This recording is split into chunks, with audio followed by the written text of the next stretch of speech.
Hello. What is up, the internet? What the heck was I doing?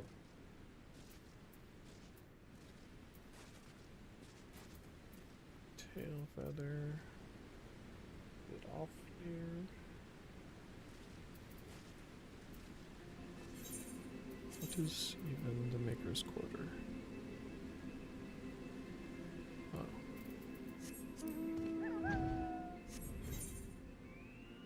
Guess I'll do that thing.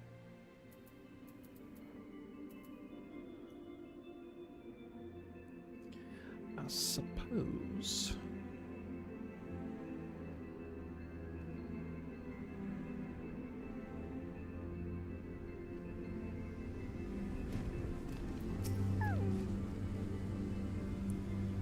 No birds, I see.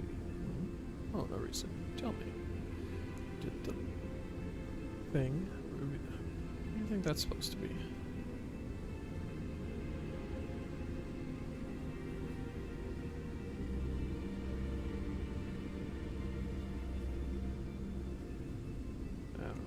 Maybe it's just random numbers. Thank you. And you have my word that I'll give this back to Round Rocks when I've finished with it. Now, let's take a listen to what the Illuminati are really saying.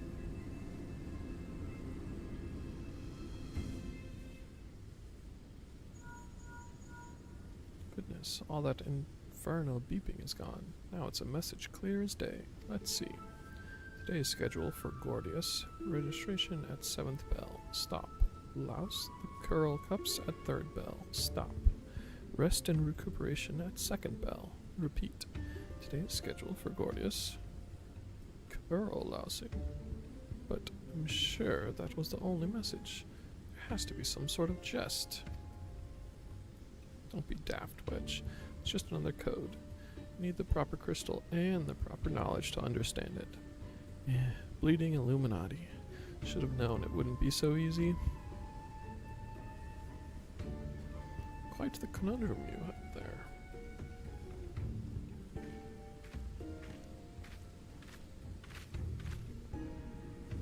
But it's your lucky day. I'll crack the code, assuming we can come to a little arrangement. I'm a treasure hunter by trade, and there's a certain something I want inside the giant. I help you get inside. You help me get out with it. Fair deal, no? The name's Mide, by the way. Or Mide, maybe. Charmed, I'm sure. You are aware that the interior is almost certainly swarming with Illuminati, yes? What do you think I came to you? There's strength in numbers, friend. Best we join forces, eh? Now, the words you intercepted are largely gibberish, but paired with the numbers, well, you'll see. 7 stop 3 stop 2. Wasn't it? You, the big one, see the pipes atop the hatch? There ought to be a valve up there, with a hand wheel. Imagine it's a clock. Try turning it right to 7, left to 3, and then back to 2.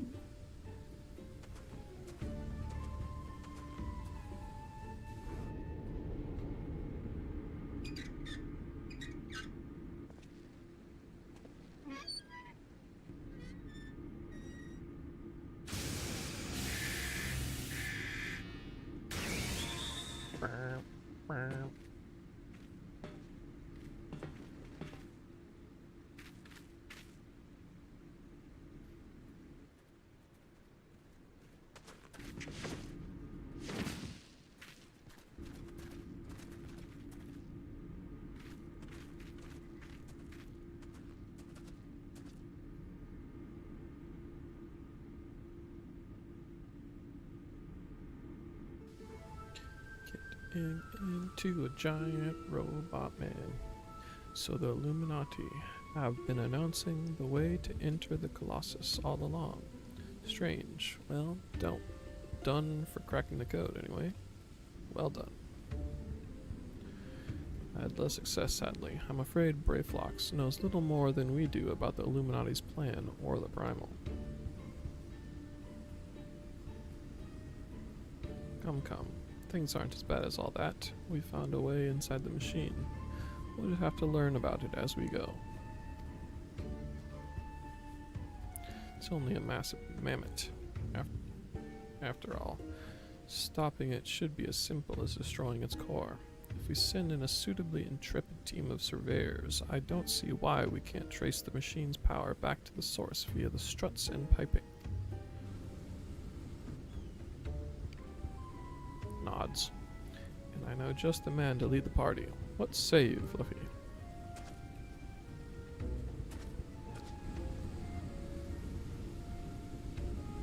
And what of me, pray tell?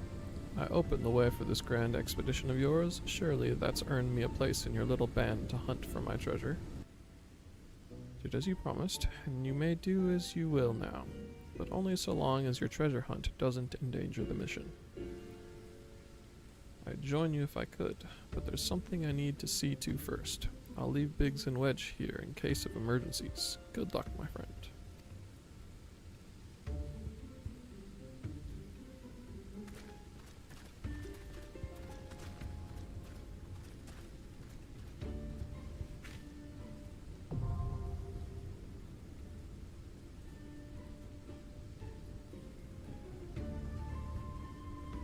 Access to the Fist of the Father. Gordius can be accessed via the entrance in the Maker's Quarter.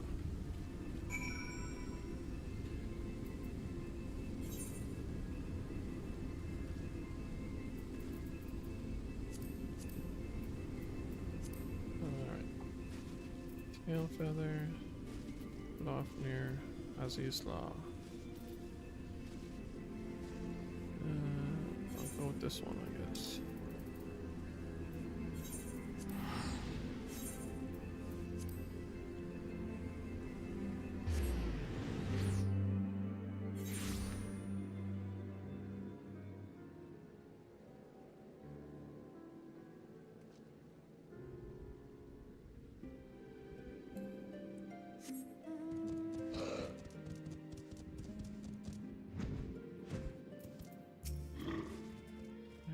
Dailies.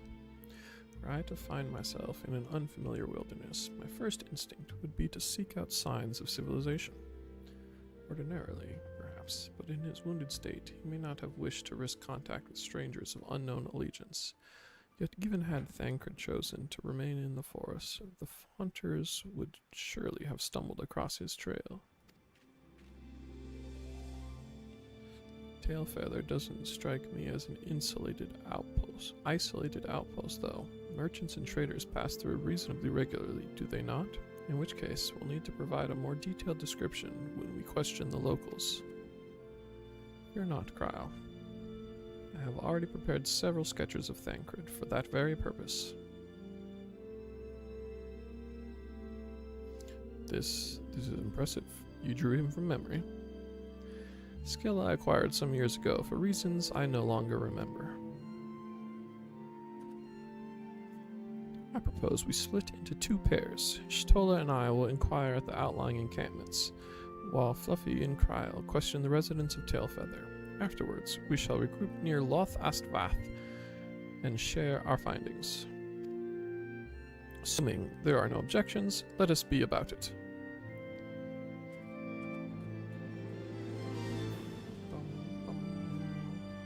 My, certainly has matured, hasn't he? Hard to imagine he was once a boy who practiced drawing for hours to impress young ladies. Anyway, we had best get started. Find me when you've finished making your rounds.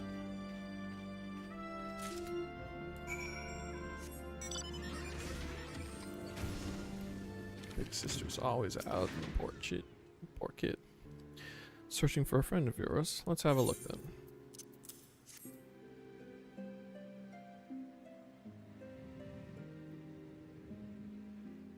No, ain't seen him around, sorry.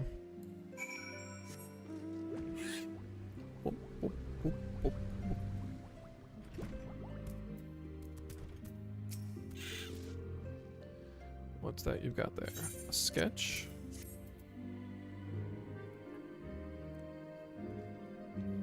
Can't say I know the face. You say he's something of a warrior. heard a tale the other day about a Huron vagabond who brought down a bandersnatch by himself and with style. Where they tell it, he was dancing with the beast like it was the bell of the bleeding ball. Sound like your man? Guess.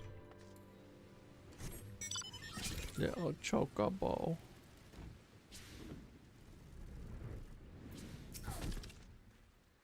Huron man, we're not exactly rare, you know. Could you be more specific?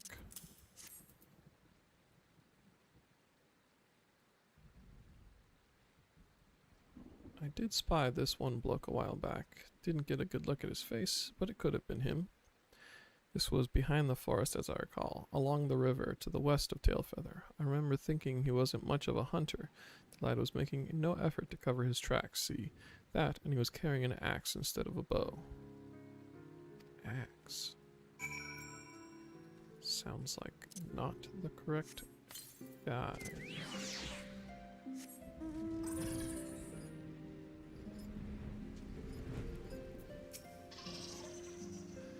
Finished. In that case, I think we've learned everything we can here. Let's see what the others have found out.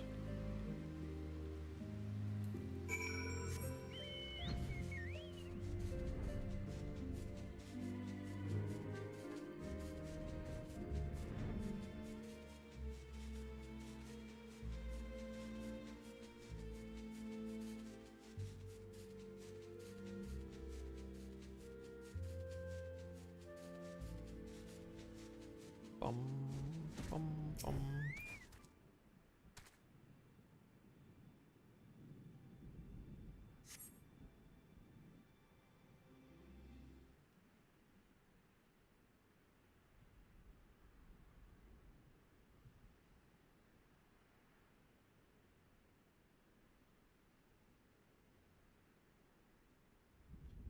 Apologies for our late arrival.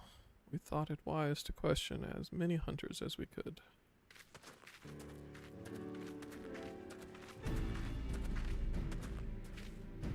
Many have made camp in inaccessible locations, ideal for hunting game, not so receiving visitors.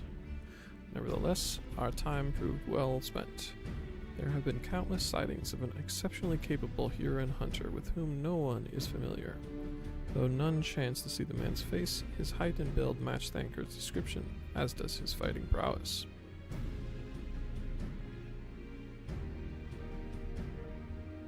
So, you have heard the same tales. Be that as it may, we yet want for conclusive proof. Mayhap this is unrelated, but I heard a curious tale regarding a Vath trader. He came to Tailfeather in search of garments fit for a man of refinement, which seemed a rather curious description for one of his kind. You are implying that Thancred sent a Vath to market in his stead. Why would he not go himself? Was he done naked? Well, if I recall, you yourself emerged from the live stream as naked as your name day. It is a scene I shall never forget. Is it now? Well, I was pleased to see you. I mean, it was a simple statement of fact. Stands to reason that Thancred found himself in the same predicament. In any case, if he had dealings with the Vath, they should be able to tell us, no?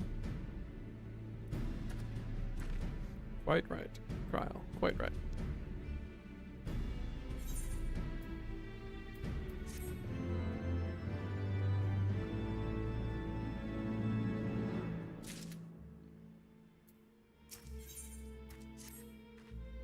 Well, what are we waiting for? For all we know, Thancred could be waiting for us in Lothast Vath.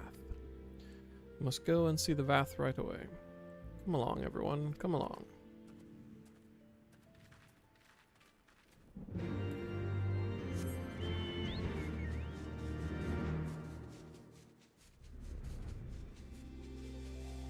I feel like these are gonna be something.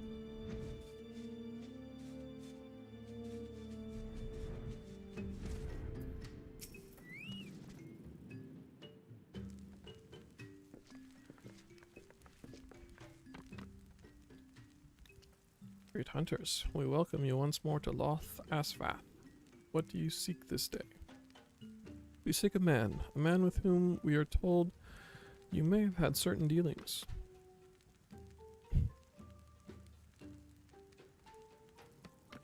Curious, the hunters tire of godly sport and pursue mortal prey? No, no, he is not prey, but a friend long missing. Good, good.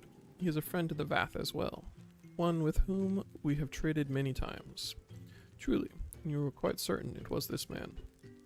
There is no doubt. The fleshling clothed in skins came to us from Salma Al, lost and weak. He offered meat and hides in trade. In exchange, we tended his wounds.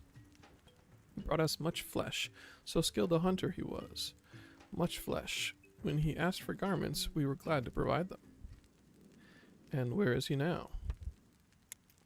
Gone to Loth Ask Nath, not long ago, when he heard the One Mine had summoned our god once more. If Vanna is returned, Godofnir did say that the Nath had grown as before, but what could Thancred hope to accomplish by himself? Honored Elder, we thank you for your help. Would that we could repay this kindness ere we depart, but we must hasten to our comrade's side. Go, great hunters, lest the Nath claim him as a sacrifice.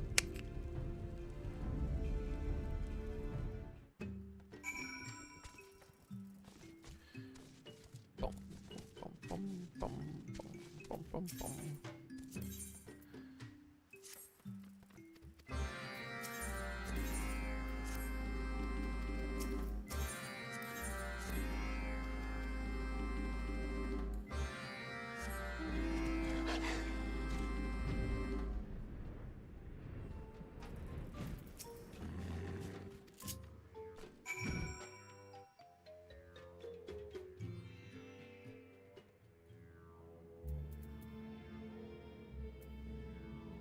Castle Green Patch.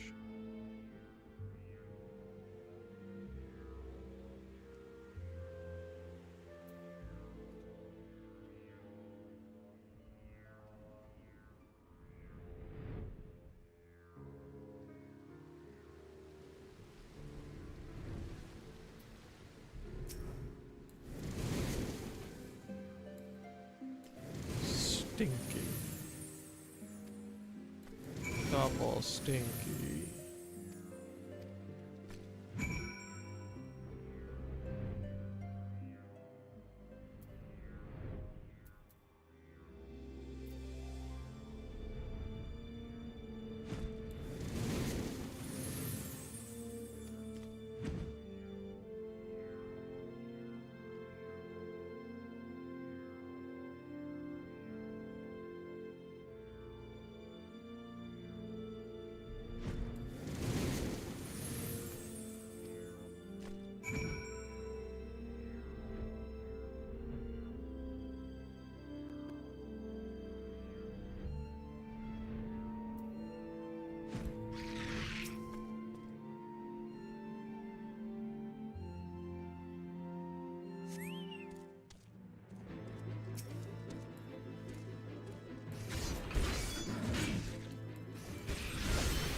wish I had Mountain Dew.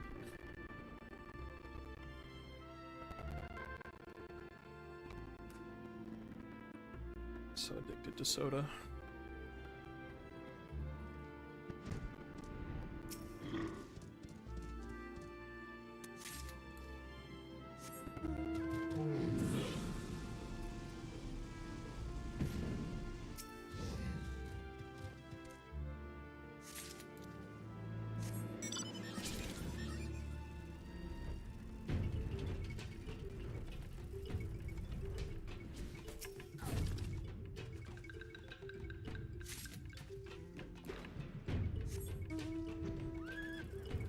Horsey, horsey.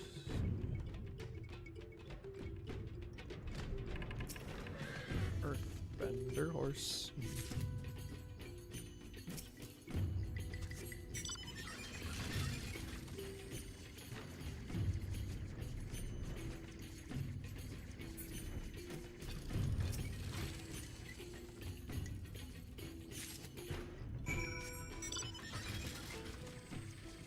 Two boats in a row.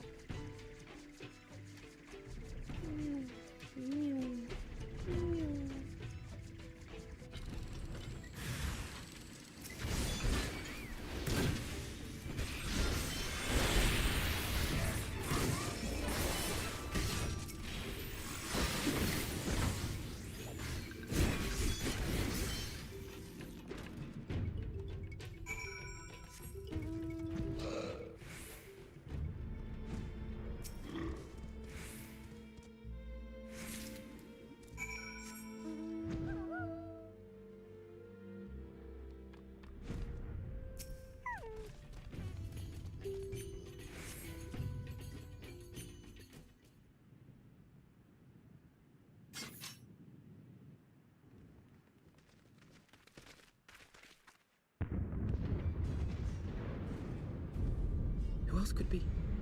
Thancred! It could be Thancred! We must hurry!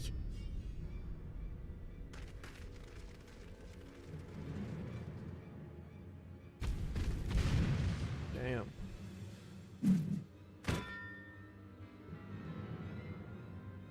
Oh yeah, the dark guy. I totally forgot about him.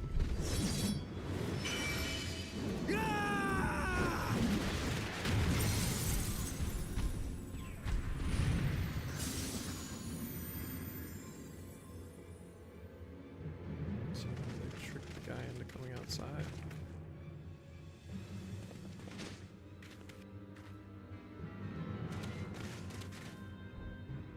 Hello.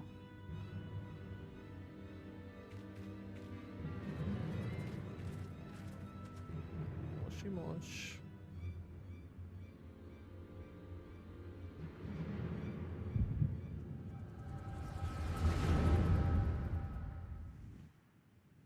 Echo and inverse echo.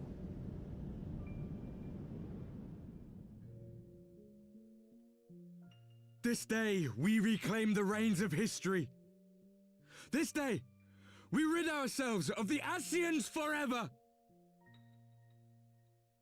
Fools playing at heroes, all of you. Is this how you believe you can save your world?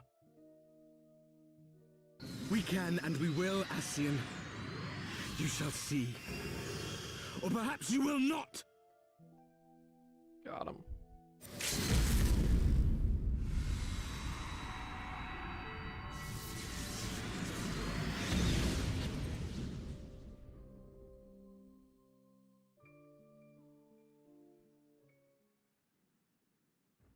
So you are the warrior of light, the savior of Eorzea.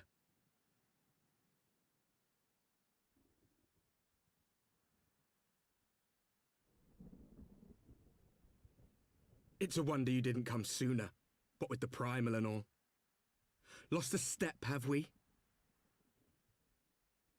Have care. The ether moves strangely around him.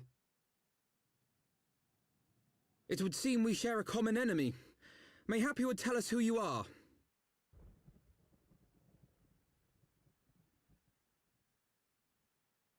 Shall we show them?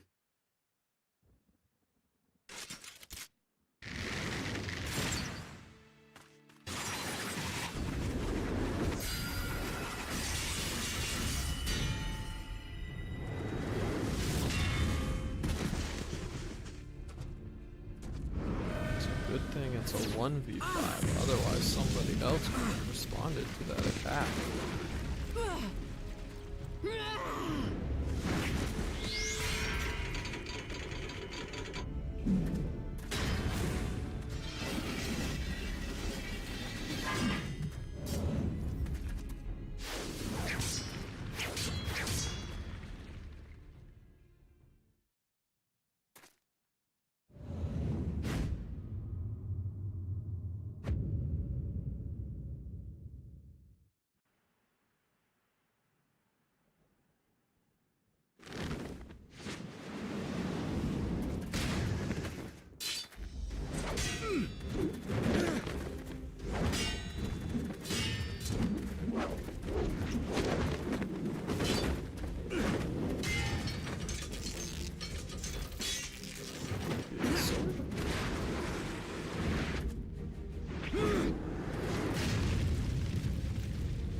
Not very sporting of you to interrupt, but so be it.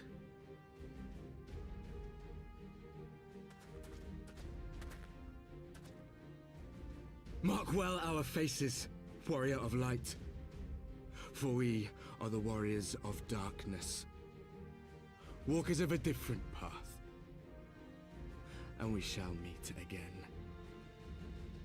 Okay.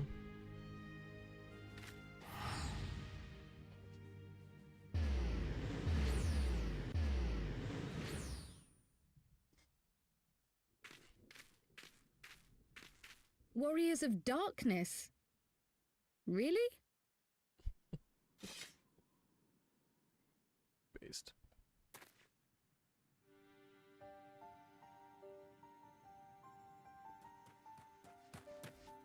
Thancred! Are you all right?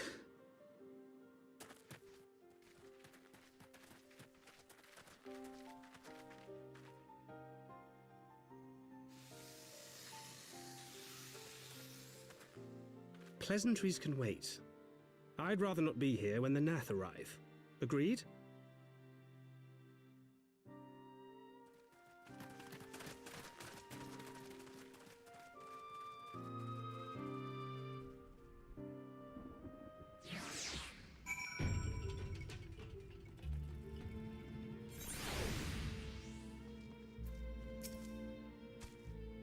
I wish one of my main character attributes wasn't that I just Suffice it to don't say, react our reunion was not at all to as I anything. pictured it.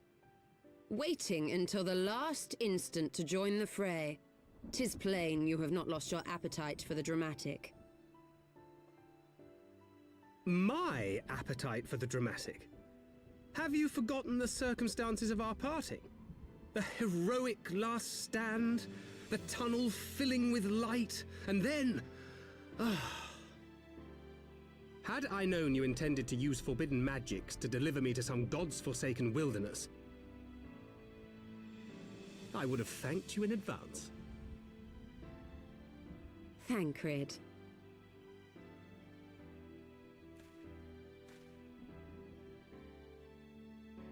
got him. If nothing else, you might have warned me that I would emerge from the live stream in the altogether.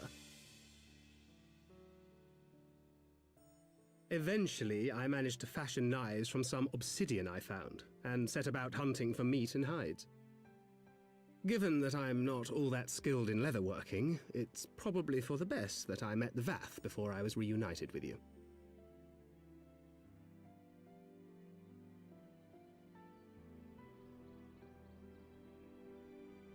So you were the fleshling clothed in skins of whom the storyteller spoke. A description which fit me as ill as the skins themselves. Happily, I was able to trade with the Vath for garments better becoming a man of refinement. From them, I learned of Ravana, and of the great warrior who had once laid him low.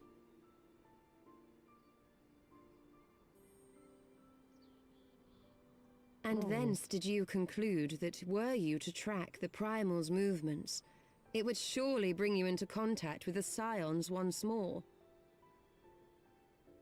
It seemed a reasonable assumption. I could think of no one else with your enthusiasm for slaying beastmen gods. Until now, that is. Ah, yes. The self-proclaimed Warriors of Darkness. 'Tis only fitting that they stand in opposition to the Warrior of Light, I suppose.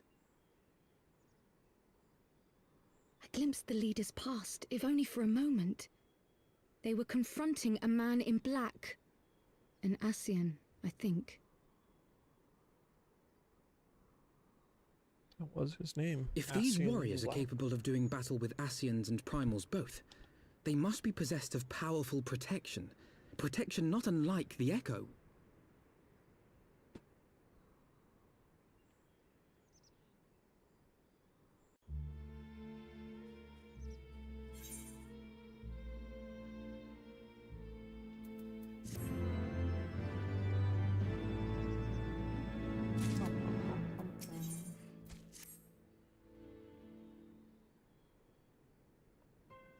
Blessed with the power of the Echo, and driven to put down primals, despite his declaration that they walk a different path, I struggle to see how their goals conflict with ours.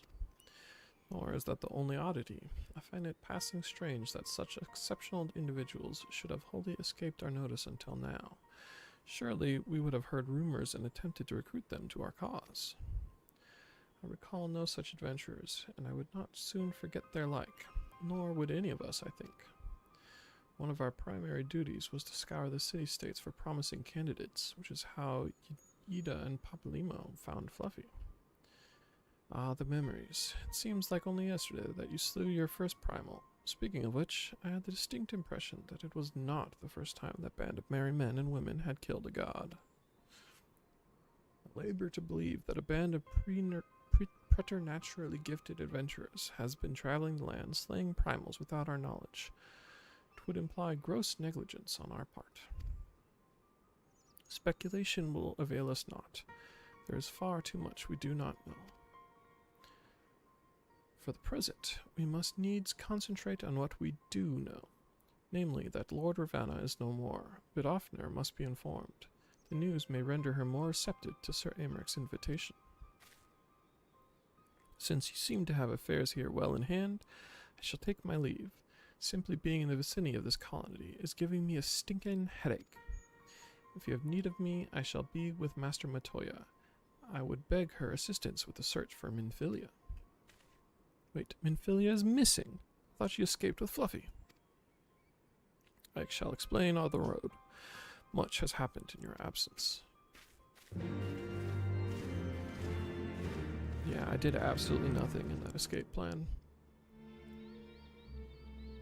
Not sure what Minfilia was doing when she stayed behind, but she definitely did stay behind.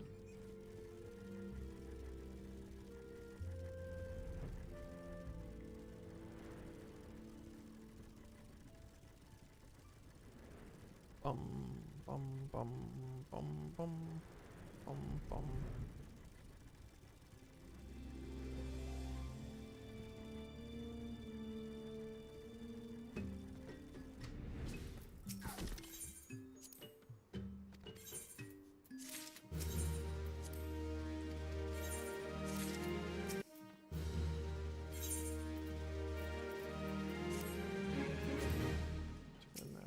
After I do this.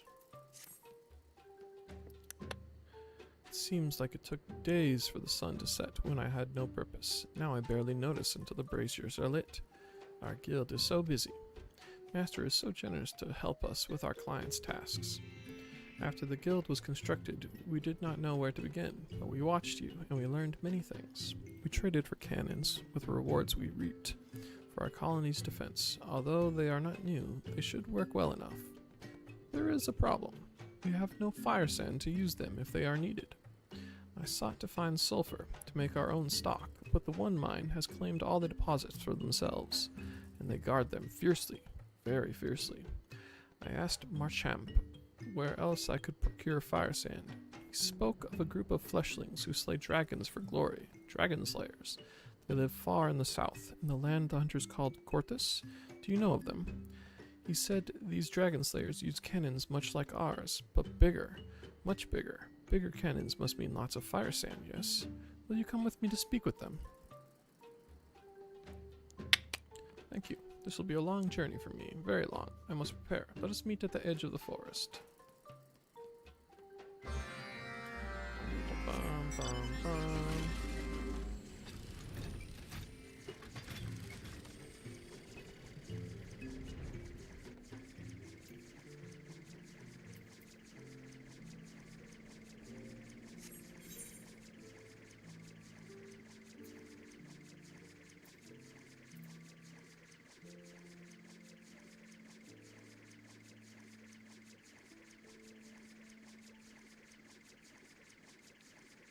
Boat, boat, boat, boat, boat, boat.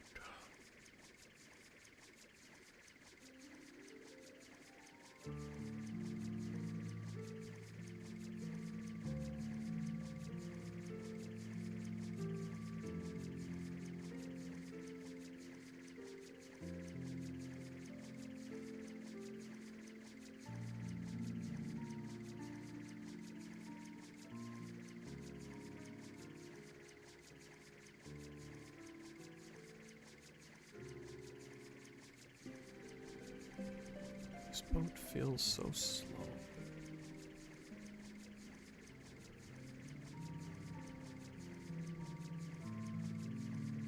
I don't think it necessarily is slow, but it feels very slow.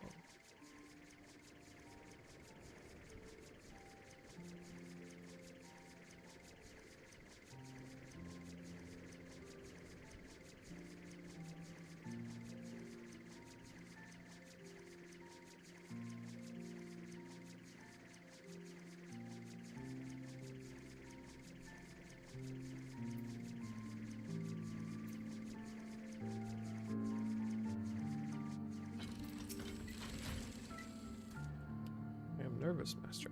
I've never traveled beyond the borders of the hunter's camp. What await us in the south? Snow, mostly? The One Mind.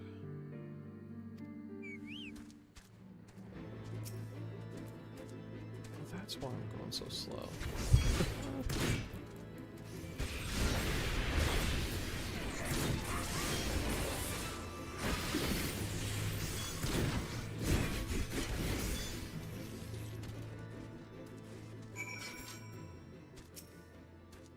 Forgive me, Master. Their voices, they frighten me. My head aches. They drown out my own thoughts. I lose the will to move. No, it is no excuse. All adventurers face many trials. This is my own to overcome. We must press on to Corthus.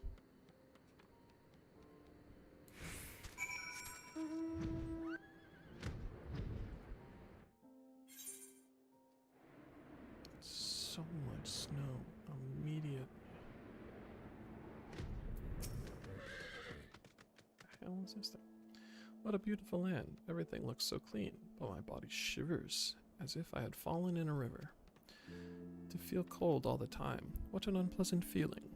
Yes, most unpleasant. Let us hurry and find the leader of these dragon slayers.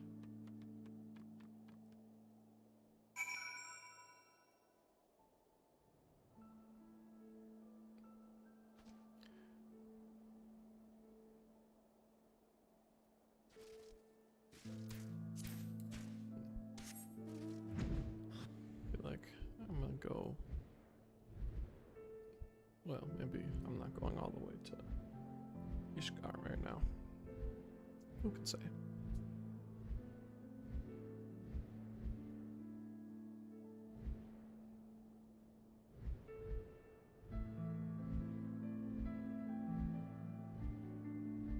What's this thing's face? Is it that right there?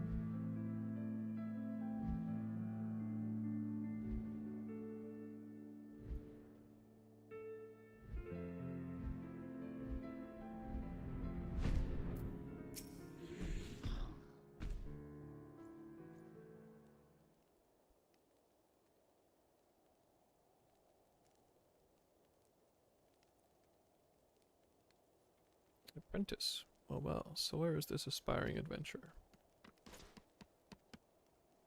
By the Fury, an enormous armed crab. I knew this day would come. 'Tis my reckoning, for the many nights I buttered and supped upon its kin. No matter, I have no regrets. What a strange greeting. I am the Vath Deftarm, an adventurer who will perform any task you require, but I request fire sand as my reward. Ha ha ha. I must be dreaming. A talking crab, and one requesting fire sand at that. You speak as if we have aught to spare. Yet, if this is a waking dream, then I might as well entertain this crab's offer. Slay the lesser dragons which plague our camp at present, and fire sand you shall have. There's little glory for us in slaying such frail fiends, yet you, as a greenhorn, might find it a suitable challenge. But I've never killed a dragon before, even a small one. You said you would perform any task, did you not? I gave you my conditions. Go on, rid us of the dragon nuisance. How about a bundle of sapling branches for arrow shafts instead? Surely you are in need of quality arrows to take care of your foes yourself. You have no need for primitive sticks when we can procure the finest arrows from Ishgard. If you will not do as bade, then I have no use for you. What should I do? I cannot kill a dragon. I could not even face the One Mind. Perhaps I cannot be useful after all. Just being dramatic.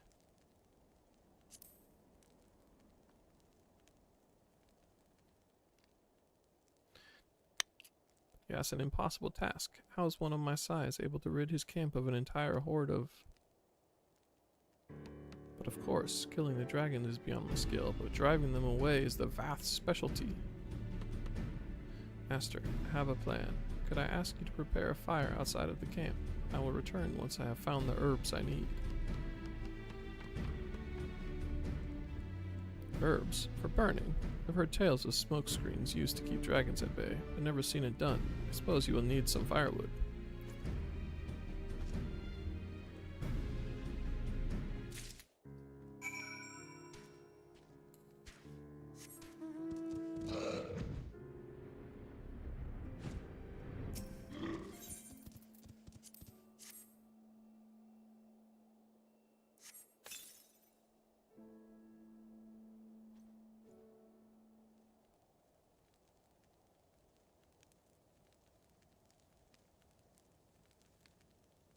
Scouts have spotted a group of lesser dragons approaching from beyond the ridge. Now then, where is that apprentice of yours?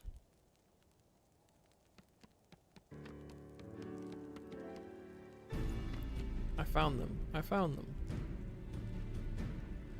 Set these with withered herbs ablaze. Set these withered herbs ablaze. It will create a thick smoke that offends the senses of dragons nearby.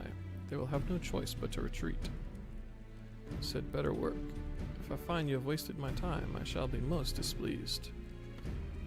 See for yourself.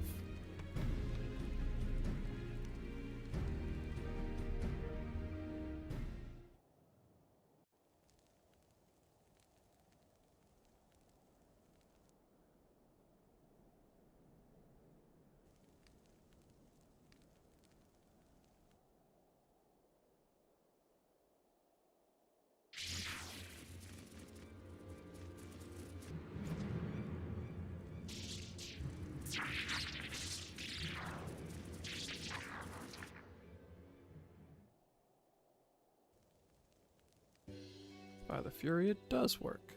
Little bastards flitted away with their tails between their legs. My apologies for doubting you, adventurer. We shall take as many herbs as you can offer, and you will receive due compensation, of course. Fire sand, was it? Yes, oh yes, it is my pleasure to serve. If you have other tasks for us, please send word to our guild, in the west. You have a guild. Excellent, excellent. If it means the convictors will be spared their time to concentrate on the larger threats at hand, you can count on our patronage.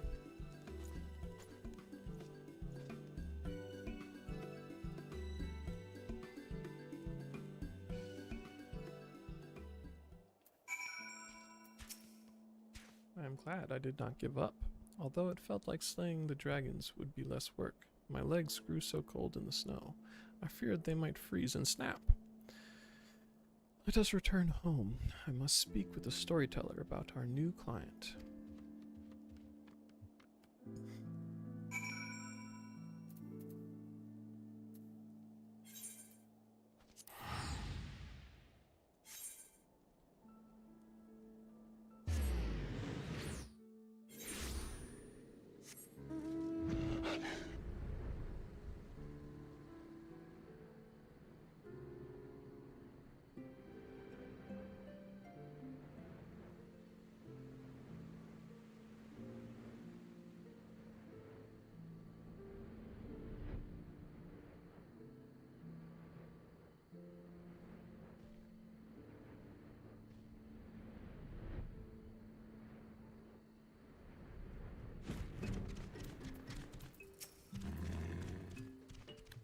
Deftarm. He has not returned to the colony yet. He was not with you.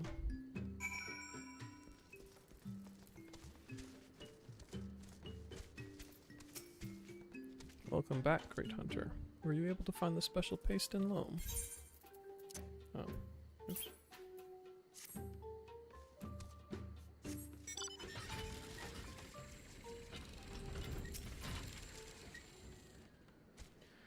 Forgive me my lateness, Master. I was unsure of the path. What?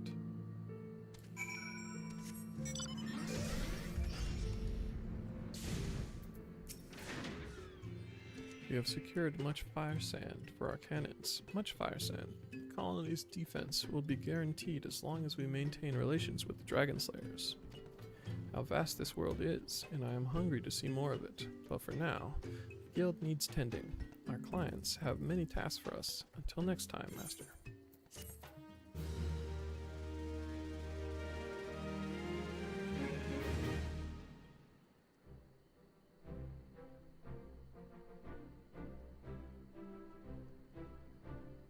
Dang, they got cannons now.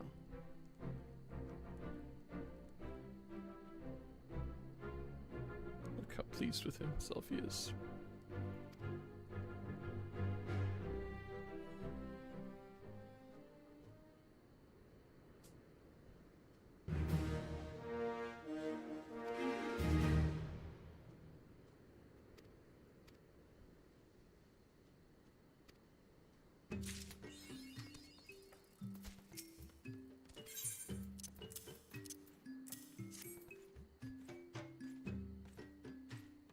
This is it. You have done well. Yes, very well. These are a special food reserved for elite soldiers of the One Mind, but fleshling hunters seem to misunderstood their purpose. The paste will be given to chocobo chicks for rearing. We were not allowed to eat this paste, but it is said to be very nourishing. I suppose chocobo chicks will benefit from its nutrients. The loam is the most nutritious of all. Yes, very nutritious. Find it strange the hunters will use this for planting gassel greens rather than eating. Fleshlings call it by another name. Manure, was it?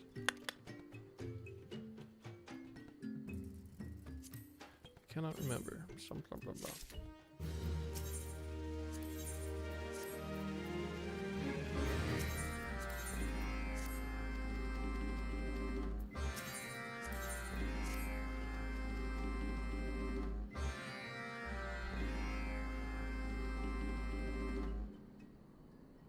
What are they whispering about back there?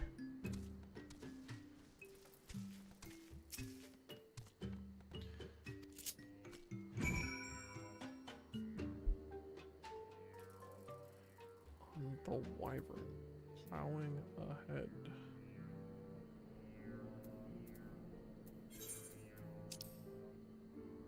Down.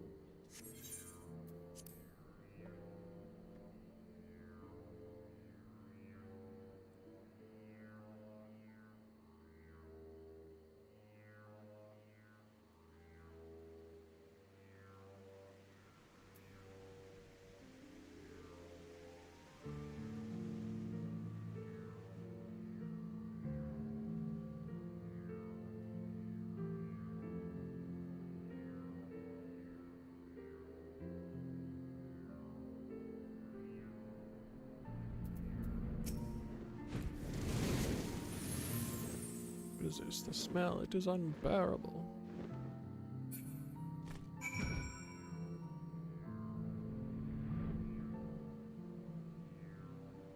bully this man.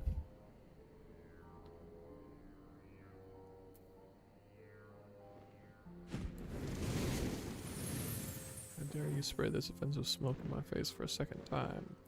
It'll be hours before my eyes stop watering and I can rid myself of the rancid odor.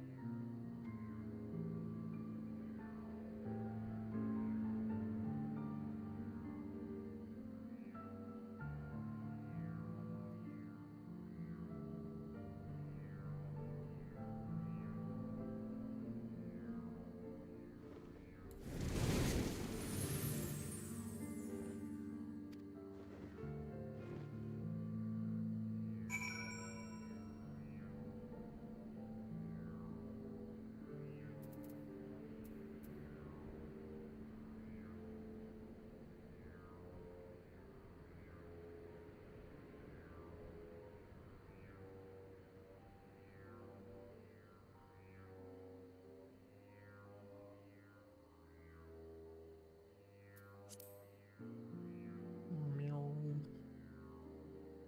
Meow.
Bum, bum, bum, bum, bum.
Is that thing the Calum tree?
Guess I could sign up for some of the dungeons I need to do, huh?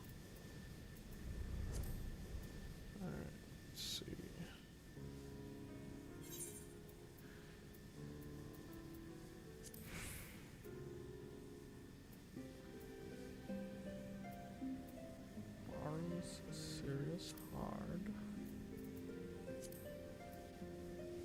Hullbreaker Isle hard. Haven't unlocked yet.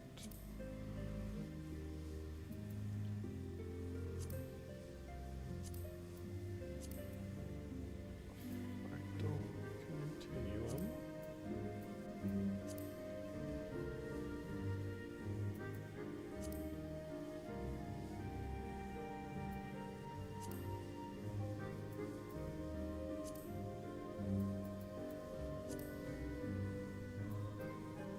Reap. Avoid arc.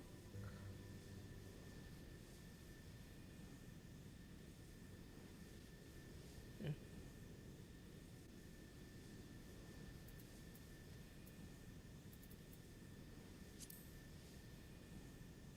Fist of the Father. And these trials.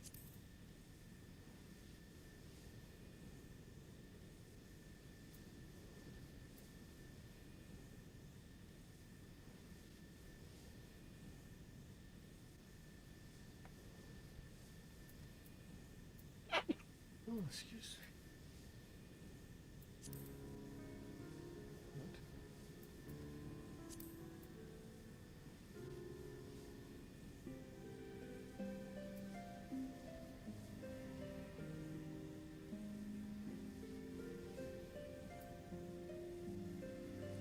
Fist of the Father.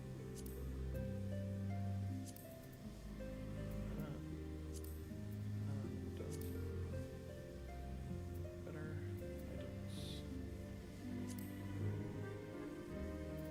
View the library. Haven't unlocked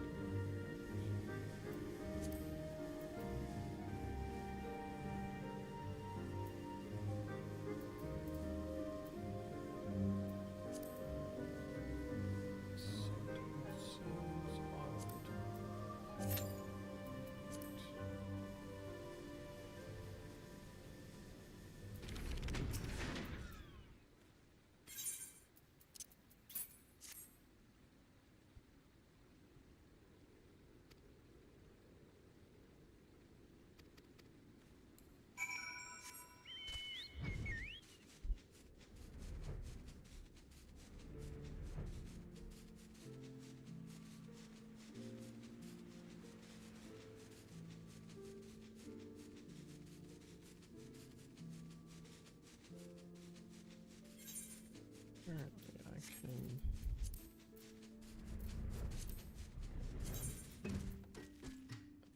$300 avenues.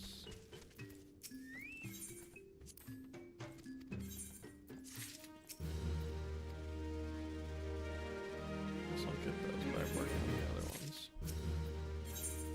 Very least that much will skill me. Or gear me up.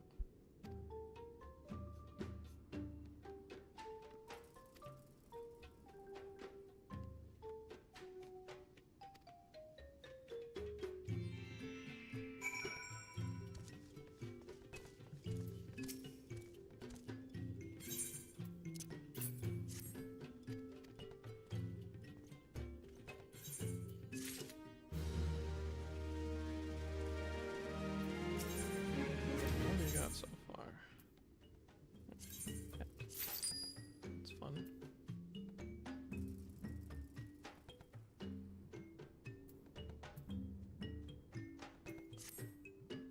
Be kind of cool if they let me see what I was working towards, but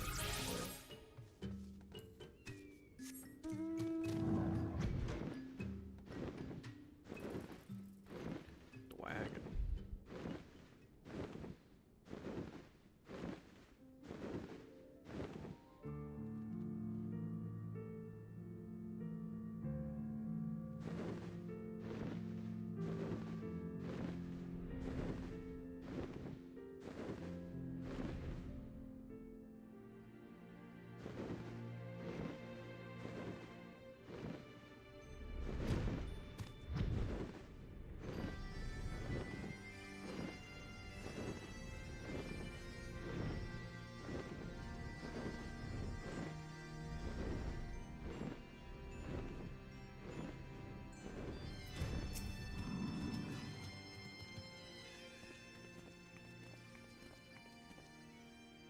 had not thought to see thee again so soon, mortal.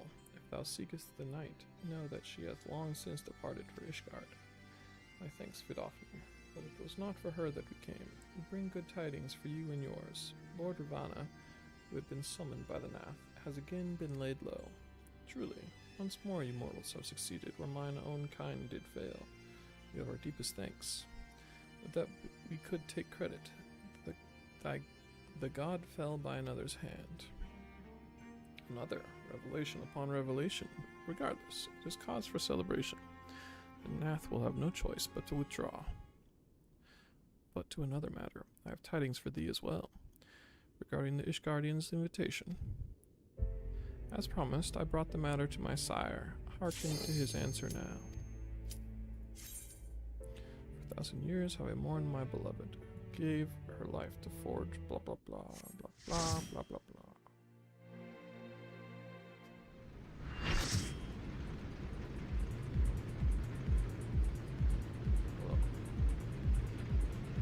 Nostalgia to Ulduar, Wrath of the Lich King. Straight up the same asset. This part's different, I guess.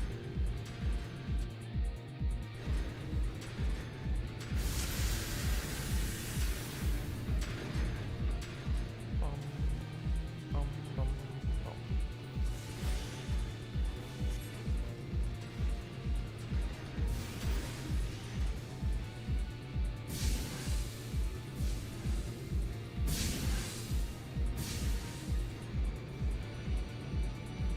Faust.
Got a new dive.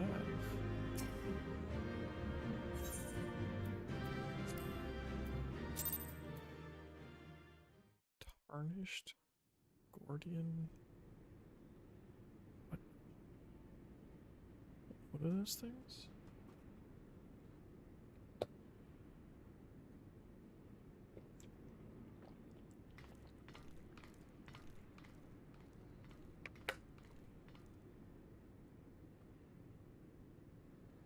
Oh, what have we here?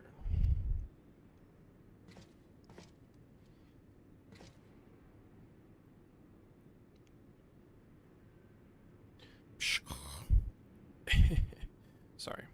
Brown rocks could not stay away. So many new treasures here. Treasures? Oh, you mean the odd bits and bobs? Well, little one, these machina are yours to take. And some of them are rather beautiful, I must admit. Uplander can tell pretty machines from ugly, just like round rocks. No harm in adding one more to our company, is there? I'll keep an eye on her.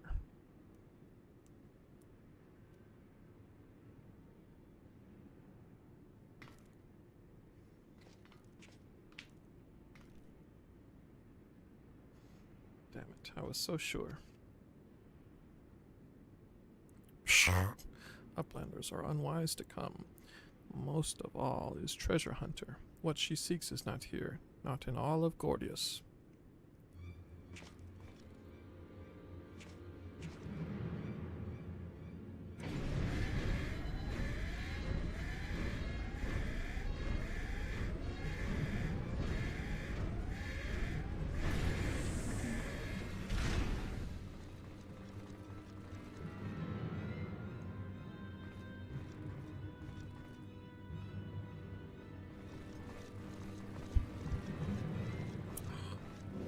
Little kitty.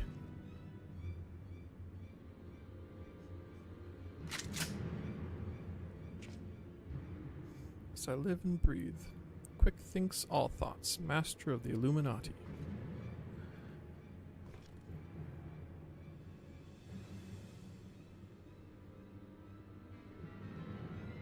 Shh. Gobbies are backstrapped with boom dust. Uplander shoots everybody kabooms. Yeah, but you more than us. Uplander ear catches tongue flaps of master. Enigma codex for plans making is gone. Illuminati are already undertaking Alexander initiative.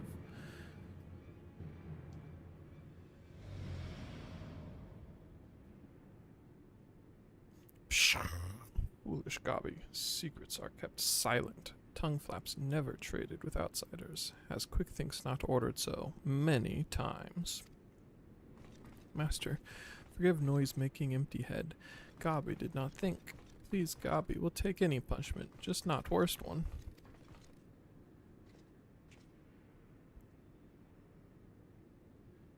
Now.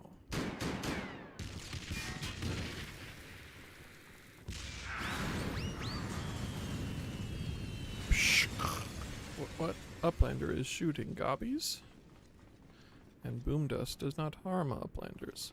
Blood, Uplander, blood for fallen Gobbikin.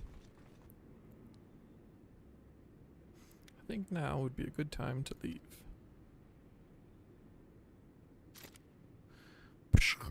Uplander, what is Enigma Codex? Treasure?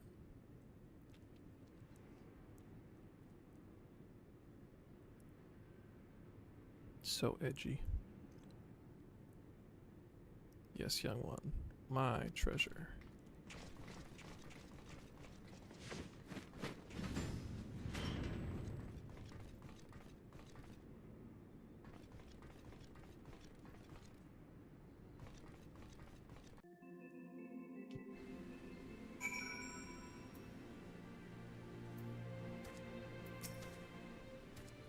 Legion Hells, face to face with the head of the Illuminati, eh? Sounds like you had quite an adventure, and this Alexander initiative has got me wondering, do you reckon it might be the giant's name? No sign of the core though, eh? Well, we'll just have to look further in. I'll let the chief know anyway. He'll be happy to hear Mide and Round Rocks are safe too. Those two haven't stopped talking about machines since they got back.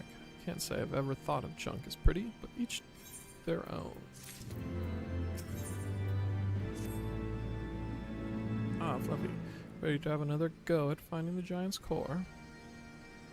Witch, could you... Oi, Witch! Stop listening to that bloody link bro. We barged through Illuminate's front door. They know we've broken their code. I've just this moment intercepted a new communication. If you'll give me a moment to... There, it says...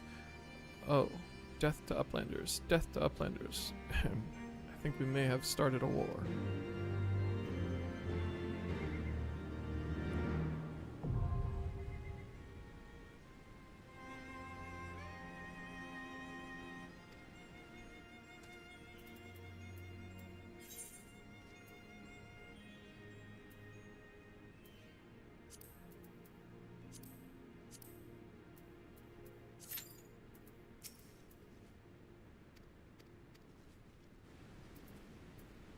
So what did I get? I got a bunch of things. Well, uniquely crafted spring discovered in a glorious sector.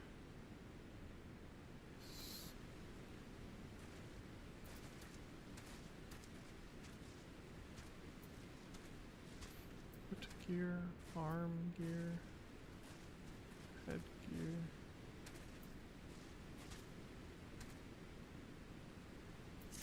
Is this the Precision Guardian Bolt?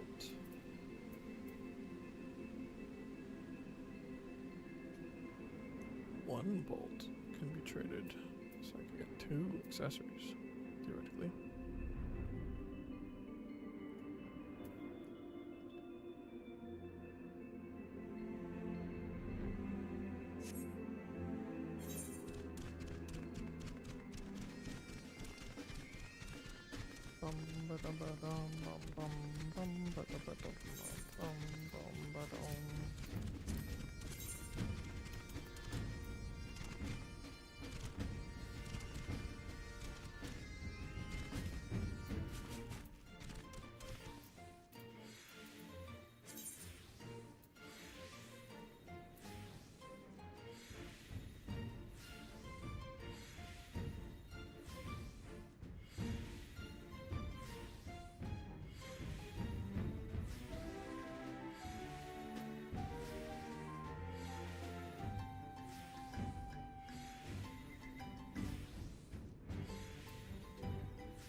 That's interesting.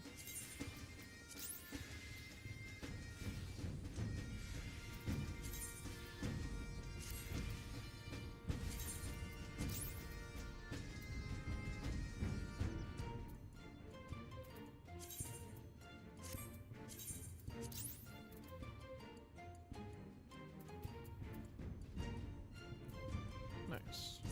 Okay.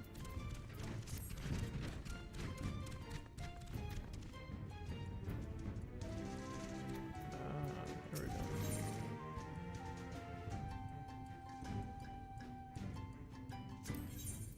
Medan is something else. Medan lens. The manifesto is something else. Don't know how to get manifestos. But these are things I can do. This is worse. Great. Just what I wanted to see. Strength, crit, tenacity. Strength, crit, direct hit. Does seem better.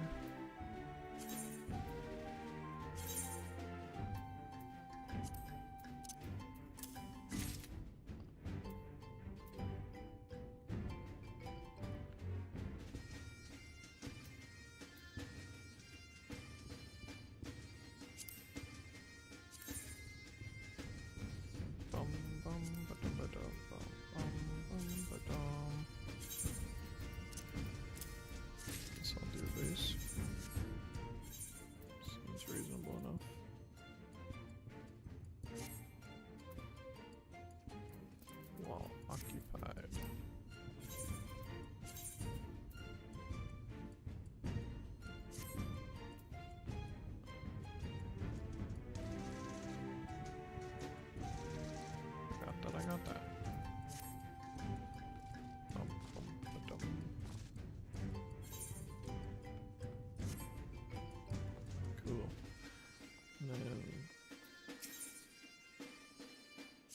this?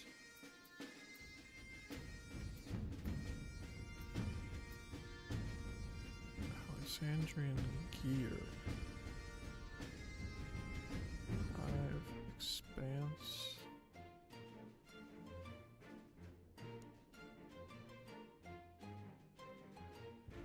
On himself finished without trees falling and embarrassing.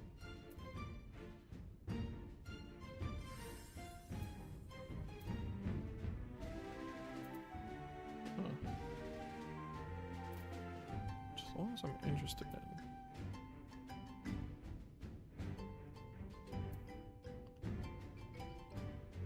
Something to do with Heaven's Ward. Yeah, we'll see. Bum bum bum bum ba dum.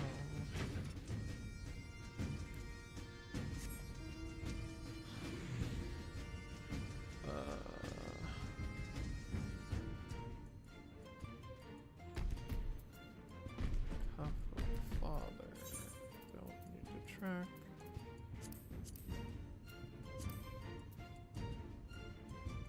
Zisla, Lidofner. I'll do this one.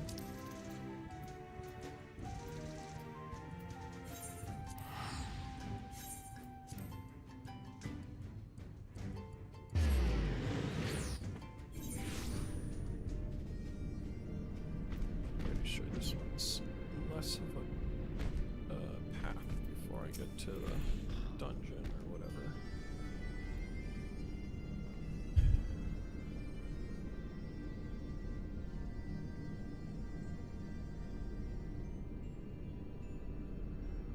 Fabled Ozzy's Law. I'd heard stories, but who would believe such a technological marvel could exist, and floating in the sky at that? If only my master could see me now. But this is not the time for gawping. Come, let us begin our work on the anima weapon.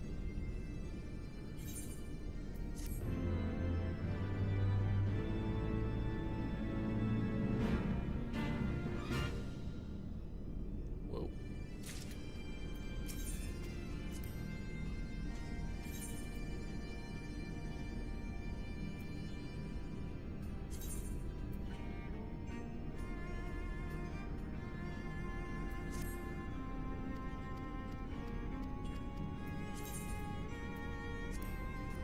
Whoever she referred to, you two will not. Blah, blah, blah. I guess I don't care.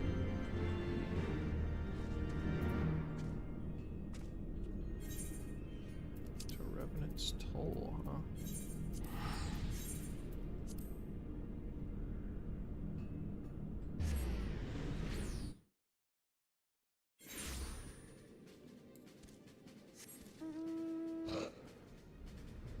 Lizard.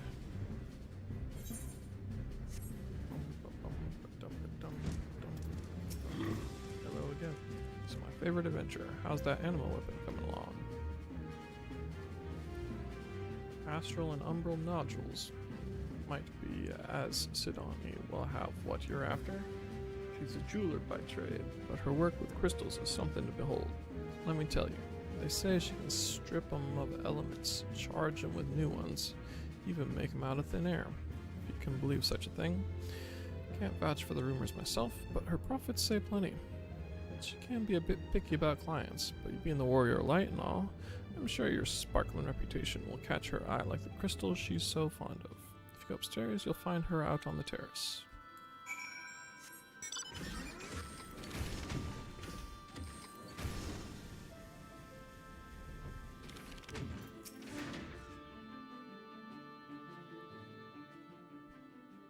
Ah, the Warrior of Light. What a pleasant surprise. No need to be alarmed, my dear. It is my business to know all of Eorzea's treasures, be they material or mortal.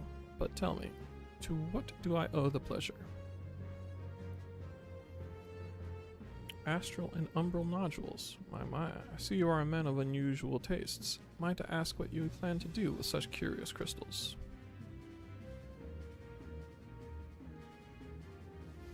An essence akin to the soul. I suppose such peculiar work would call for crystals as equally peculiar. Well, you were wise to seek me out. I've dedicated my life to the study of crystals, and I cannot bear the thought of knowing there are crystals I could not procure. Mind you, these are no mere baubles or trinkets you ask of me. Crystals of such purity are not easily come by, but to also be so rich in astral and umbral aspected energies. Still, with the proper materials, I believe it can be done. It will require a great deal of aether, obviously, and of a special persuasion. I am informed that when a man falls in battle, a residual energy hangs in the aether long after his spirit has returned to the life stream. This energy can infuse crystals in the vicinity with a purity not often seen in nature, purity essential for what you desire. I can use these crystals, luminous crystals I call them, to imbue empty ones with the astral and umbral energies necessary to create what you seek, but I will require one crystal of every element. It will not be easy to come by, that I can assure you. You will likely have to scour every ilm of Yorzu to find them.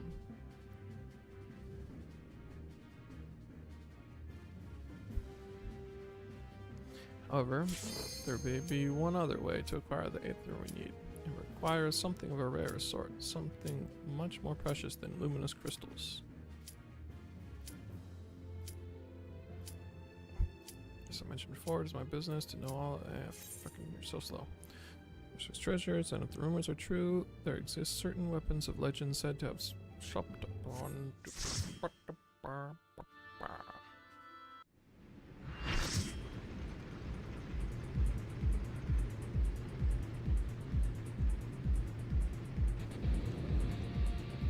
Spinny, spinny, spinny. Spinny.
Dragon Doll.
Does this raid, all the raids so far, Heaven's Word, feel like rhythm games from the early 2000s?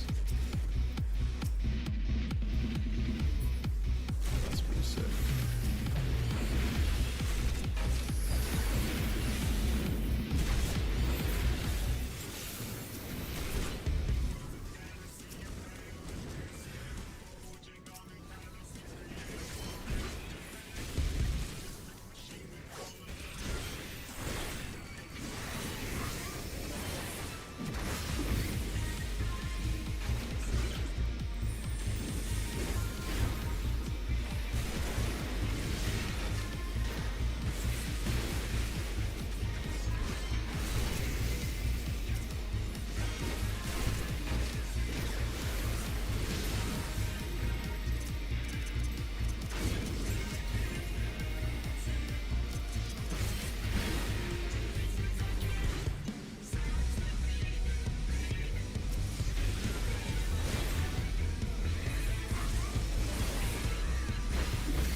Cool.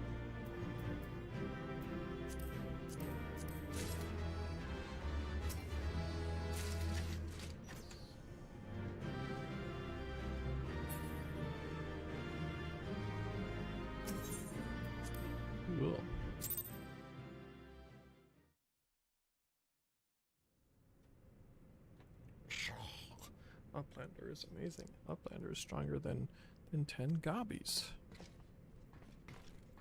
Probably true.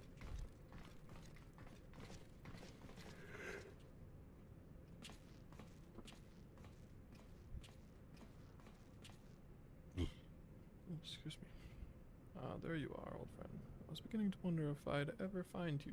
Big's account left something to be desired, so I thought it best to see the interior with my own eyes.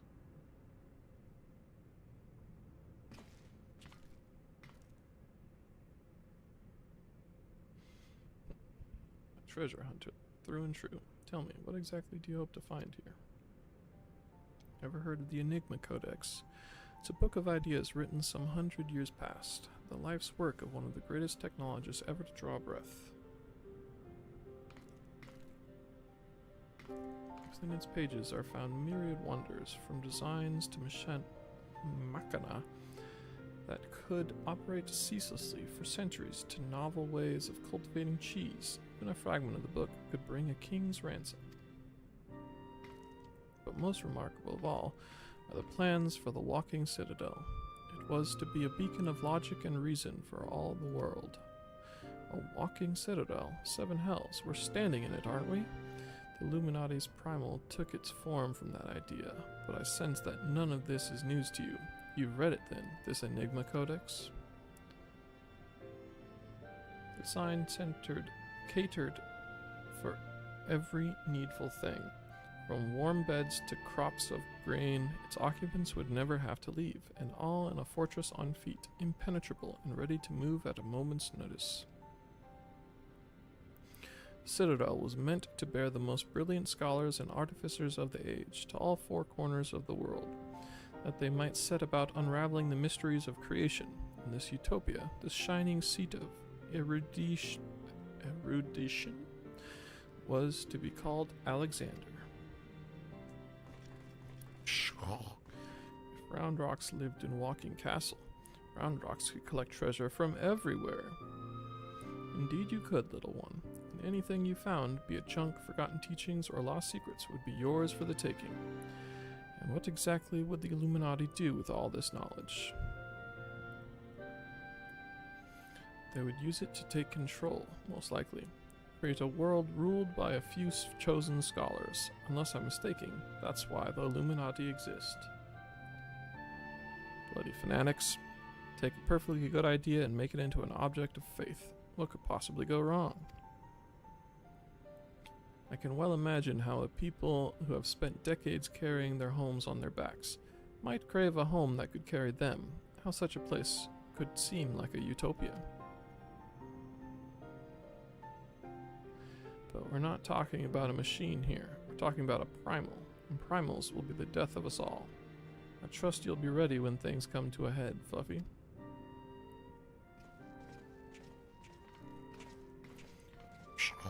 Utopia is happy place. Where there is junk aplenty, Round Rocks is happy. Where is very happy place of me day. Wherever he is.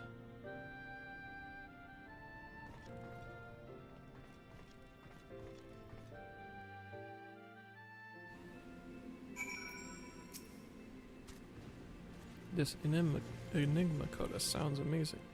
Walking Citadel's one thing, but a self-sustaining walking citadel. Genius. Just a pity the Illuminati had to go and make a bleeding primal out of it. From what I understand, this Alexander was active for no more than a few seconds. That's seconds, and it nigh drained the hinterlands of Aether. Imagine what it'd do if it wandered the whole bleeding world. I don't think Round Rocks realizes how much danger we're in here. Too busy hunting for new treasures. Probably for the best though, eh?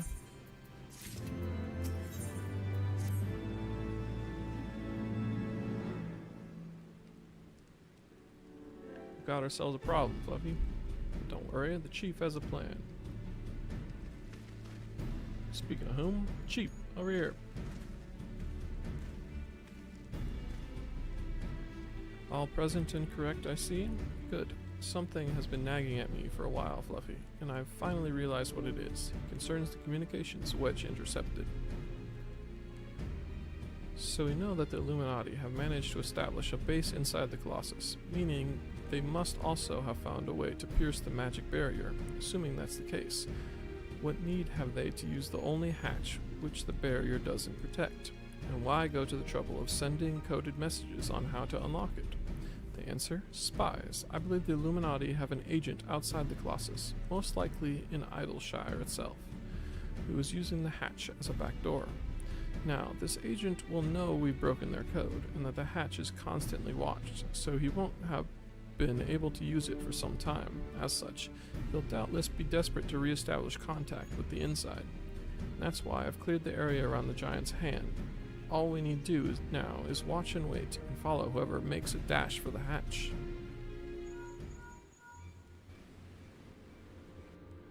Chief, Link Procaw from Red Bricks. He says Brayflox went inside, but she can't be. No, must be an impersonator. Chief, whomever you met earlier was a spy. Quick, you've got to get after her.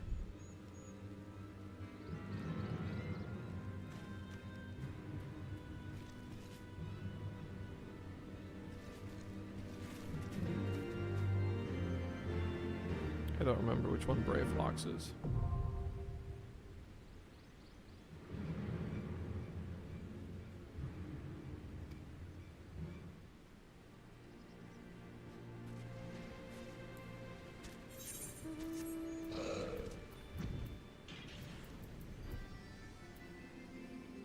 Get more trinkets.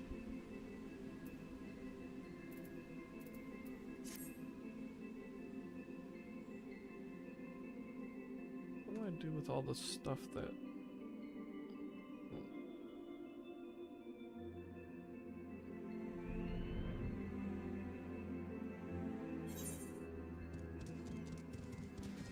It's not trinkets.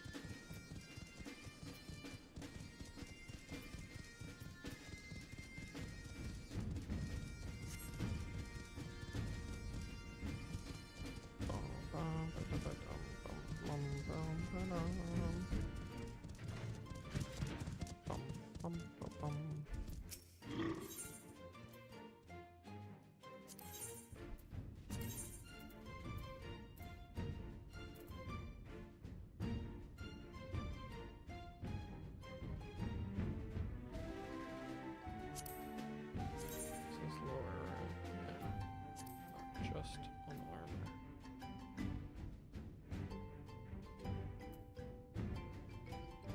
All of these things are worse.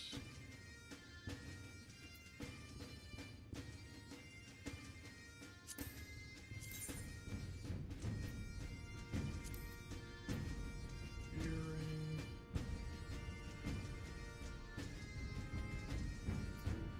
Neckband. We got this one. Wristband. Sure.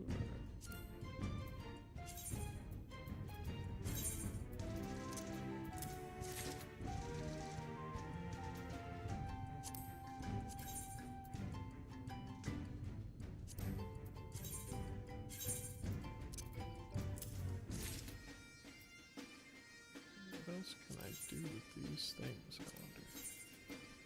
Oops.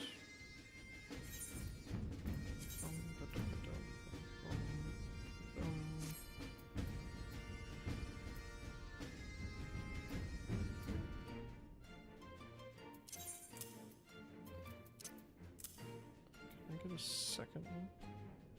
Is there like a unique clause or something? Oh yeah, it says on top.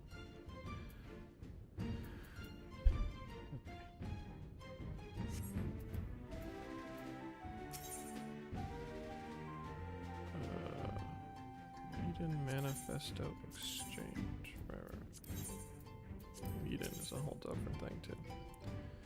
Purchase Alexandrian items.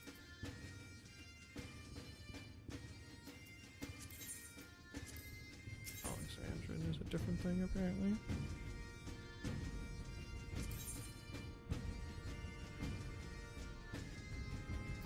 Precision.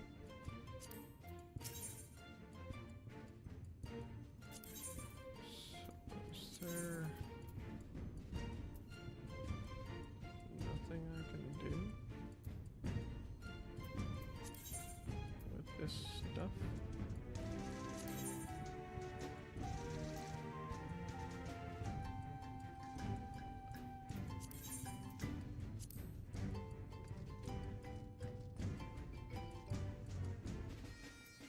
Tombstone.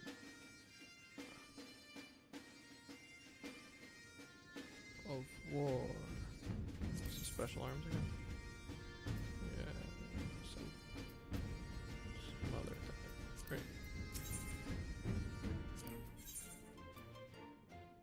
Fiber.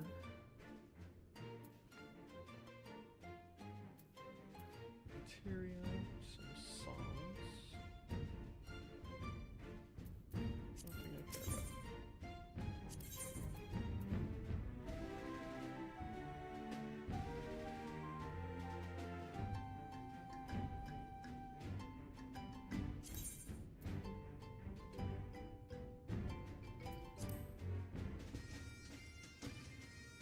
Should be the full sets, I guess.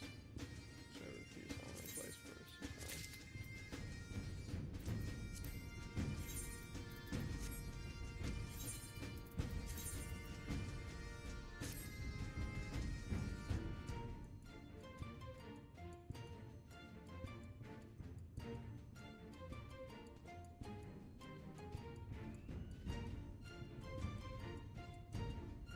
Doesn't strictly clash with anything, but to like my glasses.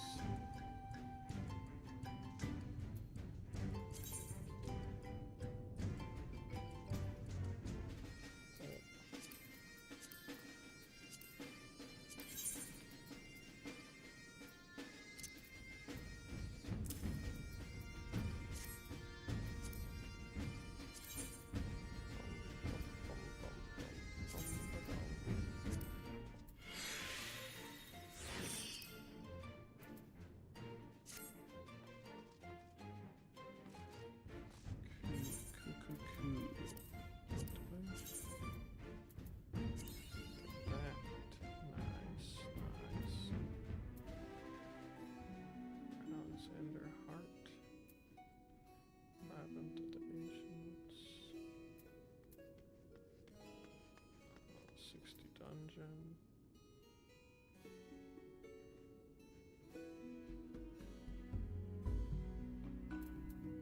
Look at it.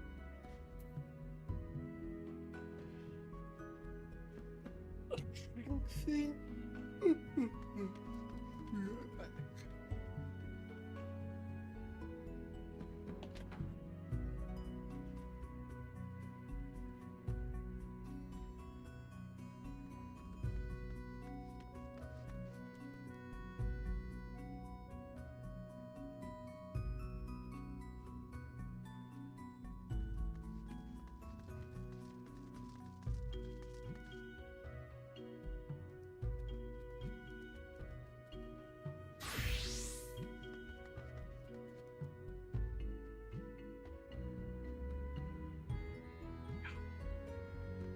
Oh yeah.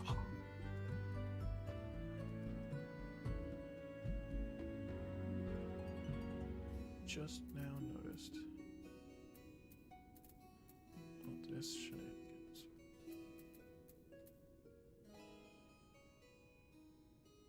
Interesting.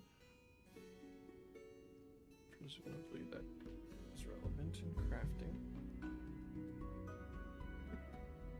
I don't do crafting. What do I look like? Okay. So swap that. Join that. Go back to Revenant's Toll.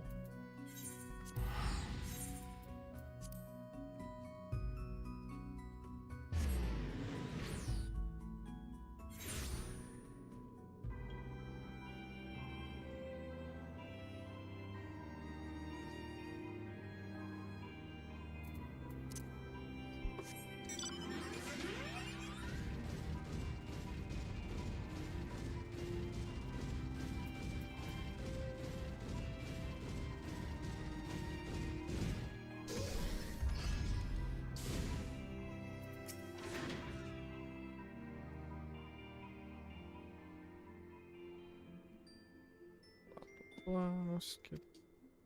Oh. Skip. Skip, skip, skip, skip, skip, skip, skip, skip.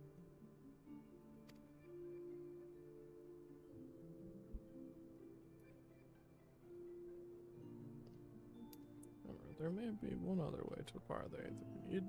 Requires something of a rare sort. Something much more precious than luminous crystals. How would we... Okay. Sure.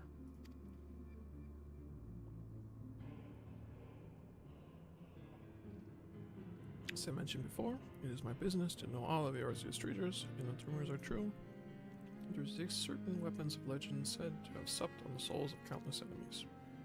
In fact, a certain great hero wields one of these weapons is supposedly working with a young researcher somewhere beyond the Sea of Clouds. Though this is only what I have heard, I will not hold you to ransom on the strength of mere hearsay. Even so, the rumors of these weapons are not so easily dismissed. Embodiments of war, veritable reservoirs of soul energy.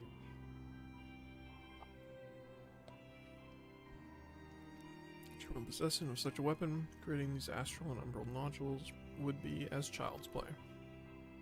Or you could simply collect the requisite luminous crystals. I will assist you all the same. Have the choice in your famously capable hands.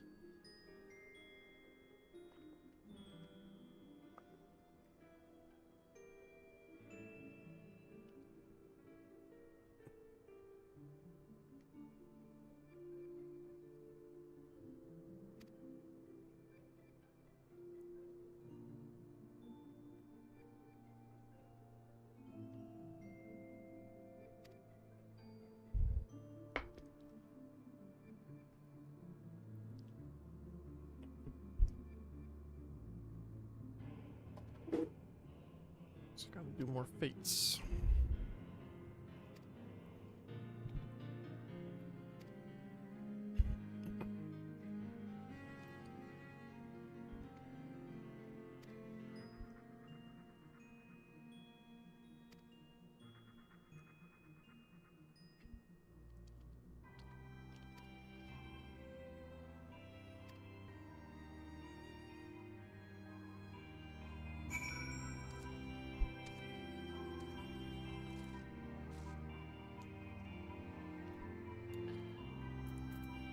Okay.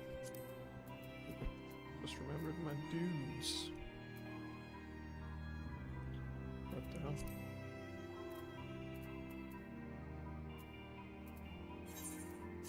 Things are getting serious.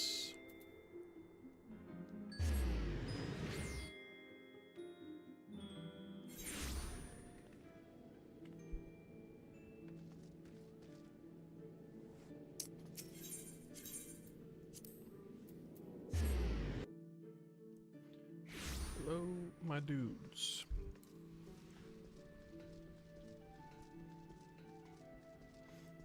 If I am going to need to do a bunch of fates, it makes sense to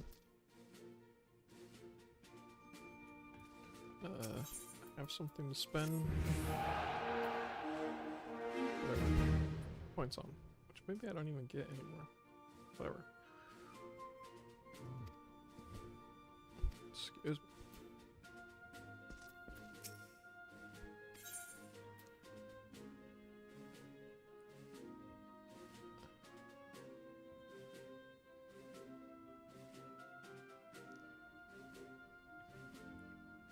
Interesting.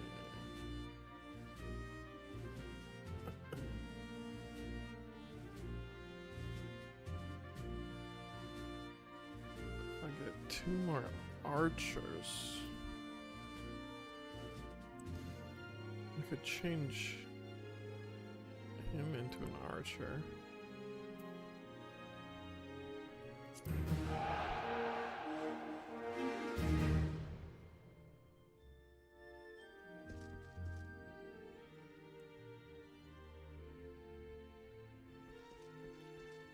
Bois.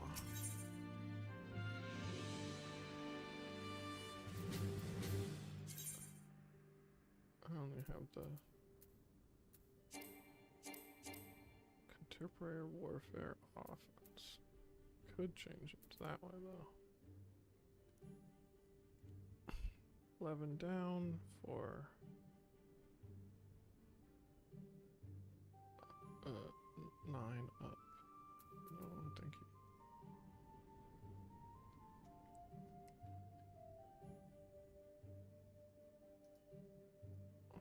What's happened?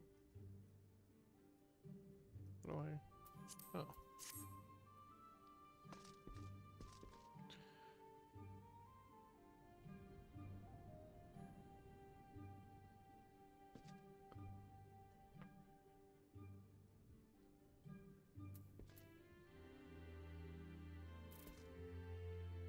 That's what I want.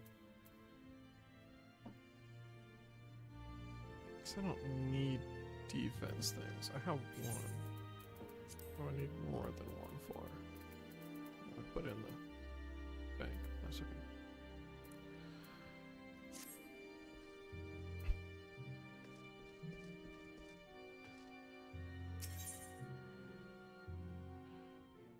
Arcanist.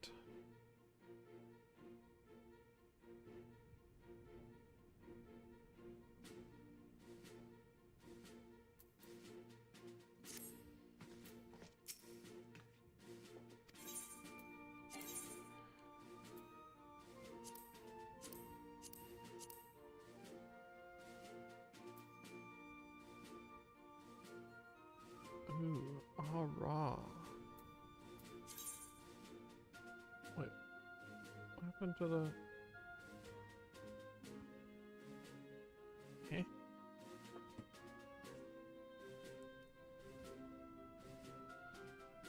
Okay, who do I need the least? Somebody high in this. So you, you. Mission FMD. So maximum tactical ability is increased.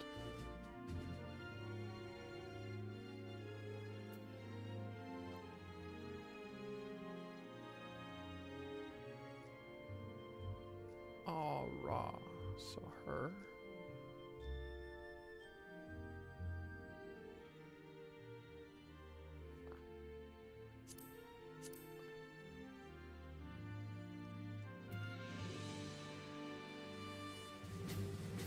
says mission affinity is at maximum. Mission affinity is at maximum. Tactical ability is increased. The hell is mission affinity? Whatever.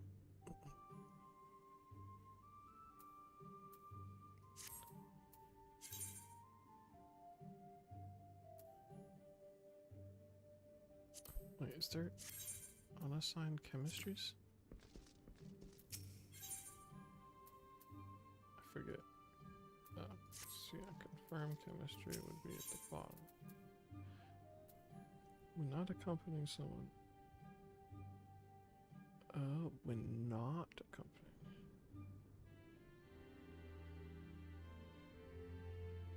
Huh.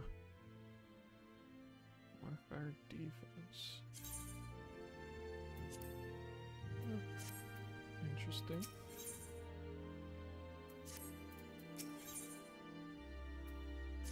What if they have to be deployed to get a... Accompanying someone in the same class, tactical abilities increase. Accompanying a Lalafeld is change.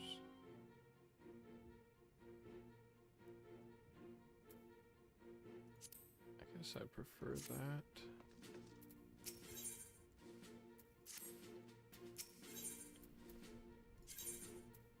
Three or more members of the same class. Oh, that's what it was showing on that screen. Is they learn potential. Okay.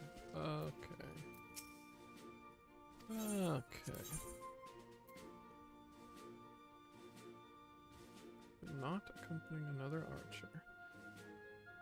I still don't.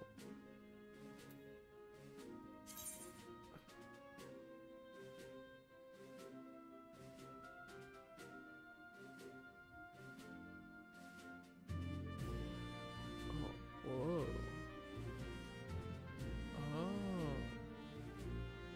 I don't know what the hell mission affinity is still, but accompanying an aura. Earthing's not useful anyway, so that makes sense. Dubois. Or does anybody else get 2 out of 3? Matano does.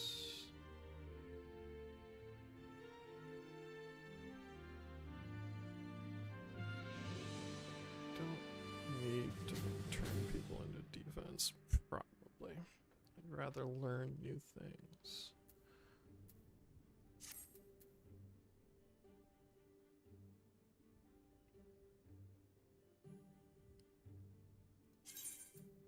Okay.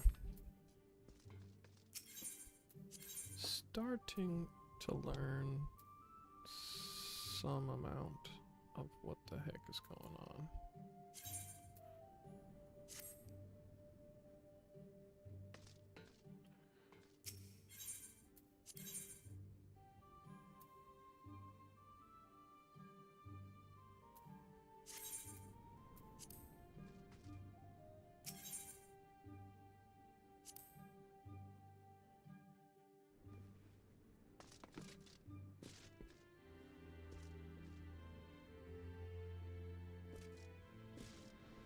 Okay.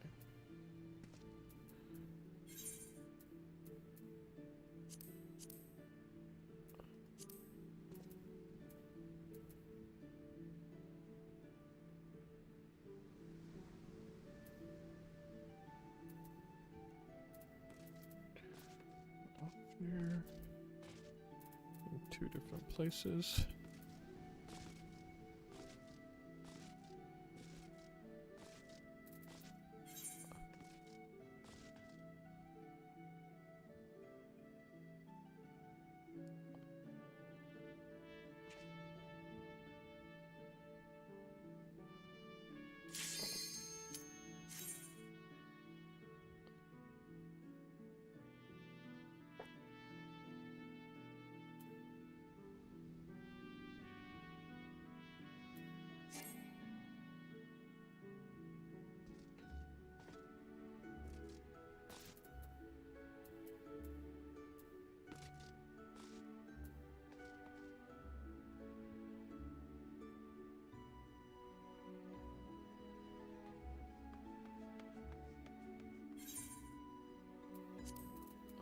one's the main quest, so let's do this one first.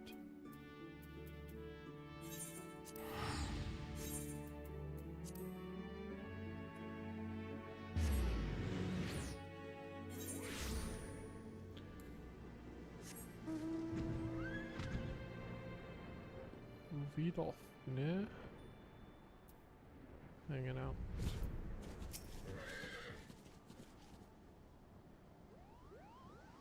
Thou hast to discharge thy duty, admirable child of Mockholm.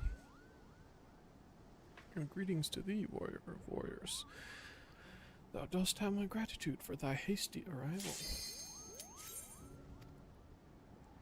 When Nidhogg did meet his end, his minions quit the slopes of the mountain and its once tranquil passages.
Don't got time for stairs.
Sonic out here.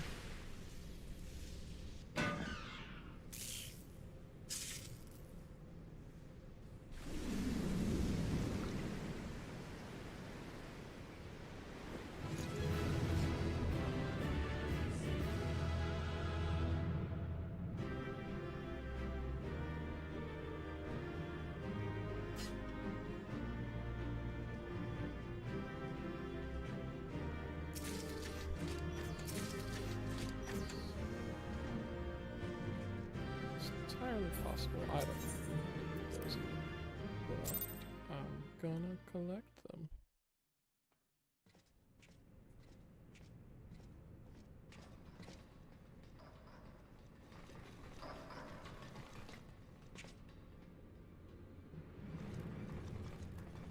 Little kitty.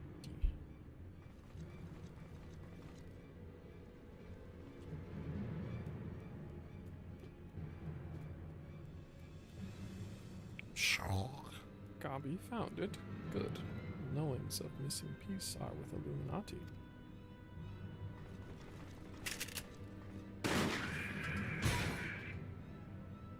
Murdered. Gabi did well indeed.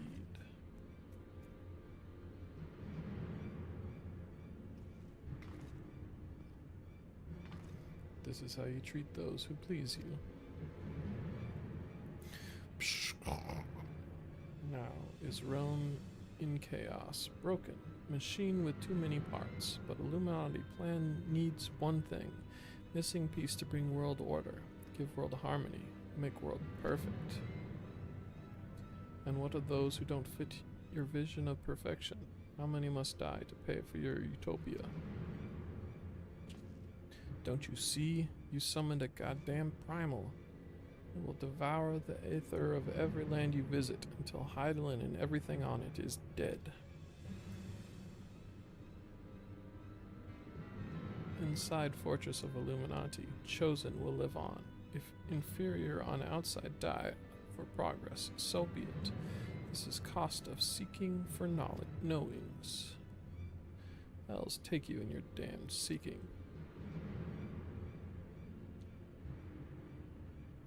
Wise uplanders find a happiness in Illuminati rule. Unwise uplanders, utopia does not need.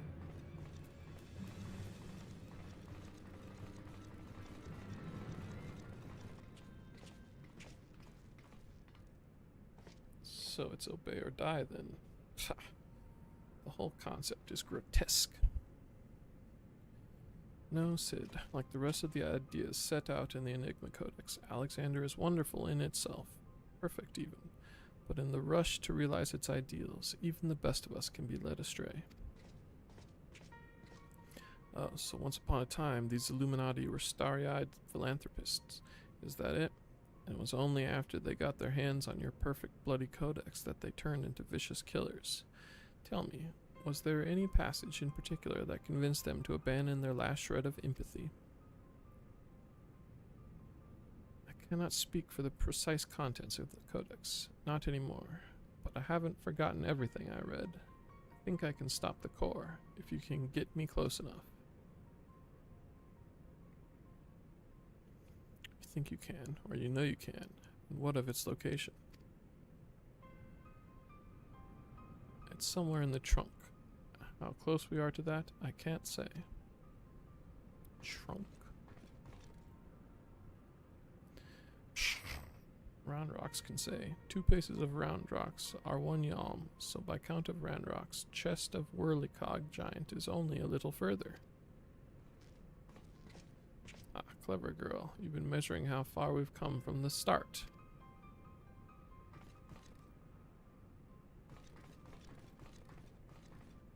Alright, I propose we withdraw for the time being. I don't know what will happen when we breach the core, but I do know that we'll be better equipped to deal with it if we're well rested and ready for anything.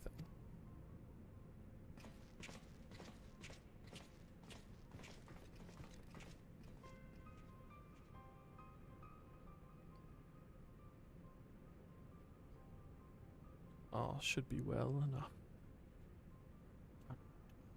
Done.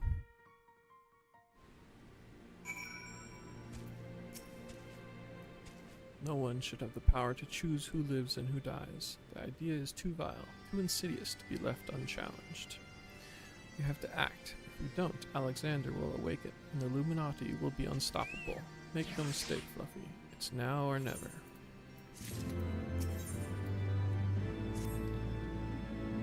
I think I have the knowledge required to shut down the Giant's core, but if I'm to reach it, I'll need you to lend me your strength.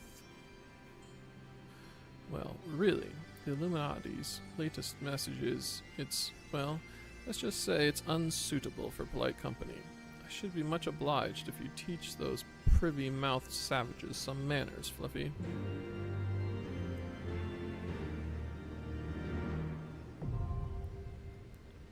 The burden of the father.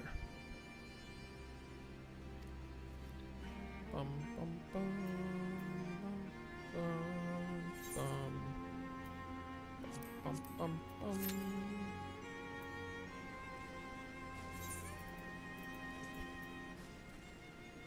Oh, precision.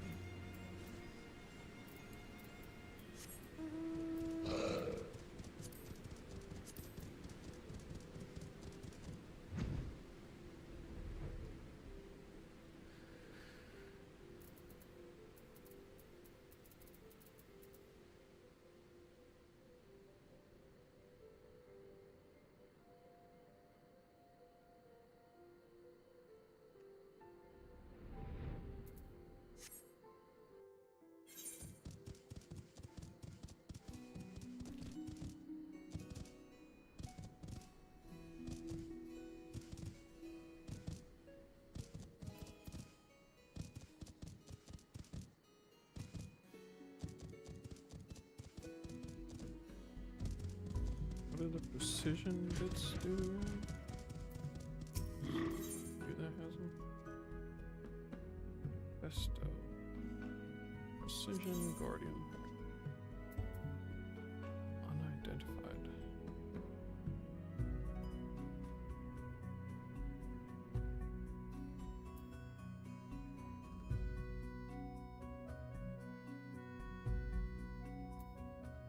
What the fuck? Okay.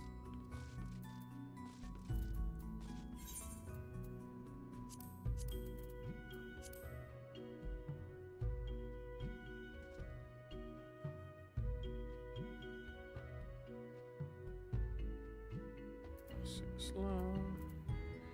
It's not gonna happen.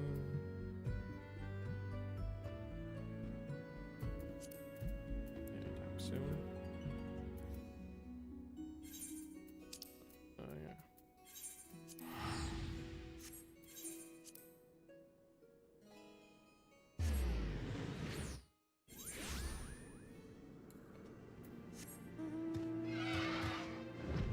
It's probably just about equally close. I ran out the door.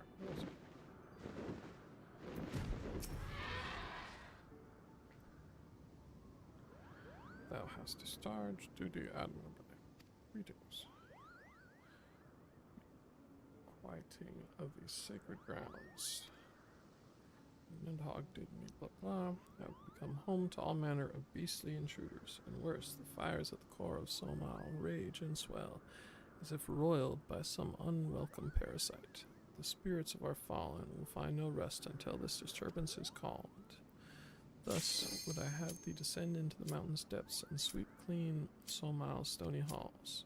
Would that I could perform the deed myself.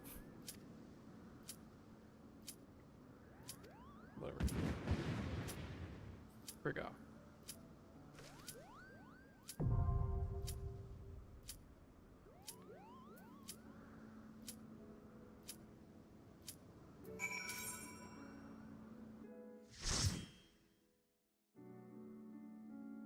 What am I doing? Oh, yeah, okay.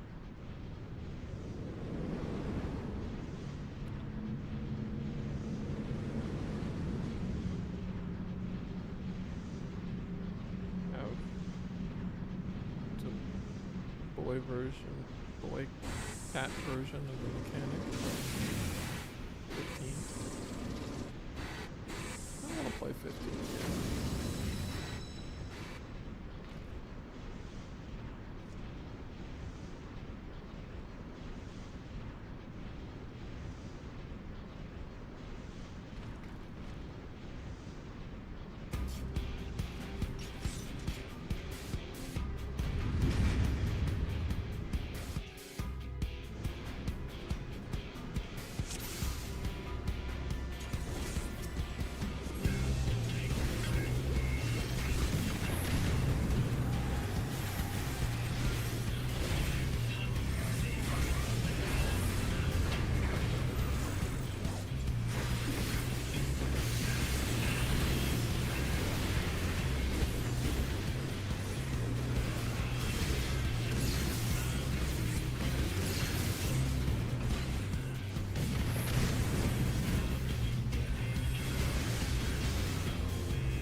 guy.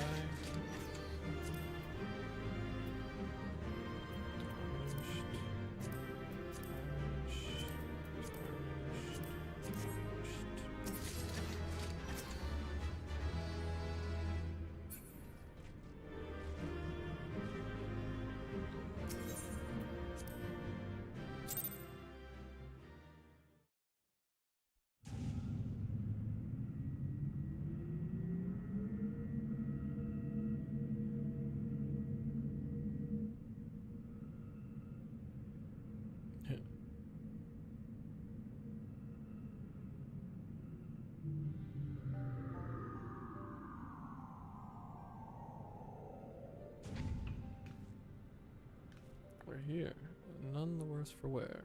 So, if you need another pair of hands, just say the word.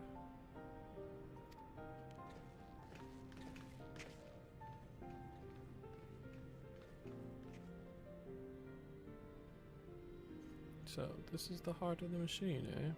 I knew I should have brought a bigger hammer. Not that I'll be needing it, of course. Isn't that right, Mide?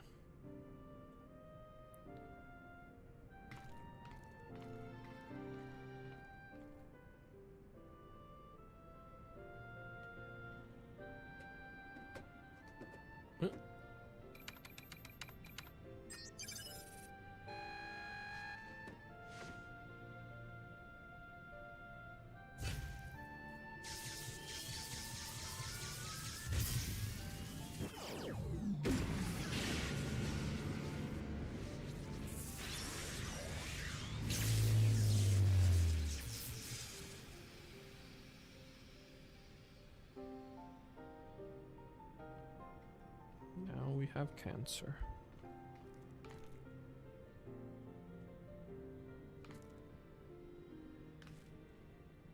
Look. Hello, angry man.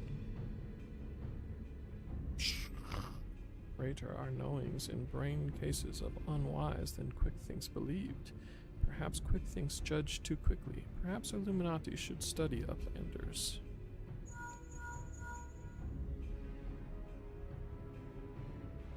It is before eyes of Gabi?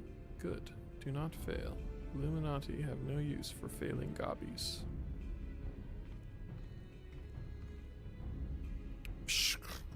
End of Gabi's long wanderings is close.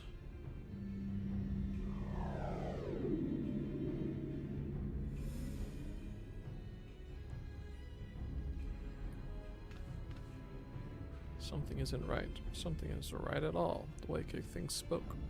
I think he had won.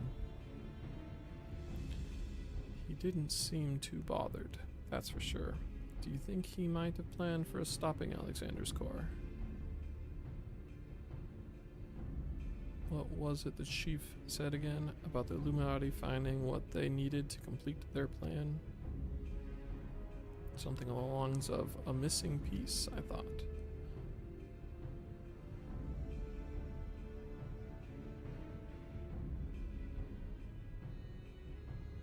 And what of Quick Think's honor guard? The two dolts who are ever at his side. Why aren't they here? The Illuminati must surely have known we were coming. What could be more important than protecting their leader? Well, it turns out we don't attack him ever, so why not? You don't think he sent them to Idleshire, do you? While our backs were turned, like? That would be... Come on!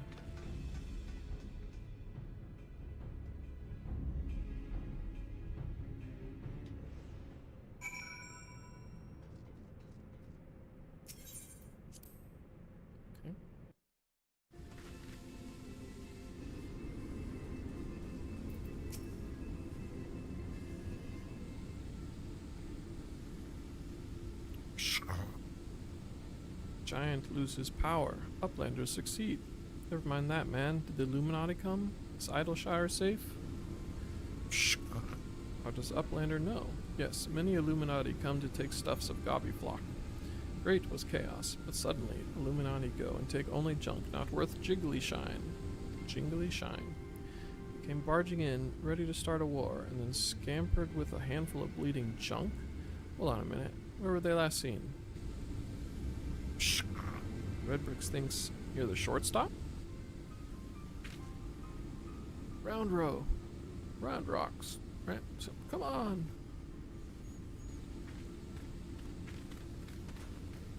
I'll go and find the chief. He'll know what to do.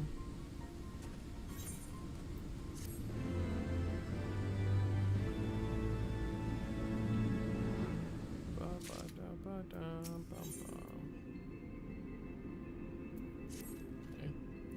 Shh. Uplanders are gone too long for comfort of Red Bricks. Shortstop is place of clashings with Illuminati. Illuminati are up to no good, maybe using confusion to do foul things. Uplander must go and see, make sure all is well.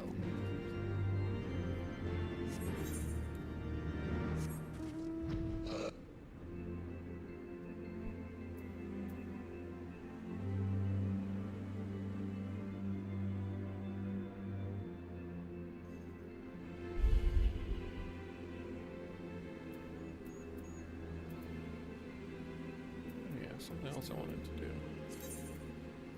Don't think I can use it yet, but I can't even use that most of the time. Only be executed when dive ready. Don't know how to know when dive ready, but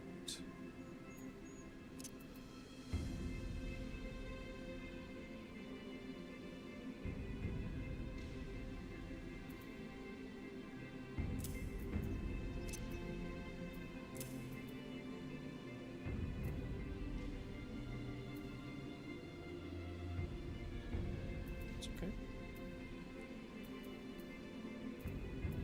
Here's Gogo. Dragon. How do I arrange these so that I like it?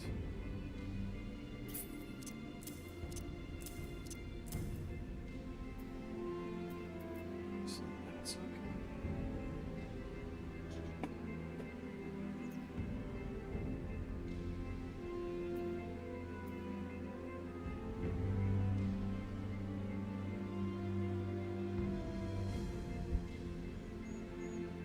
Whatever.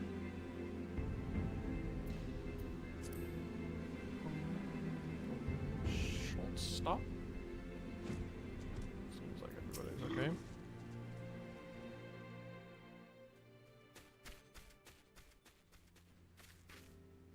Is everything still as we found it? They haven't come back, have they? No, they're gone for now, and everyone seems to be fine, physically at least, but Round Rocks.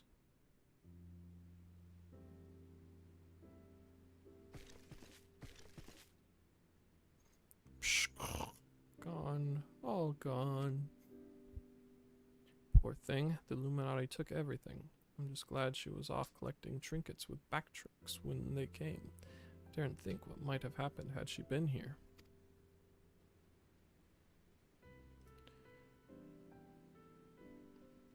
Come, come, little one, dry your tears.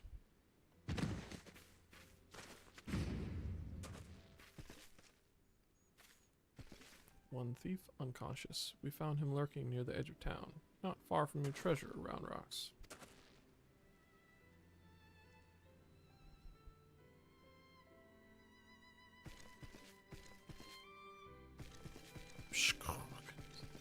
Uplander brings treasures home. Thanks to Uplander. Many, many thanks. It was all Biggs, little one. He had a feeling a few soldiers might be lurking around, waiting to ambush us, and this is what we stumbled onto when we went to look. Why did the Illuminati take Round Rocks' collection in the first place? Surely that can't have been their goal. I wouldn't be so sure. Were I to guess, I'd say that the Illuminati believed something they wanted was hidden amongst Round Rocks' pile of trinkets. Rather than waste time sorting through them, they decided to take the lot. But when they subsequently realized they didn't have what they were looking for, they crept back into town to wait for a chance to seize whatever it was they actually wanted. What if bad gobbies want most favoritist treasure of Round Rocks, one that is safe with Uplanders? You mean the glowstone that Fluffy borrowed? But of course, it's been sitting in the decoding machine all along.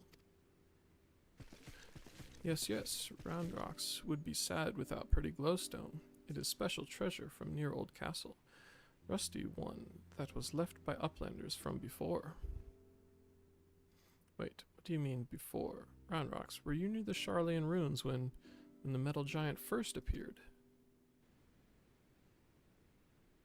Yes, Round Rocks saw Whirlycog giant stand 3 years ago, but it was only for a little bit, and big gobbies do not believe Round Rocks. 3 years ago, when someone tried and failed to summon the primal.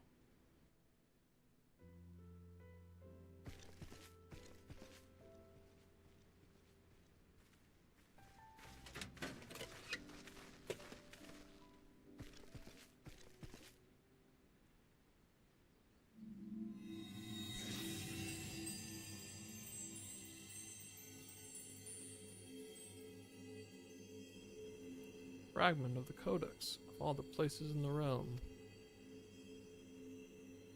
Only a fragment of the original, so that crystal must be the Illuminati's missing piece.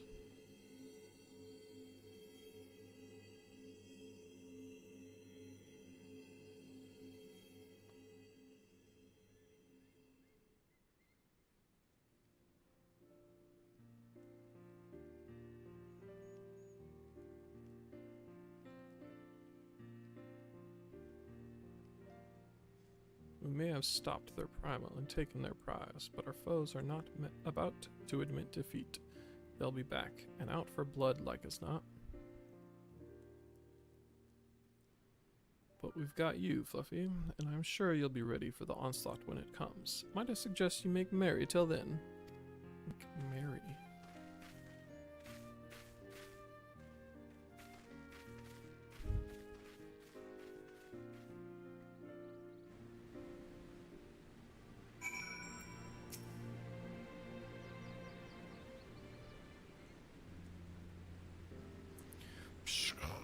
Round Rocks is happy.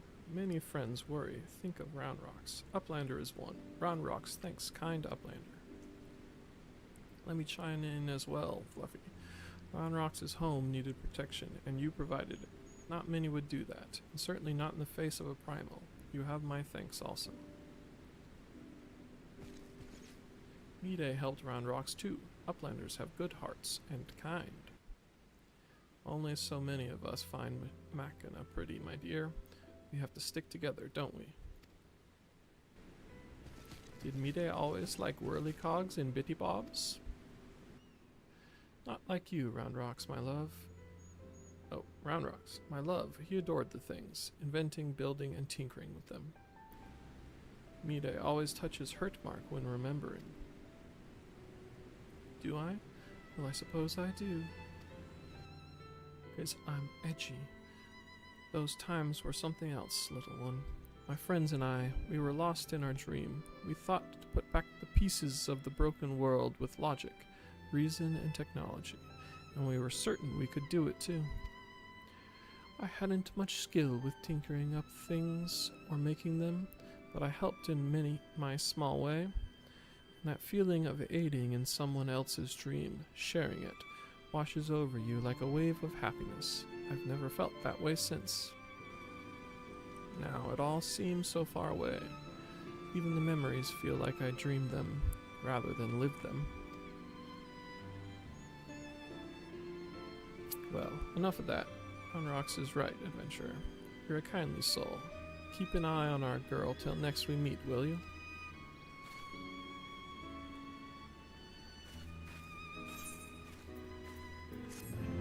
Some bolts and nuts and screws. I don't know why.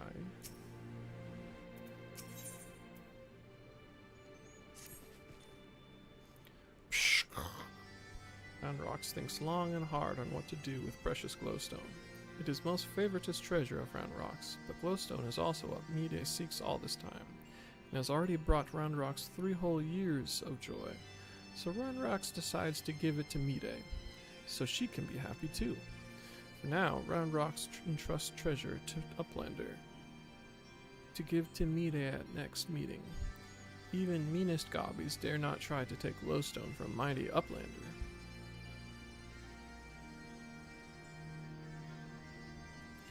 Round Rocks does not know where Mide is now, but she often gazes out on giant of whirly cogs from broken watercross. Maybe Uplander finds her there.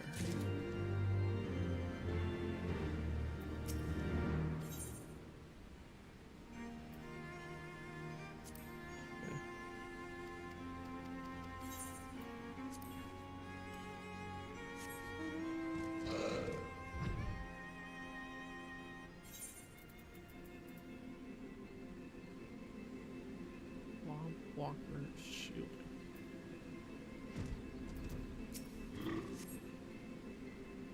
From afar, that mass of steel has a certain majesty, does it not? Something tells me you didn't come here to share the view. What is it? Round Rocks means to give me the Codex fragment. I couldn't possibly accept. She values that stone over the rest of her treasures combined. And yet, it may be safer in the hands of one more capable of defending it. Safer for all concerned. Gods know the Illuminati will stop at nothing to get it. Very well. If she feels I should have it, I will hold it in safekeeping for her.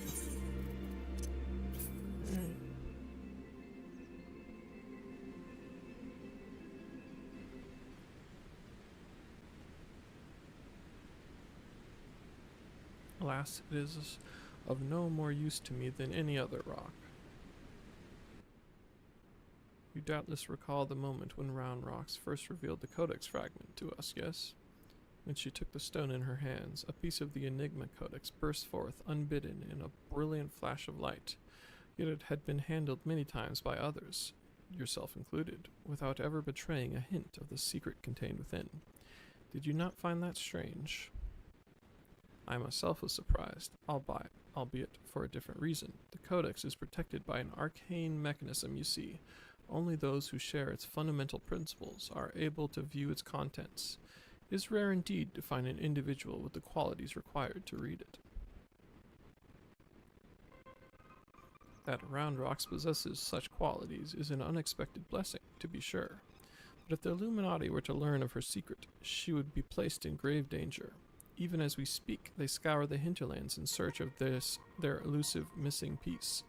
But as far as I know, they still view our friend as a mere collector of misplaced items. For her sake, we must do our utmost to draw their attention away from the Big West shortstop before they take it into their heads to return, and it is for that reason that I mean to leave this place. When the Illuminati learn that I have the fragment, it is my hope that they will focus their efforts on ascertaining my whereabouts. Needless to say, I may not return to Big West shortstop for some time. While I'm gone, I would ask that you watch over Round Rocks. See that she does not come to harm. You have my thanks, adventurer.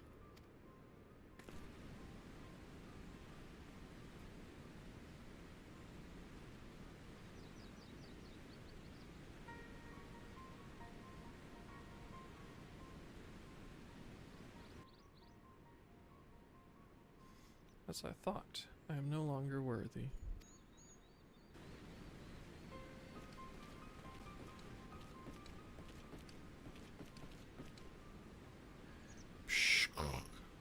Wedge searches for Uplander with much urgency. Uplander must return to Big West shortstop at once.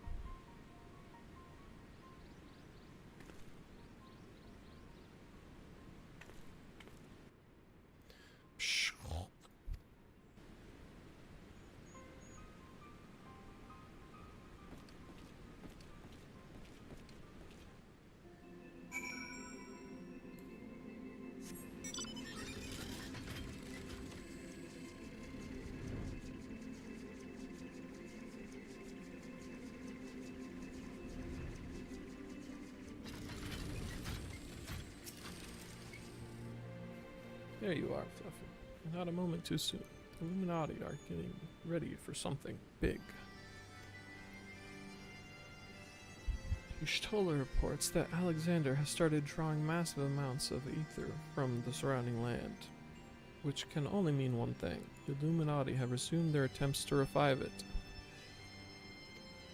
And what's more, Backwards reports that the goblins are amassing substantial quantities of explosives and supplies. By all indications, they're building another weapon. In short, it's bad.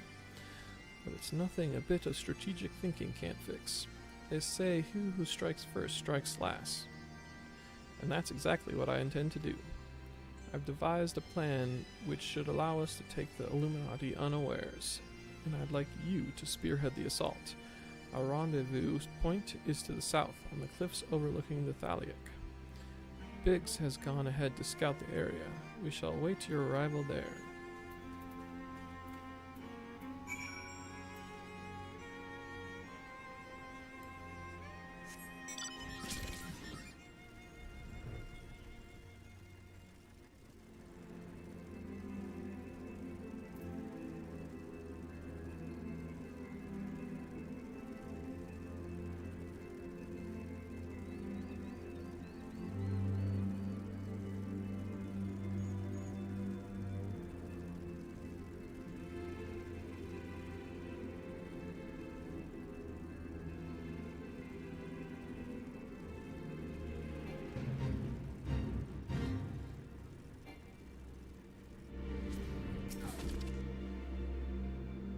Lovey, good to see you. I take it Wedge told you the situation.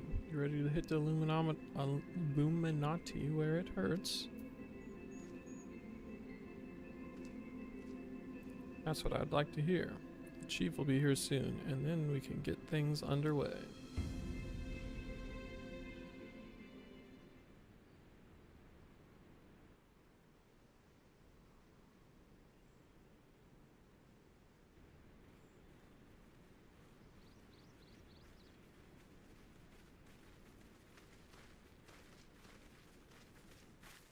Bloody hells, ain't Shtola. No one told me you were coming. Rude. An etheric disturbance of this scale demands my personal attention. Judging by the marked fall in ambient aether concentrations, the situation is far graver than previously assumed. And you are certain that steel monstrosity is to blame.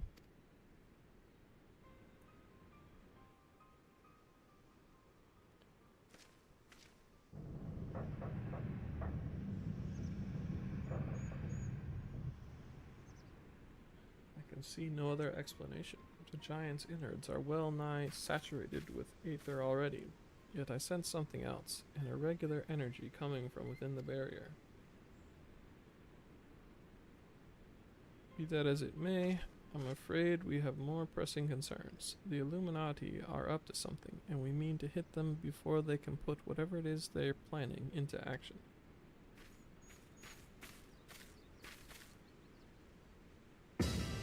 To which end, allow me to introduce my newest and perhaps most astounding invention, the Electro Jammer 3, first of its kind.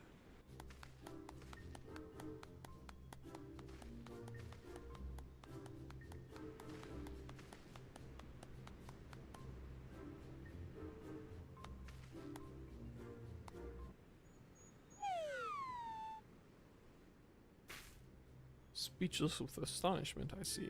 As well you should be. The high-frequency waves emitted by this device will interfere with any and all enemy communications, making it impossible for them to coordinate an effective defense. With it working in our favor, victory is all but assured. I see. So assuming I have understood correctly, you need only activate this electro jammer of yours, and the Illuminati will be plunged into disarray, affording Fluffy and his friends ample opportunity to take them unawares. Very well, proceed.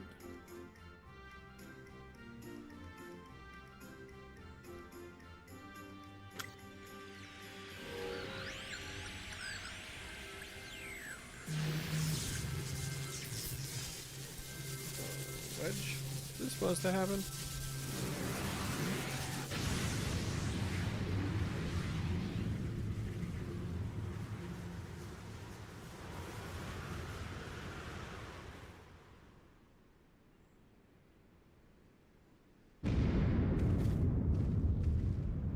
Bloody hells.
woken it up.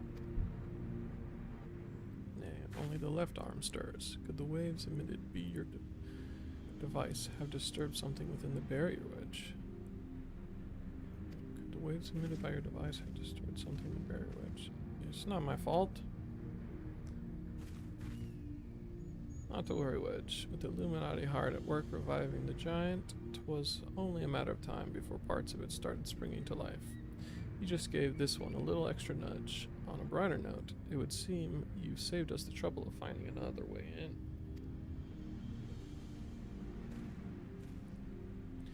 Luffy, old friend, it's time for your customary heroics. The Illuminati are likely still scrambling to work out what just happened.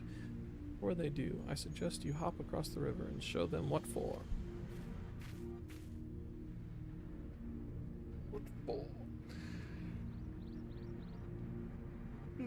Must needs discuss these developments with Master Matoya. Sid, would you be so good as to accompany me? Your insight may well prove useful.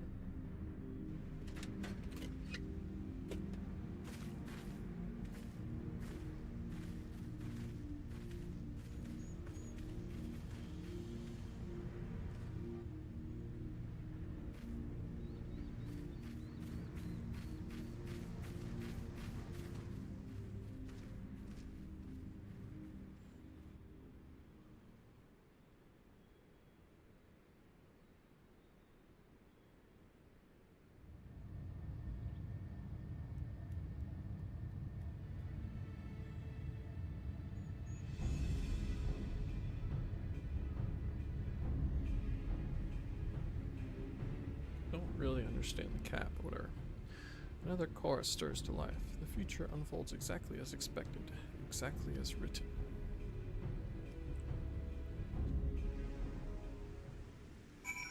Oh.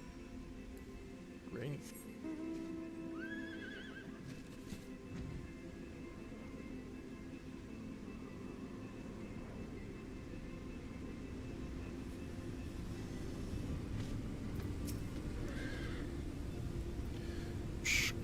Uplander feels shivery shakes. Arm of steel giant is wide open, and no Illuminati in sight. Fist of the sun.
Oh yeah, dungeon.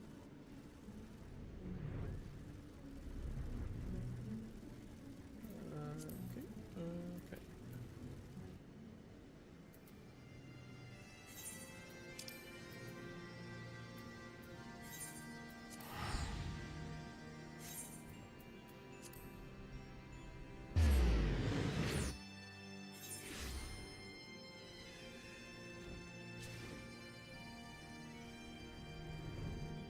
There's a way just up. It's much better.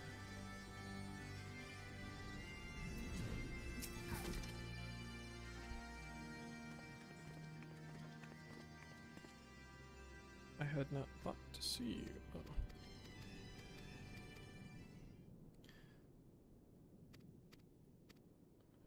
As promised, I brought the matter to my sire. Hearken to his answer now. For 1,000 years have I mourned my beloved, who gave her life to forge peace thy king betrayed. Such was my lot, until a child of Ishgard came unto me. For want of warmth, she wrapped herself in a dream. Yet the world will remember her deeds. For truth, she fought. For justice, she sinned. For redemption, she sacrificed and became as light. To follow one's heart, to have faith in one's convictions, be it for weal or be it for woe. Such is the folly and glory of man and of dragon. He hath entrusted the choice to us, and we have made it. We will keep faith with you who walk in the light. And you accept Sir Americ's invitation. Let it be known that I, Vidofnir, shall journey unto Ishgard on behalf of my people. We are honored to receive your answer, and will convey your words to our allies without delay.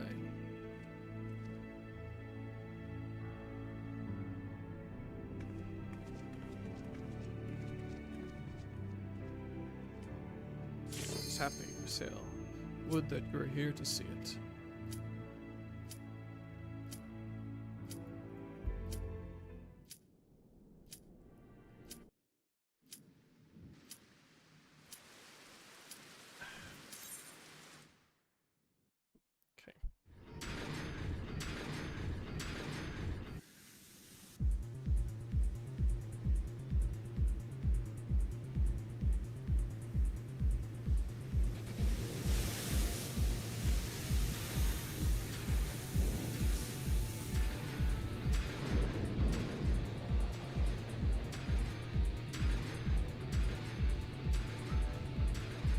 Theoretically, I'm done with Alexander.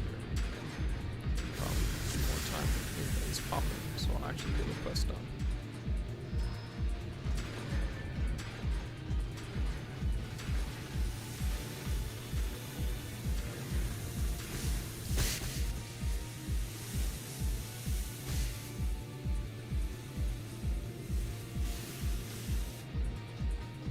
Fun mechanic. Faust.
Hate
it when you move along, dude.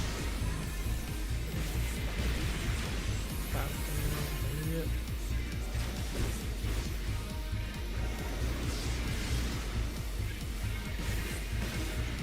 I honestly go back to using my mouse. It's not really much.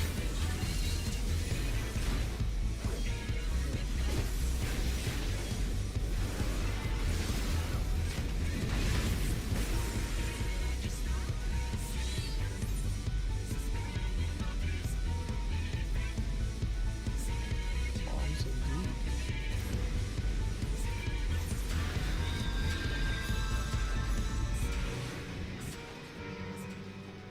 So we're supposed to be doing something with those bombs.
movie. Well done, lad.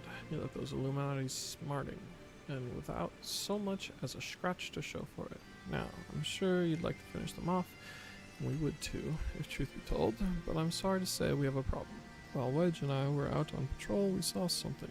You see, a meeting between Mide and the enemy.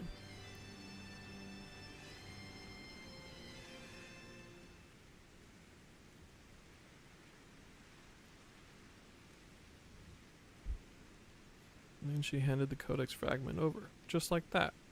The way she sauntered back into Alexander with the Illuminati, you'd think this was their plan all along. It certainly looks that way, aye. But we can't rule out the possibility of coercion, considering the parties involved.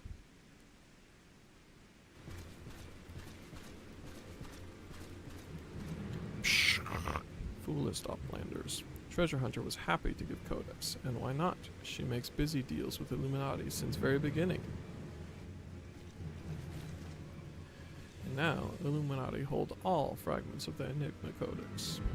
Treasure Hunter betrays Uplanders' trust and forfeits their future in so doing. What a load of old bollocks. How daft does he think we are? Now, Biggs. The Grand Master of the Illuminati said it. It must be true. Shh. Everything is as written, as it must be. The Illuminati are to guide chosen to perfect world. Not one piece can be out of place. With this, another page becomes reality. When the Illuminati find missing piece, prophecy will be fulfilled.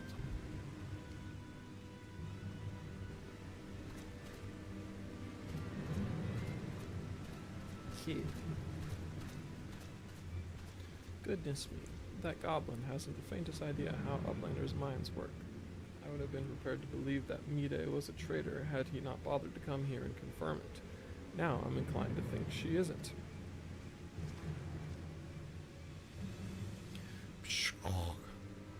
There may be truth to what Quickthink says. Backward scours over data, looking for knowings of what happened 3 years ago. Backrix finds mention of a group of Ari treasure hunters 3 years ago. Group went to investigate ruins near Thaliac River, only to perish in sudden shivery shakes. 3 years ago, you say? That wouldn't be the earthquake that accompanied the failed summoning of that primal, would it? Bugger me. Are you saying it was the treasure hunters doing the summoning, and that Mide was one of them? Now, hold on a moment. I'm willing to accept that Mide may have been a member of this doomed expedition, she being an Ari treasure hunter and all, but I fail to see what interest such a group would have in the ideals of the Enigma Codex, let alone summoning a primal. Such was question Backrix asked himself, so he spends much time gathering knowings, and finds answer in book lent to him by Charlian Uplander. Genius technologist who writes Enigma Codex 100 years ago is Ari Zayla with blue hair, exactly like Mida.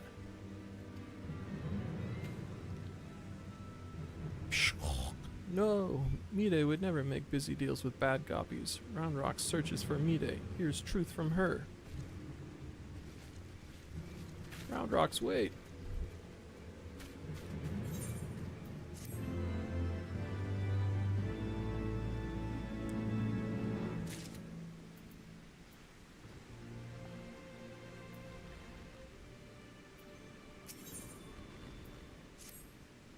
If you're worried about Ranrox, don't be. Wedge won't let her come to any harm. Truth be told, I'm more worried about this business with Mide. Still, we should be careful of making any rash decisions. As you can bet, that's what the Illuminati want. For now, I reckon we should give her the benefit of the doubt, innocent till proven guilty and all that. And anyways, we've got more pressing matters to deal with, namely, taking back that Codex fragment and pushing on into Alexander before the Illuminati have a chance to shore up their defenses. Ready for another round? Good. Sooner you get going, the better, I reckon. Oh, and when you're in the belly of the beast, be sure and break something for me, eh?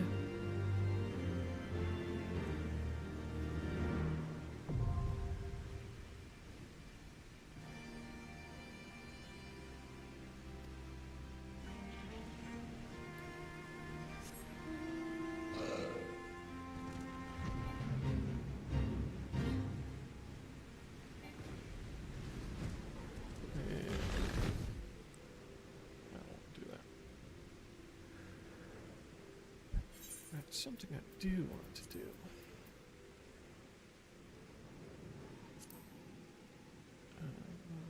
Now I'm getting Medan bits and bobs. I see.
Manifestos are probably from extreme mode, I imagine.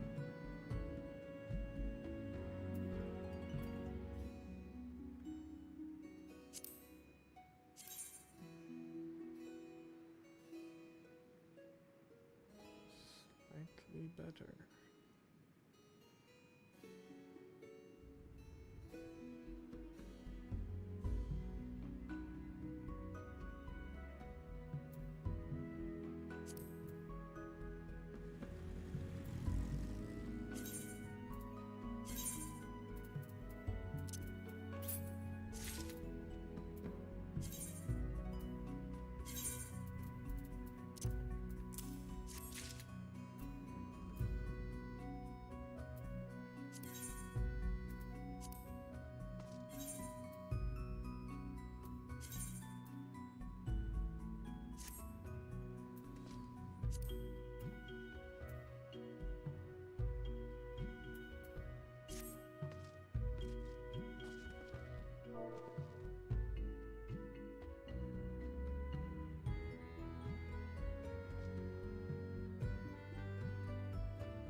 Guess I could see what the stuff looks like.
important the dog is.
There's mechanics I'm supposed to know. Suppose there's also a way to learn mechanics that I haven't done.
whatever.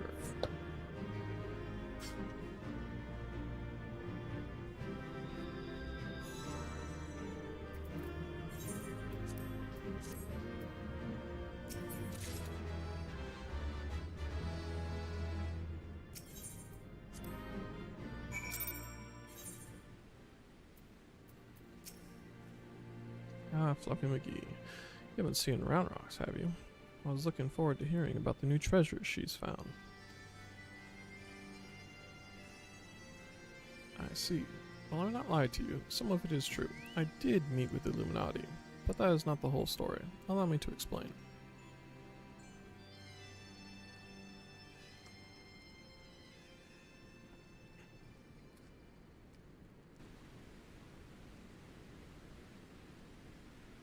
You're saying you handed over the Codex fragment to stop the Illuminati from coming here and taking it?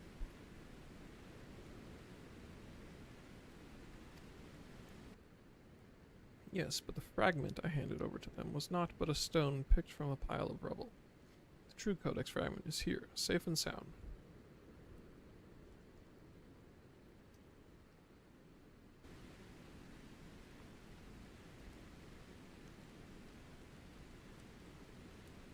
I bloody knew Quick Things was lying. The way he told it, you'd been working with the Illuminati all along. Load of old bilge, the lot of it.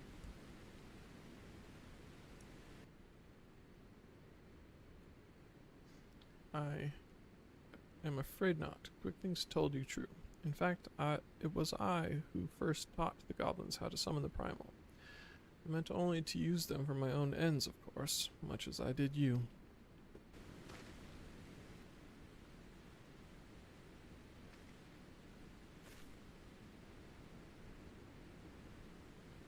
The author of the Enigma Codex was an ancestor of mine. Creation of the so-called perfect world proposed within it has long been the goal of certain members of our tribe, myself included. For years we strove in secret to realize its high ideals, free of the twisted elitism which seems to have infected the Illuminati. During that time, there was one who served as our leader, a man who made us believe that our perfect world was within reach, a man with whom I fell in love. I wished for nothing more than to see his dream come to fruition.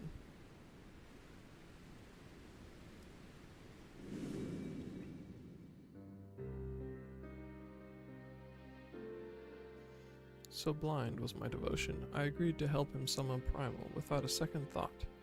The danger to our lives never even crossed my mind. On that day, 3 years ago, I came to know the folly of our mission.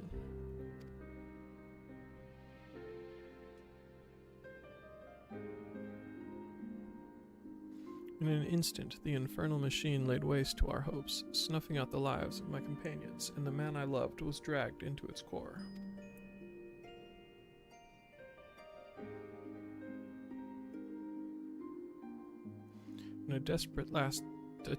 In a last desperate attempt to make right our mistake, I called forth a barrier with which to seal Alexander. At that moment, however, the Codex shattered and the Colossus vanished without a trace.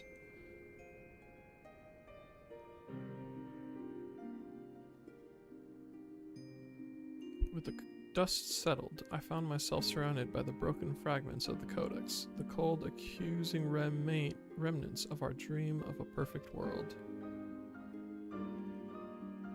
I got a tear scar, because I cried so hardcore.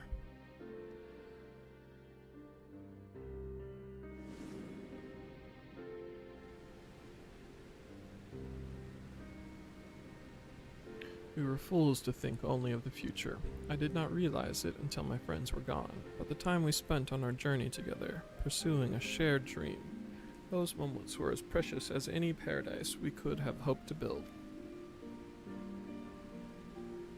It's a sad old tale, I'll give you that.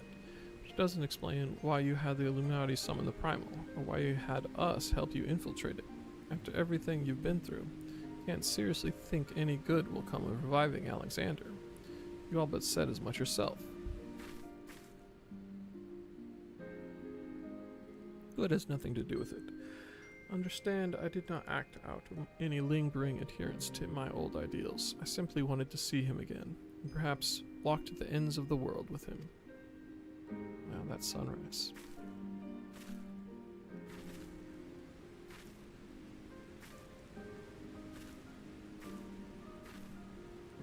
It wasn't even a sunrise, they just turned on the fire. Him?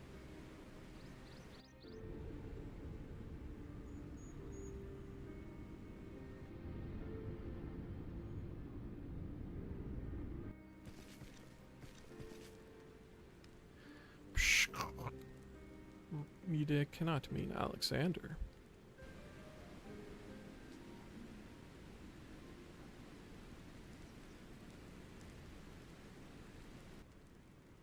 Not Alexander itself. The soul, I believe, still resides within.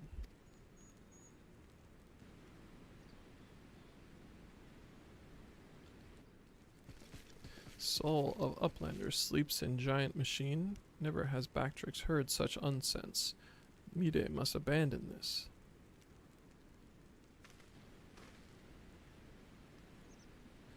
Now's not the time.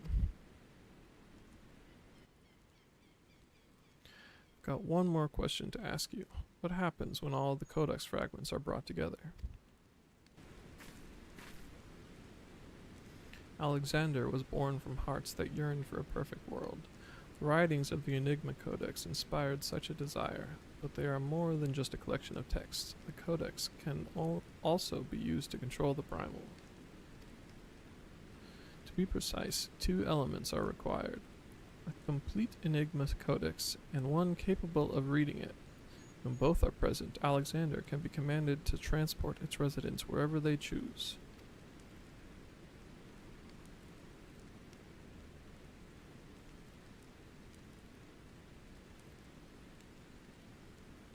I myself was once able to read the Codex, but those days are long gone.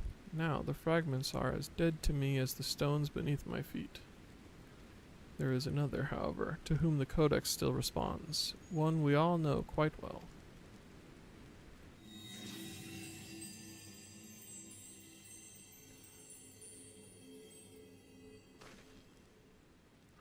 What? Round rocks? Are you saying that little girl is the key to controlling a bleeding primal?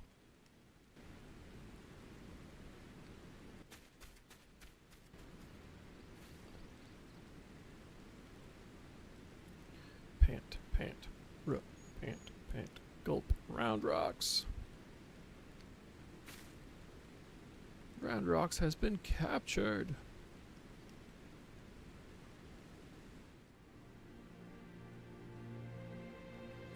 Now we're fucked.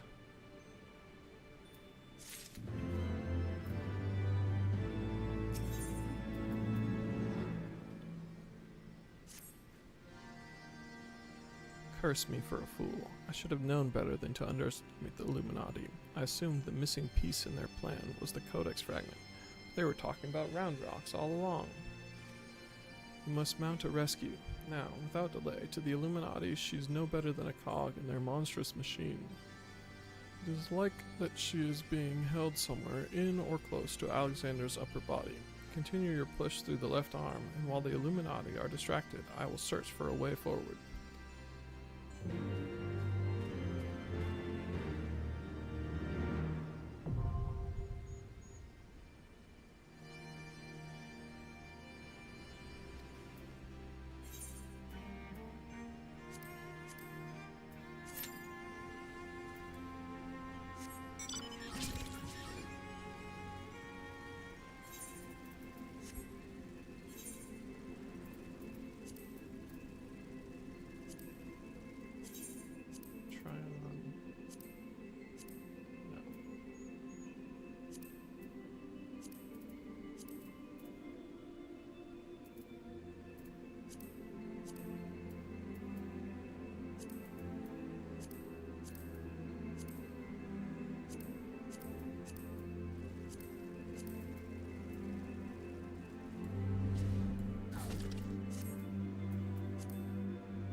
Miss Whoopass.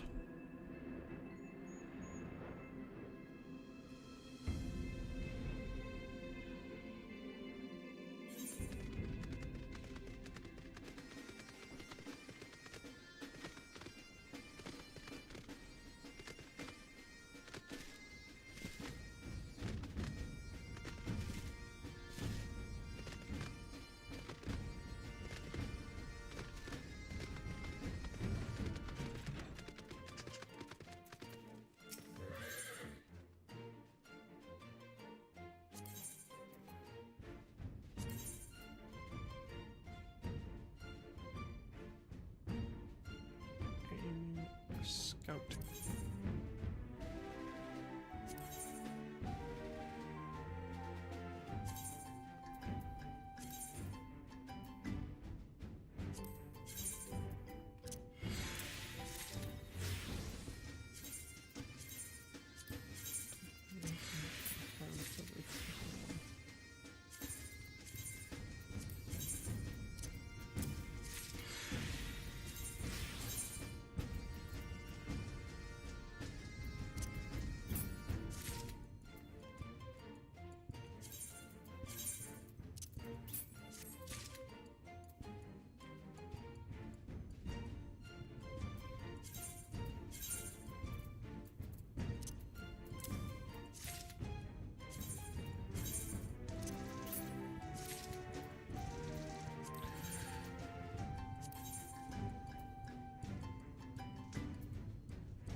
Alright, now I have Ludan,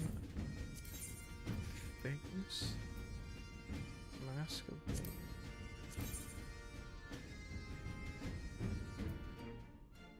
Augmented Shire, right.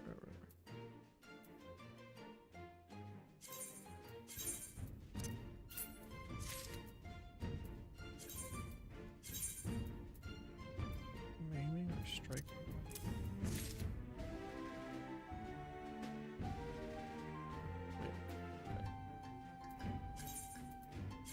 These tooltips are fucking crazy.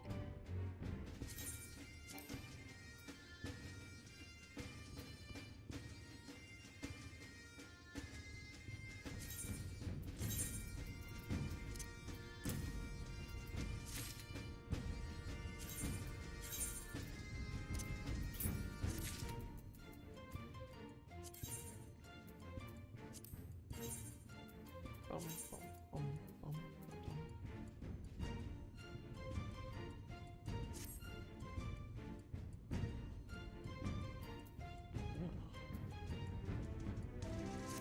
Interesting.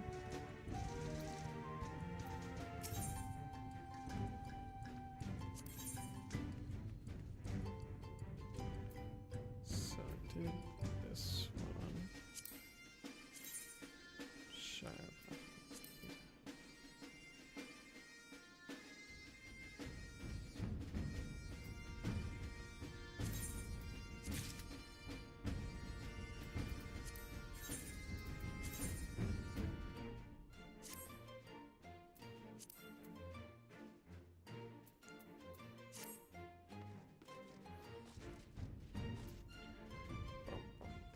Bum, bum.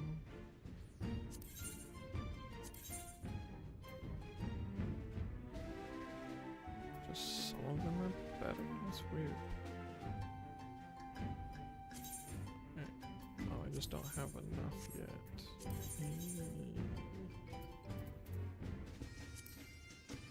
Okay. Tarnished Precision Guardians. Precision.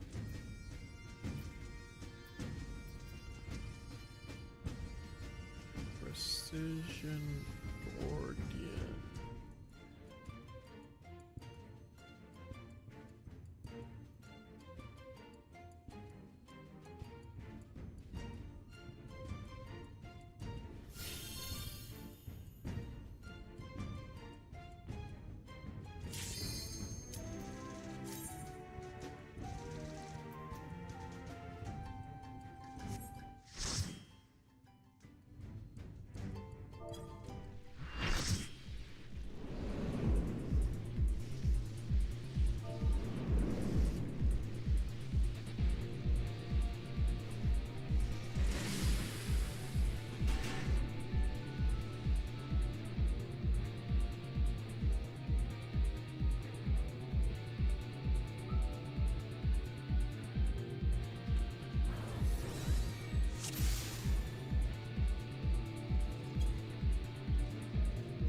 Summons Kitty.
sure what I do with unidentifiable ore, but a lot of people sell it, so...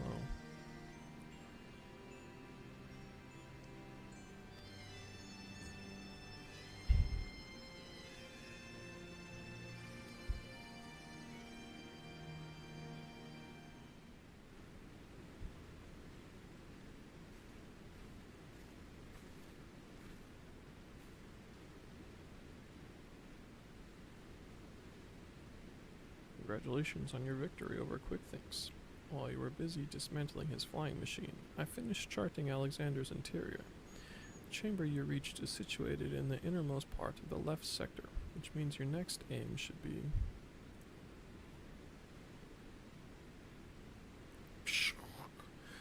Backrix does not trust Treasure Hunter. 3 years ago she summoned Metal Giant. Backrix wonders if she still wishes to finish mission of Dead Comrades.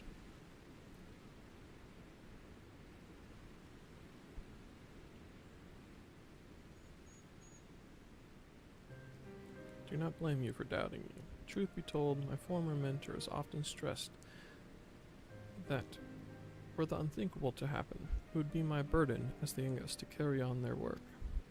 But building the Codex's perfect world was their dream, not mine. I only borrowed it. As long as I was with those I held dear, I could happily have devoted myself to any cause. Seeing their passion, their joy, that was what filled me with resolve. And it was that which drove me to collect the pieces of the Codex. All their talk of learning and reason, of justice and perfection, meant little to me in itself. I sometimes wonder why I was able to read the Enigma Codex in the first place. Mayhap it was because my youthful mind was as a blank slate, receptive to any ideal, if put convincingly enough. In the end, of course, it didn't matter. The Primal took my friends' passion, their joy, and their idealism, and ground them into dust. Though I survived, my commitment to the cause did not. But simply, I had no need for a perfect world without them to share it. So believe me when I tell you that I did not seek Alexander's return to realize the dreams of the dead. I only wished to see him again. Meaning your leader.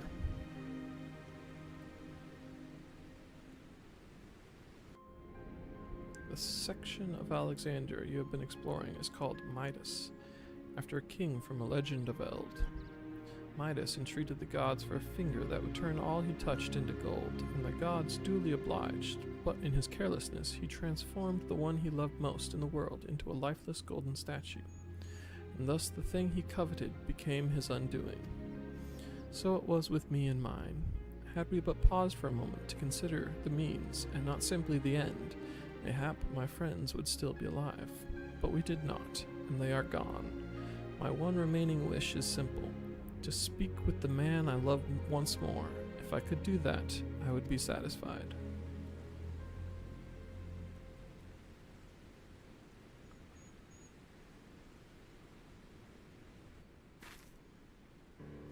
There, I have told you everything. Assuming no one else wishes to question my motives, I would speak of Round Rock's rescue, as was my original intent. Now listen well.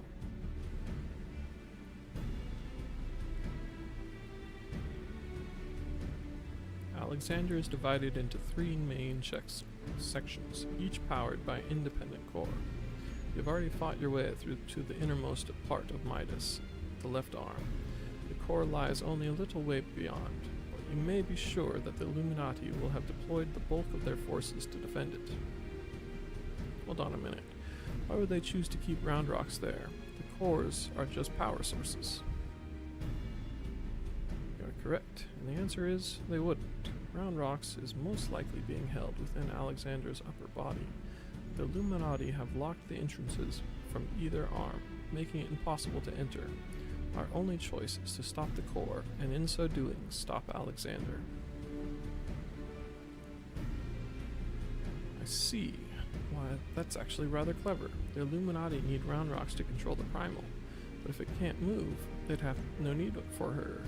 At the very least, they'll have no choice but to keep her safe until the Primal is in working order again. Activating those cores would have used up every crystal the Illuminati had. If we destroy the second one, I doubt they'll have enough to get them operational again.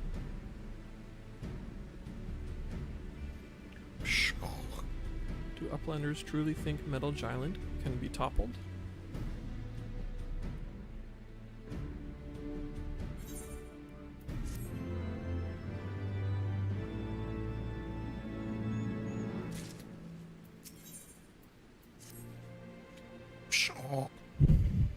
Treasure Hunter truly believes soul of lost love sleeps in Metal Giant. Madness, but Backrix does not doubt resolve to rescue Round Rocks. Go with Mide deep into Midas and deactivate second core, but do not underestimate Illuminati. Day and night they bring supplies into Steel Fortress. Backrix suspects Illuminati are tinkering, making new weapons. Tinker making.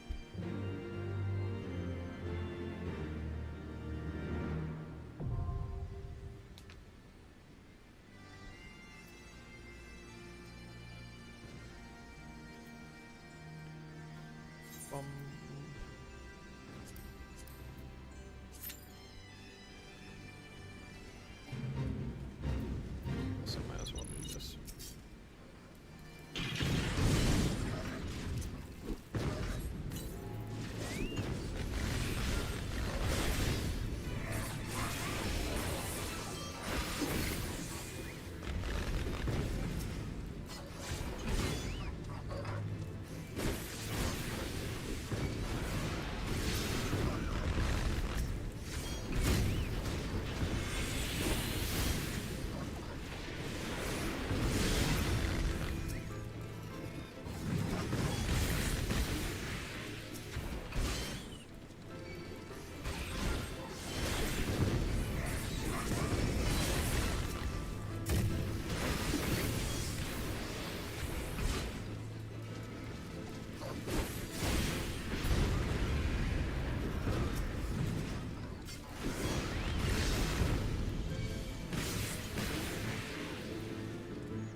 for time.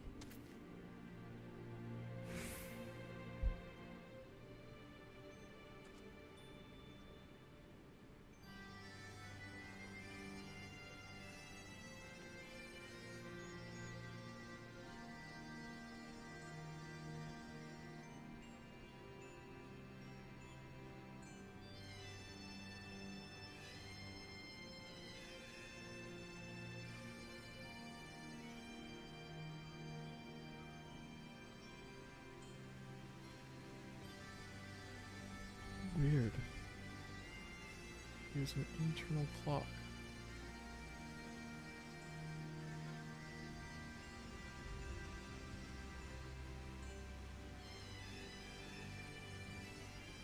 So this has a potency of 300.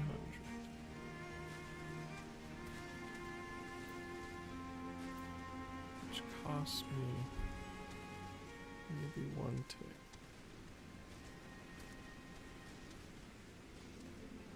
This is also potency of 300. So the main thing is that I just use a true thrust again.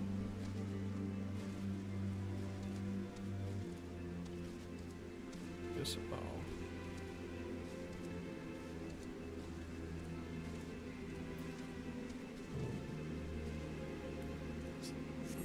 Either way.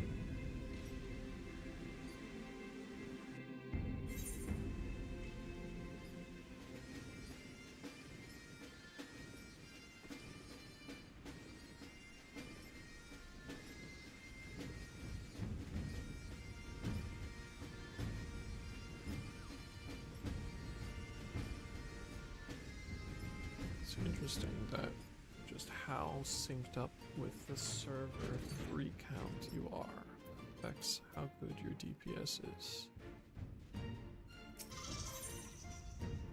Very weird.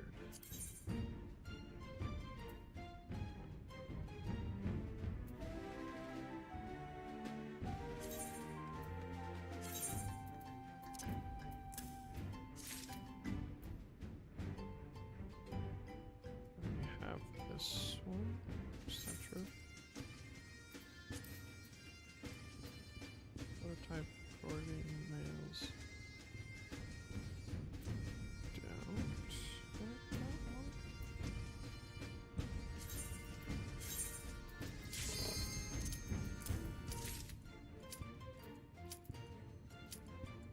I guess I can see.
noticed, the first time in my life I've ever noticed actual dyslexic letter switching.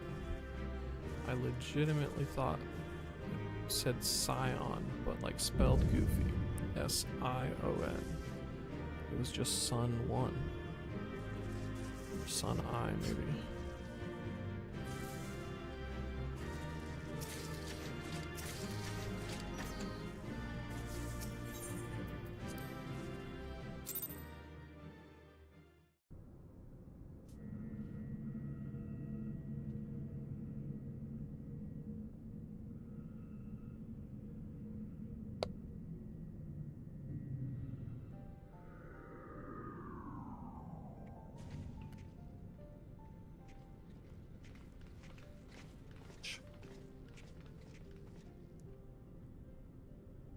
Second core, I do believe. Once that's out of commission, Alexander won't be going anywhere.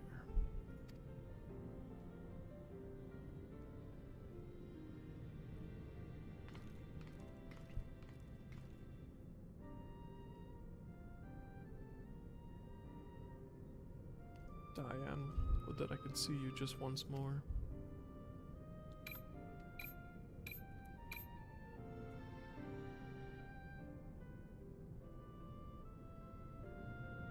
Farewell, my love.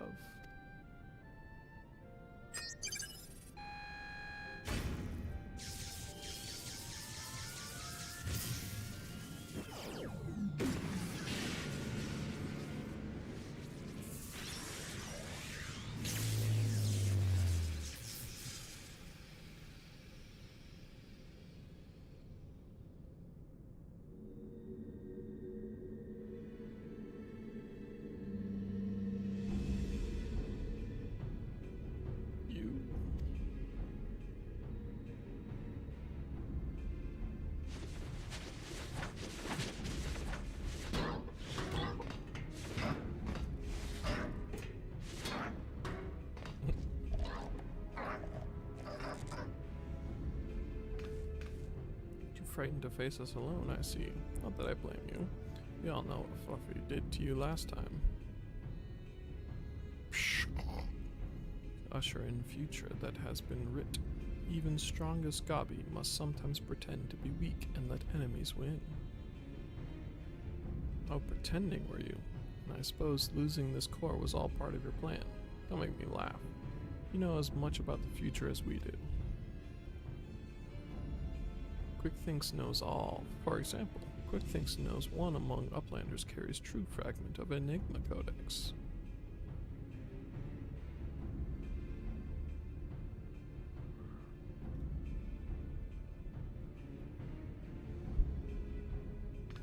Seems the game is up, Biggs. There's no hiding the truth from Quickthinks. Very well, I admit it. I have the fragment, but I won't be handing it over to the likes of you.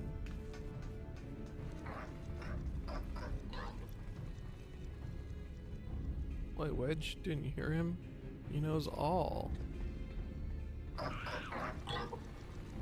Which means he knows that what you're carrying is a worthless rock, while I've got the genuine article tucked away in me small cloths.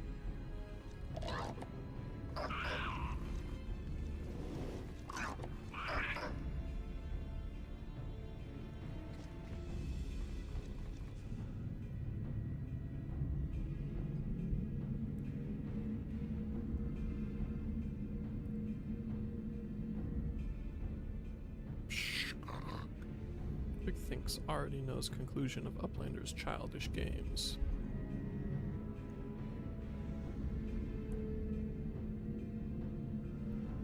He's coming for me. Eh? What's he waiting for? Long ago was outcome decided. Uplanders think they are victorious, but luck is no friend to them today.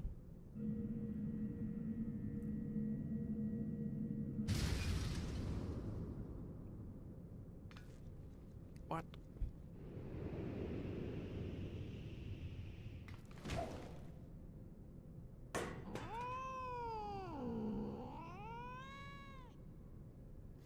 Now, Enigma Codex belongs to Illuminati. All pieces fall into our hands.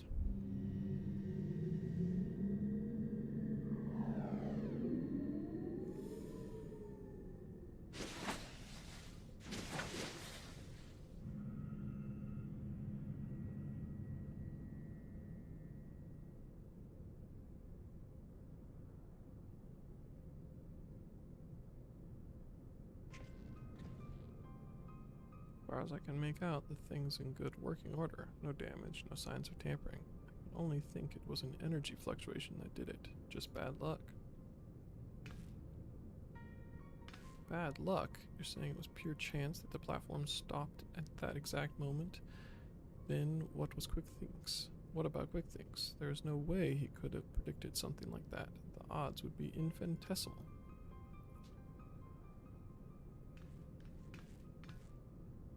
Well, however he did it, the fact remains that he did.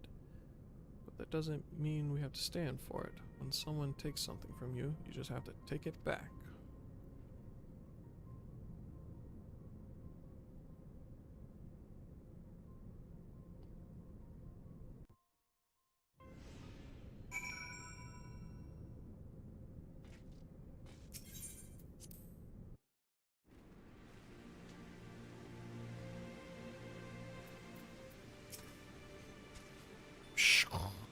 Do Uplanders forget something? Matters are too urgent for such foolish doings. Facts. What? Tongue flaps of Uplander make Backrix almost to laugh. Uplander claims already to have stopped core and lost fragment to Quick Thinks. Look here, Uplander. Backrix has brain case like steel trap, catching all heard things, all seen things, and he saw Uplanders leave but few moments ago. Backrix senses something is amiss.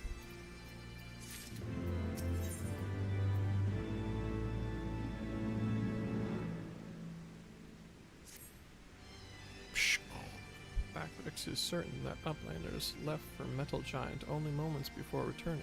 He watches Uplanders disappearing over horizon with own two eyes. But it is impossible to return so soon if Uplander's tale is true. Why Treasure Hunter also makes such claims, Backrix does not know. But Uplander, go Uplander. Trade tongue flaps with Mide and together think of explanation.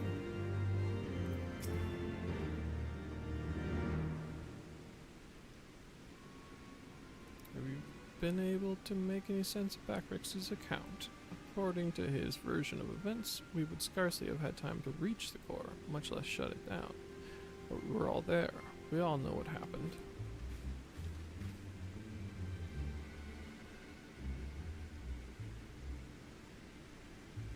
Be sure he's not just confused. Maybe he got lost in all that data of his and forgot the time.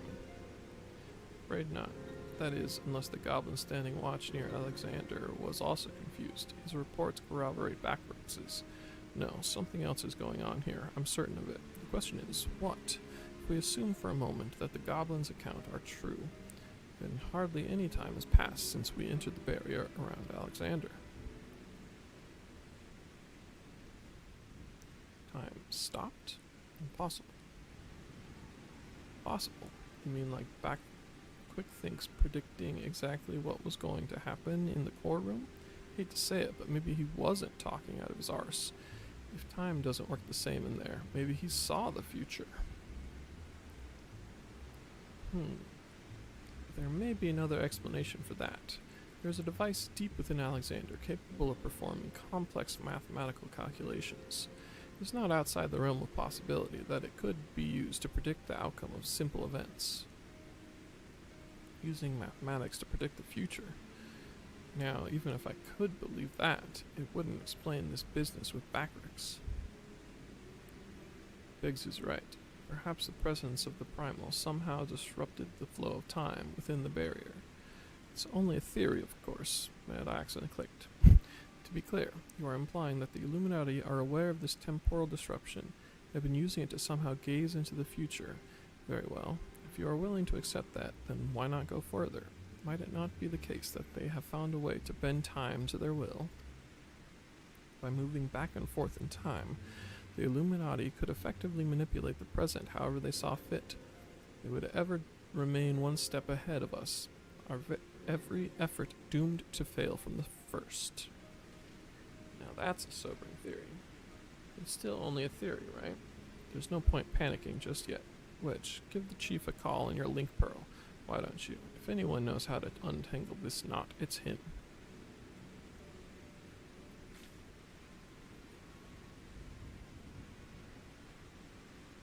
Chief, it's me. It's about Alexander.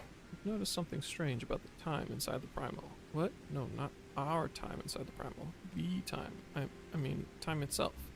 Chief, it might be best if you just came here. Aye, aye. We'll await your arrival.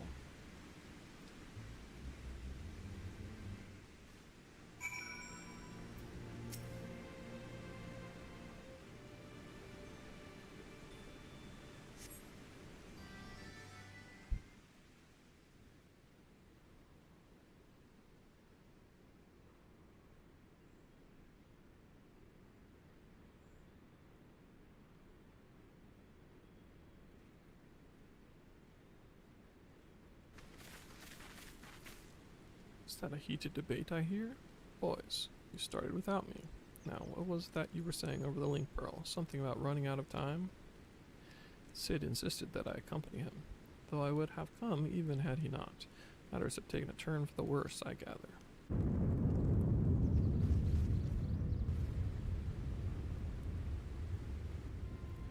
Say that again.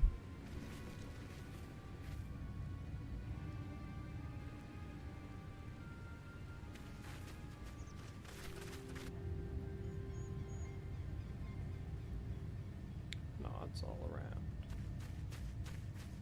Everybody gets a nod. Oh. First crack of dawn right there. Etheric fluctuations are akin to those I observed shortly before the primal's awakening. In the absence of a functioning core, its form is dissipating, albeit slowly. Shtola, would you mind lending me your goggles for a moment? Can't hurt to have a second opinion.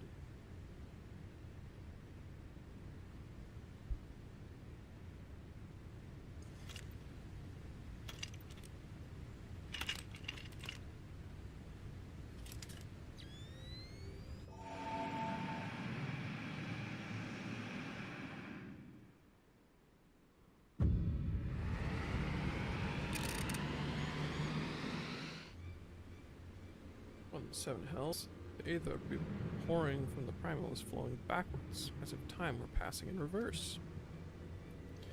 Cannot be. Such a phenomena is wholly without precedent.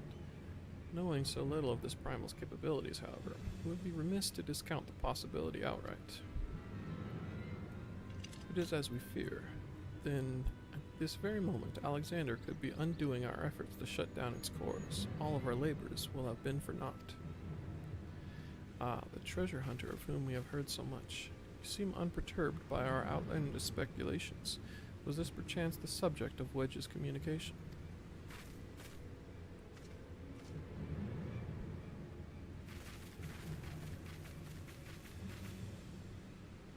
Gods help us. If there is any truth to this, it won't matter how many cores we disable. The Illuminati will simply undo any damage we cause. We can just stay inside. What do we do, Chief? How do we even begin to fight something like that?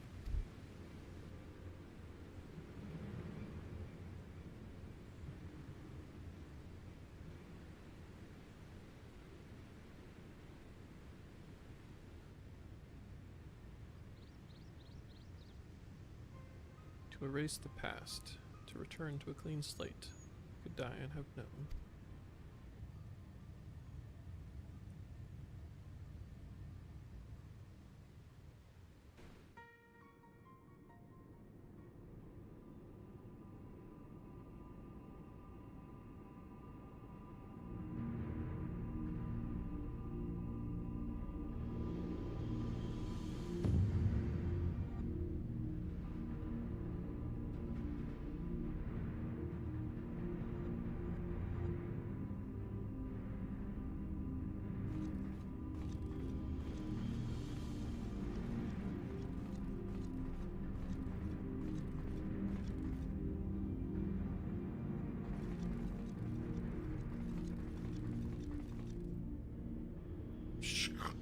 Preparations for restoration of Enigma Codex are complete. Calculations show margin of error for future readings is 0.03%.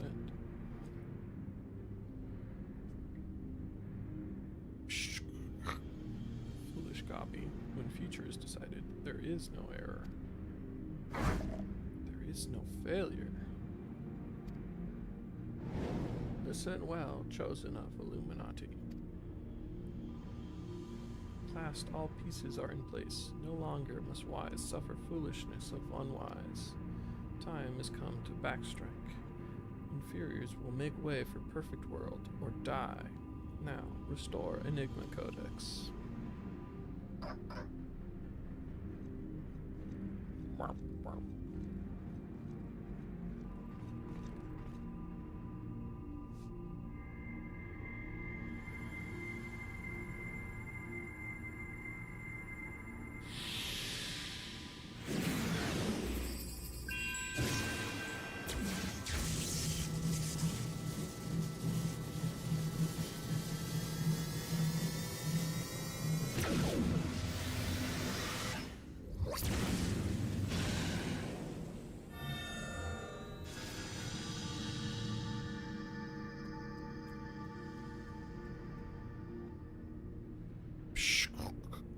Now is Alexander Illuminati's to control. Soon will cores disabled by uplanders be disabled no longer. Reverse time.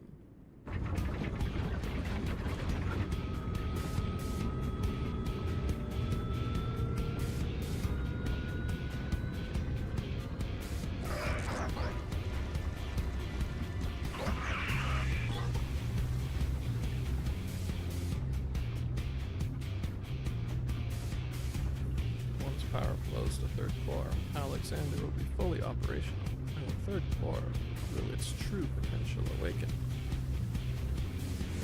Wings of time will unfurl, and all of history will be at mercy of Illuminati. The chosen ones will amend the mistakes of past and reshape the world into perfection. At last, prophecies of Enigma Codex will be fulfilled. Thinks all thoughts will rule as king of new world, of correct world, chosen ones, menders of history, be proud to serve as builders of this paradise.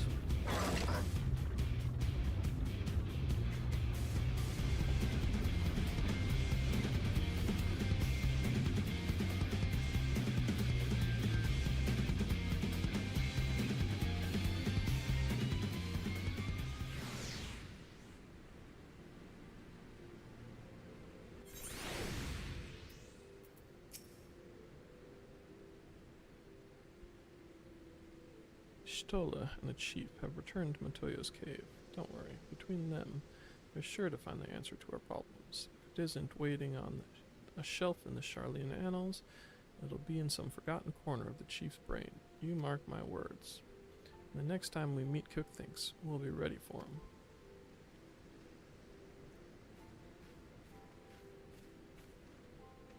Adventurer, there's something I would like to discuss with you. Mayhap it would be best to wait until we are safely back at the short stop. I will see you there.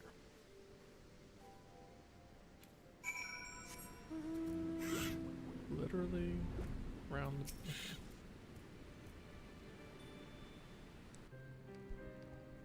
I suppose I should start by apologizing for everything. Were it not for me, the Illuminati would never have summoned that infernal machine, or gained the means to control it. And now, Cookthinks possesses the power to manipulate time, to foresee the future and erase the past. I dare not think how he'll use it. Returning the cores to their former state was but a foretaste. When all three are active, and Alexander can traverse both time and space, nothing will stand between the Illuminati and their twisted utopia. We cannot let it come to that, Fluffy. Somehow, we must find a way to stop them. But first, we must rescue Round Rocks. Of all the innocent victims of this sorry tale, her plight pains me the most.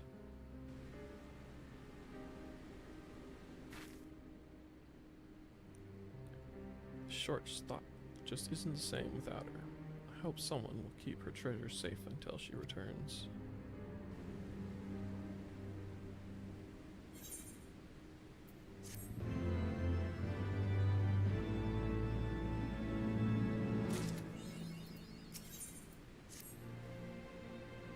Adventure. Come at an opportune moment. It would seem we have a visitor. I was pacing about, thinking of Round Rocks, when something in the shadows drew my eye. I caught only a brief glimpse, but it bore an uncannily resemblance to Quickthinks' constant companion. Shanoa, was it? Girl's here. There's a good chance her Illuminati keepers are close by. We'd best track her down, and quickly. Follow me.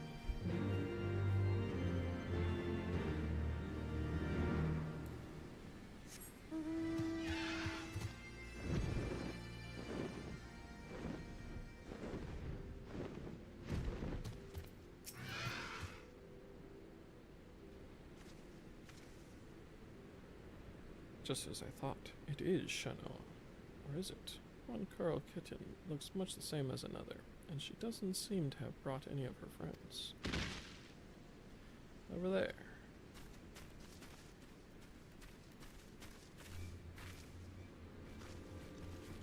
Uplanders, what are these snap crashings and... An Illuminati spy sent by Quickthinks to observe our movements, like as not. Given the sizable disadvantage at which we find ourselves, we thought it best to relieve him of duty. He spent his final moments babbling about all of the Illuminati's deranged schemes, claiming that once the final core was activated and Alexander fully operational, the fortress would gain the power to travel through time, taking them along with it. He seemed quite convinced that Quickthinks was a prophet of sorts, a traveler from the future come to the present to return history to its proper state. Aye, and that's not the half of it. According to him, the battle for history has already been won, and not by us, for the future is writ in the Enigma Codex, and we but play out our roles in it. Quickthinks, a traveler from the future. That would certainly explain how he was able to anticipate our every move, but could it be that he has already conquered the world of tomorrow? Have all our efforts been in vain? Bah, tongue flaps of crazed Illuminati make brain case hurt. Backrix would speak of different subject, but brings Uplanders back to short stop. Having settled upon a plan of action, Sid and I were in the process of making our final preparations with Master Matoya when this kitten scampered in, mewing as if to beckon us. We duly followed her, and she led us here, much to the dismay of the fellow at our feet. I'm not one to look a gift curl in the mouth, but something about all of this doesn't sit right with me. She has been at Quickthinks' side. Make that on his bloody head every step of the way, and now she decides to betray her keepers. If the cat could speak our tongue, I would have a question or two for her, mayhap even 3.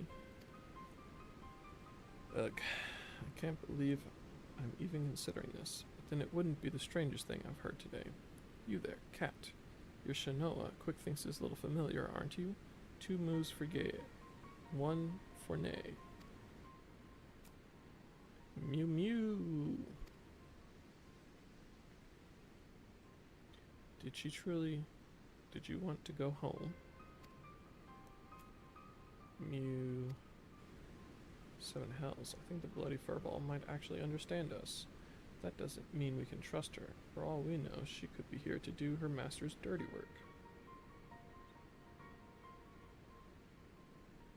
Moment, Uplanders. Tongue flaps of Round Rocks come to Backrix's brain case. 3 years ago, when Round Rocks found Codex Splinterstone, Round Rocks says Black Curl Child is there, onlooking. Backrix thinks nothing of this then, but now.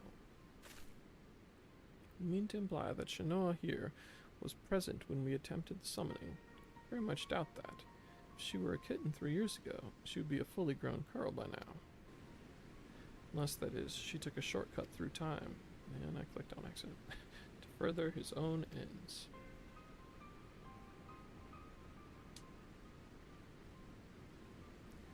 this just gets better and better. Look, whatever is going on here, we're not like to find out by standing around talking.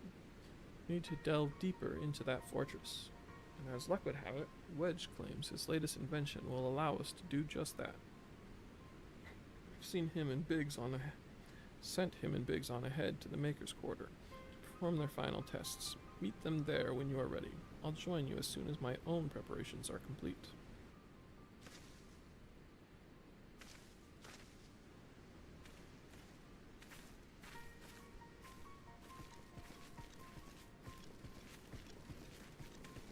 What in the world? To travel back in time, I could set past wrongs aright. Who could resist such temptation, and how grievous the consequences of surrendering to it? For in allowing the past to consume us, and making our every choice, our every action the correct one, would we not cease to live in the present, and in turn lose sight of the future? 'Tis a path not to redemption, but to madness.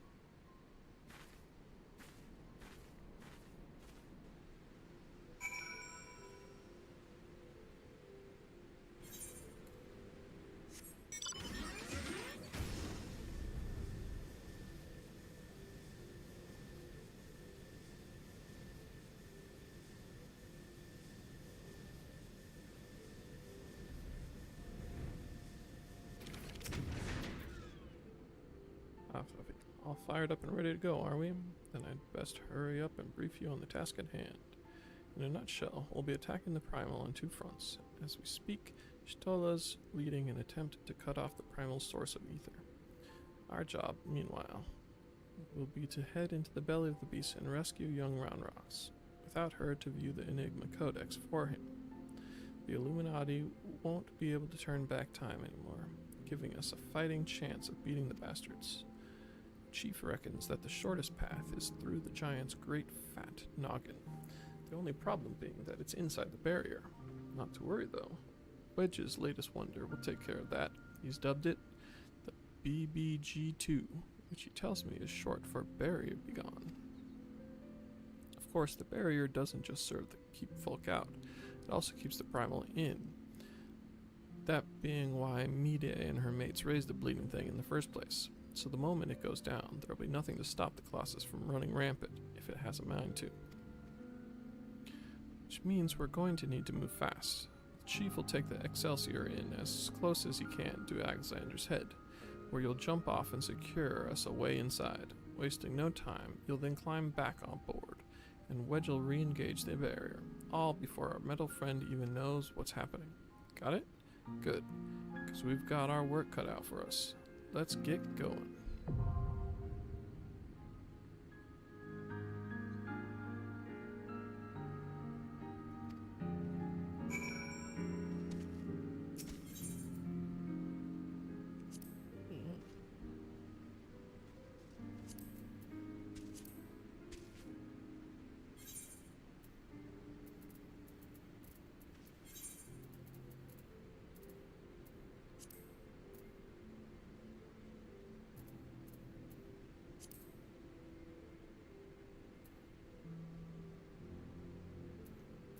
Sirius, Homebreaker Isle.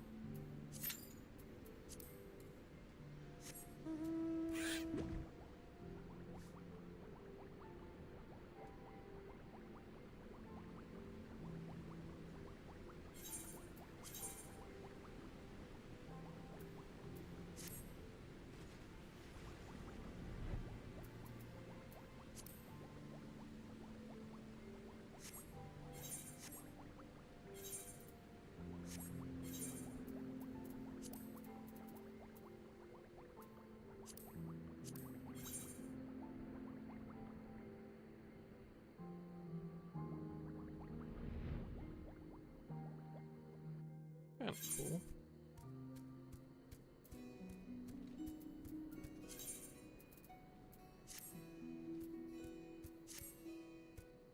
Oop, where am I? Oh, way too much shit here.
it does.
Bum ba dum ba dum bum bum bum ba dum.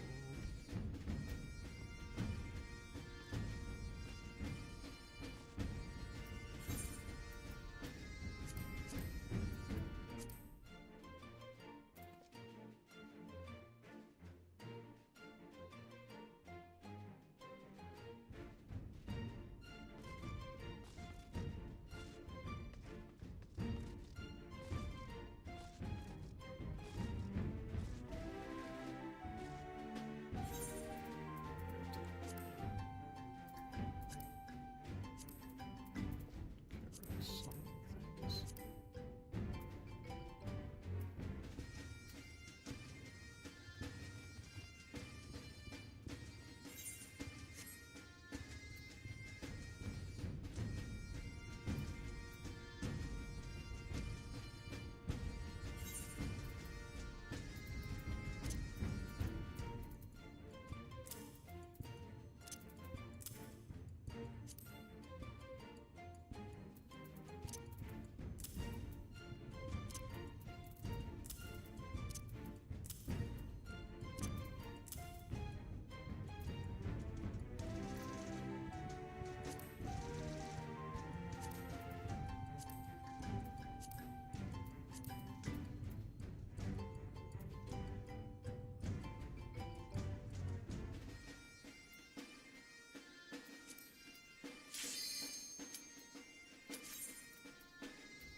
Alright, time to deactivate the barrier.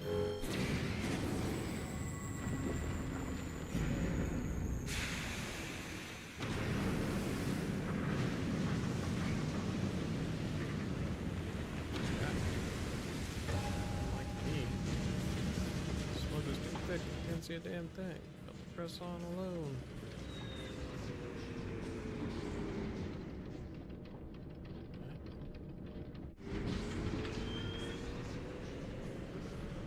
Sense.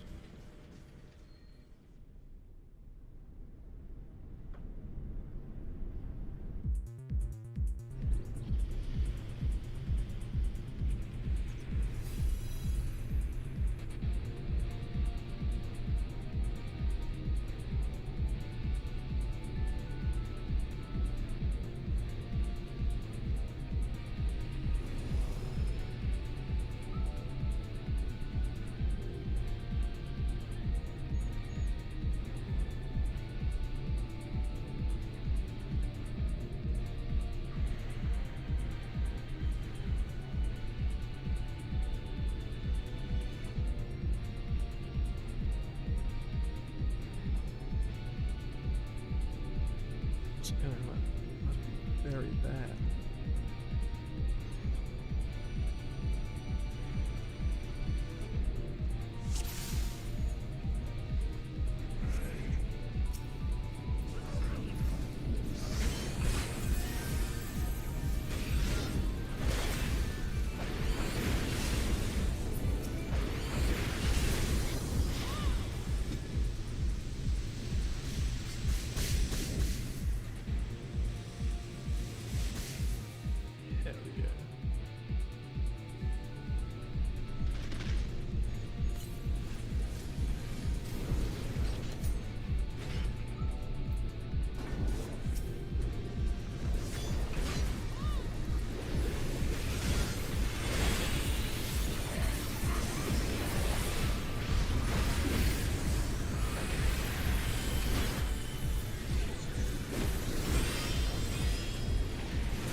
Prairie cat. I didn't know they came in that cat of a cat.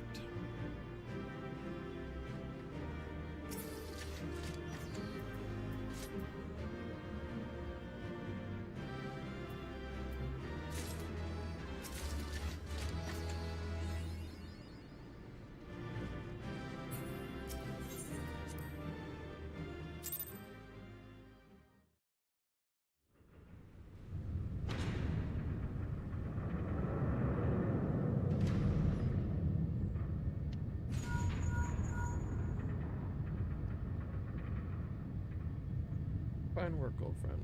Thanks to you, we have our way in. Stay where you are, we're coming. But first, now that you're clear, you'd best get that barrier back up before the big fella gets restless. Wedge, ready the BBG-2 and reactivate the barrier on my mark. Mark.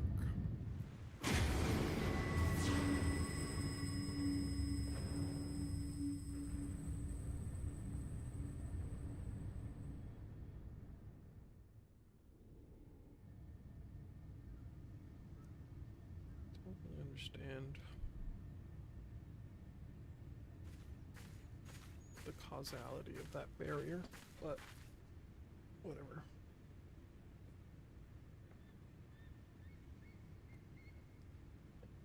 Excellent timing, Stola. Fluffy has done it. We have a clear path to the beast. Good. It is a relief to hear that at least one side of the operation proceeded according to plan. The same may not be said of the other. Our effort to cut off the primal source of ether proved wholly ineffective. Quite why, I cannot say, though I am hopeful that one among us can. What, Mide? On the basis that she summoned the damn thing, you mean? I think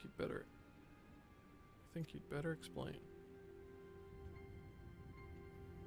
Like all primals, Alexander constantly draws ether from its surroundings, both to sustain itself and to gain in strength.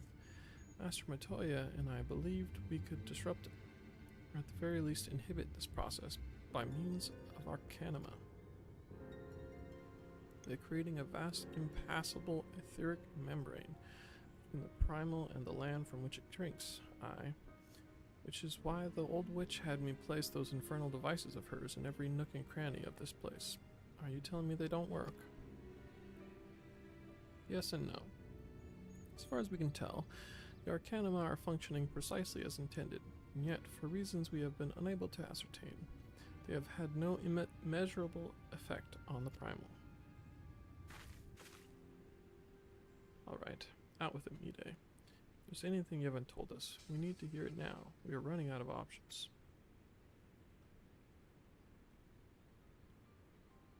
I fear it would not avail us, but very well. It all began with a curious encounter in my younger days. I was out playing on my own one day, and a stranger appeared before me. He told me anything my heart wished for could be mine, if I but heeded his words.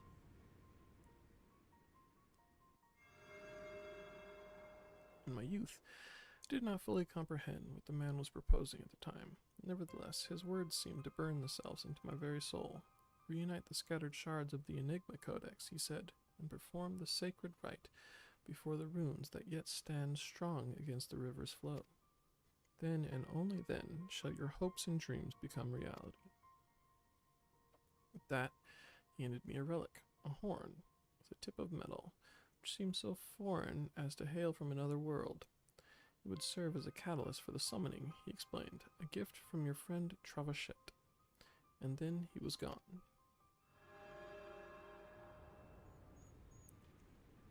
Travanchet, another man. Our paths crossed during my time in Limsa in the days before the calamity. I might have guessed that the Gaussians had a hand in this.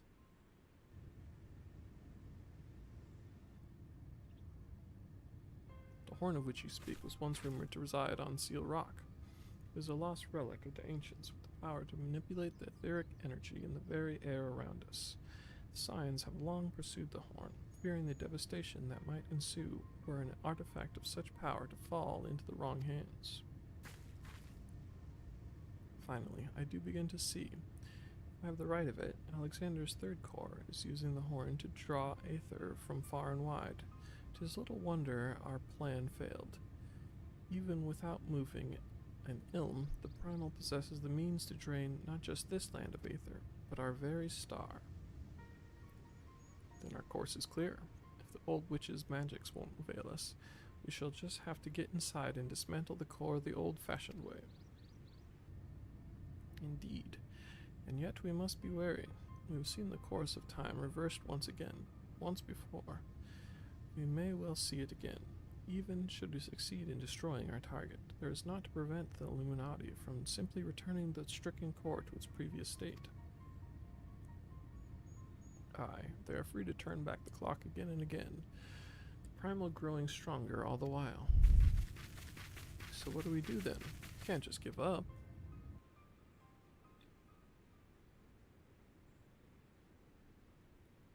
No, we press on, lest we forget controlling Alexander requires the Codex, and the Codex is but a useless piece of stone without the mind of the Gobby girl. We can rescue Round Rocks. Quick thinks we'll have no way to flip the hourglass. The Circle of Knowing once tasked me with recovering the horn, and 'twas through mine own negligence that Travanchette acquired it. That is now endangers our world is my responsibility. Even were I not a scion, I should do all in my power to make amends. Whatever assistance I can offer, it is yours. Then it begins. I'll send word to our friends in Idleshower. Biggs, Wedge, ready the Excelsior. Fluffy, prepare for departure. Let Operation Rescue Round Rocks commence.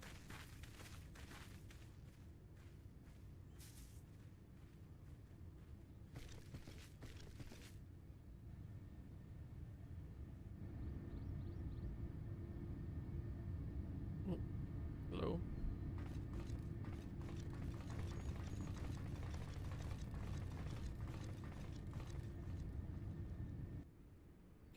Two cats.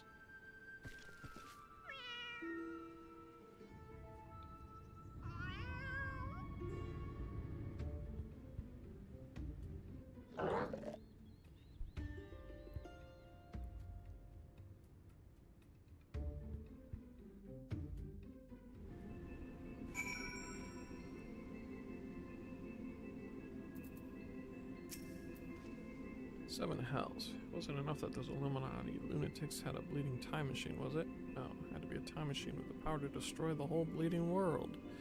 I mean, I'm used to the future of Eorzea being at stake, but this is the future, past, and present, all rolled into one. We have to get Round Rocks out of there before those gobbies can put any more of their crazy schemes in motion. Speaking of gobbies, we talked to old Backroots lately. Turns out the kitten you met wasn't Shinoa after all, just a doppelganger. He's already taken the little furball back to the shortstop and given it a name. Schrödinger, or however you pronounce it.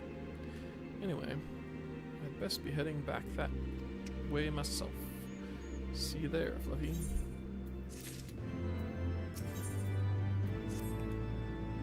Ready to head back into the belly of the beast. Alright, let's get this rescue mission off the ground. First, some good news. While the barrier was down, we were able to get our first good look inside Alexander's innards. As far as we can tell, Round Rocks is being held captive in what seems to be the central control chamber of the whole Colossus, called, helpfully, Central Control. As to how we reach it, do you remember when you infiltrated Midas? There was that cavernous room with a dirty great city in it. Aye, well, we spotted one of those floating platforms, which goes back and forth between there and the place we need to get to. The quickest route to the city is straight through the giant's head. You'll go in through the hatch you opened for us last time. Take care of any guards and secure the platform I mentioned. Meanwhile, the chief and the others will be making their way to you via Midas, after setting out in advance to sweep the place for any nasty surprises. Once you've all rendezvoused, it'll be time to storm the control room, while me and Wedge stage a little diversion. Got all that? Good, then let's crack some Illuminati skulls. Schrödinger.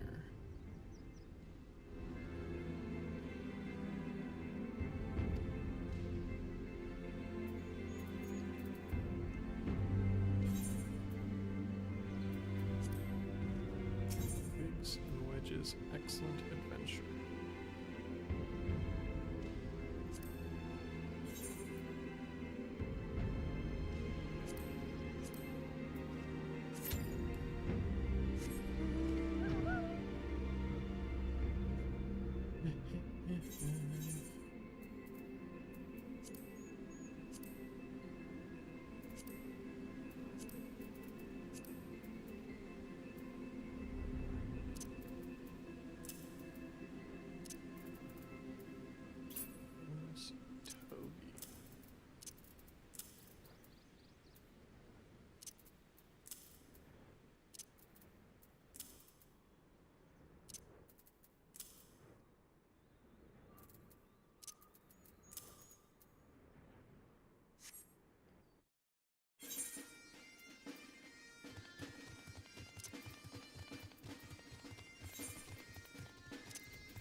Protective metal plate used in the fabrication of the Magitech Gobwalker. Version 7.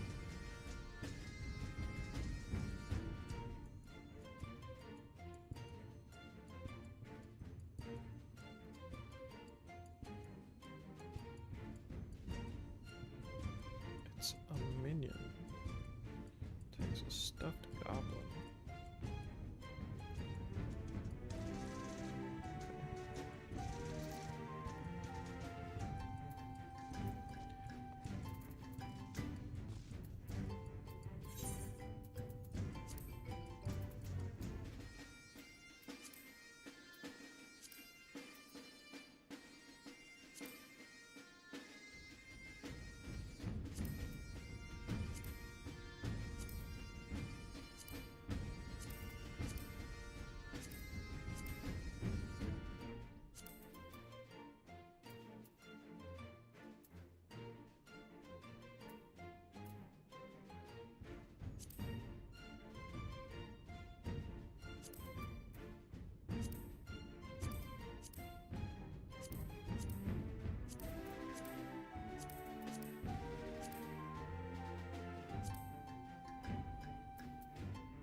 the last person left in the zone.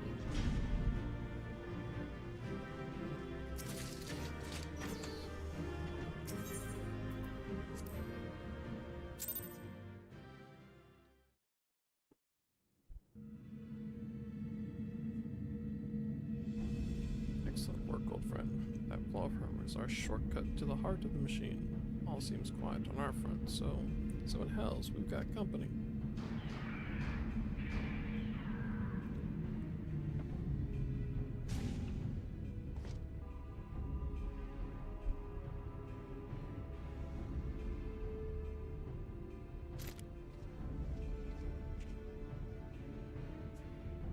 Ah, there you are.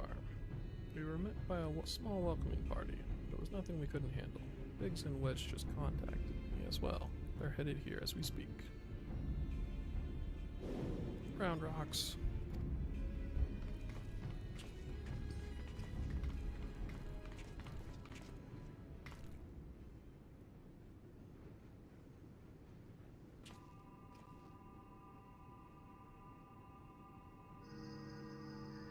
So, this is the Enigma Codex.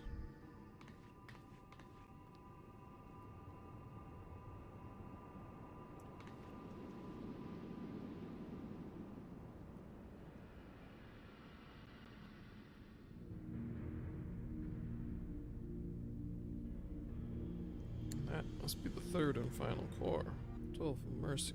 If you could but see the volume of aether issuing from it.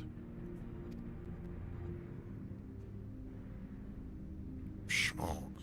Yes, much swirly bright.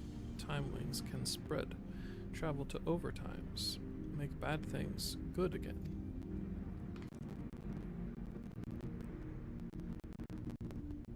Could it be? Do you truly have the power to change the past? I could erase my mistakes and see him again.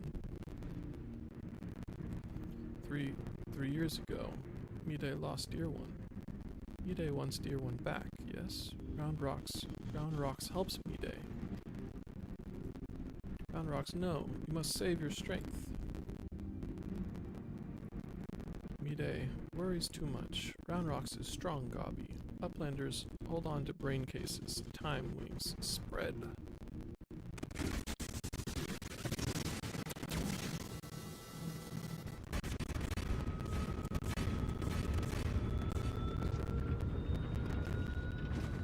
Seven hells, has the girl gone mad? Stop this, Round Rocks. Stop, I say.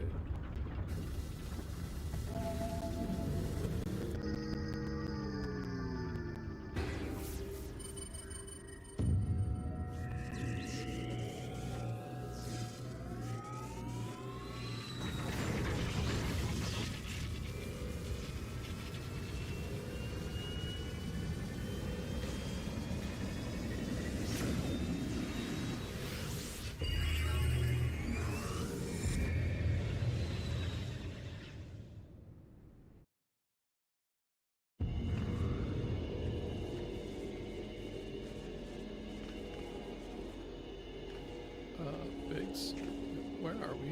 Why is everything spinning? Biggs, Wedge, can you hear me? Round Rocks has engaged Alexander's time distortion mechanism. We're hurtling into the past.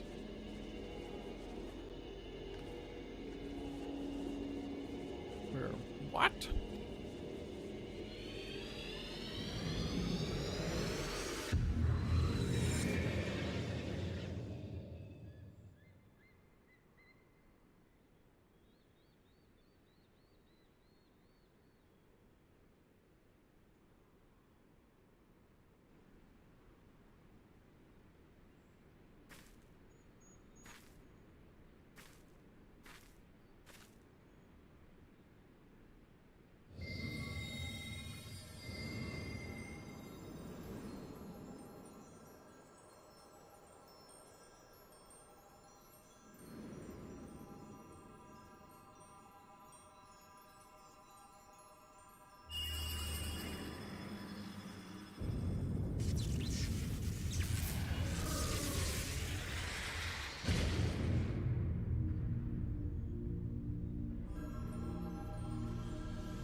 It's over there. Here. You're not going to believe this. Eh? What's Mide doing down there with those... Hold on. They're performing the summoning ritual. Bugger me. We really are in the past.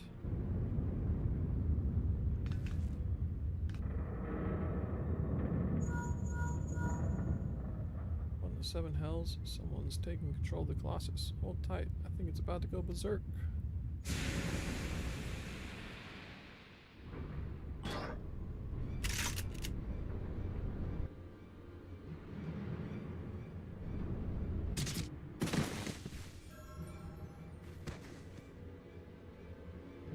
Sniped. This isn't right. We must abort the summoning. Quickly, Mide. The seal.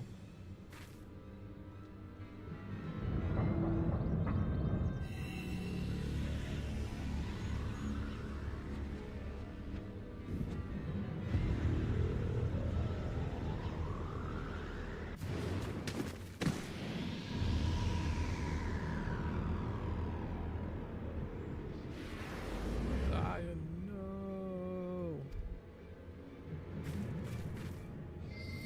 How did that prevent her from getting sucked up?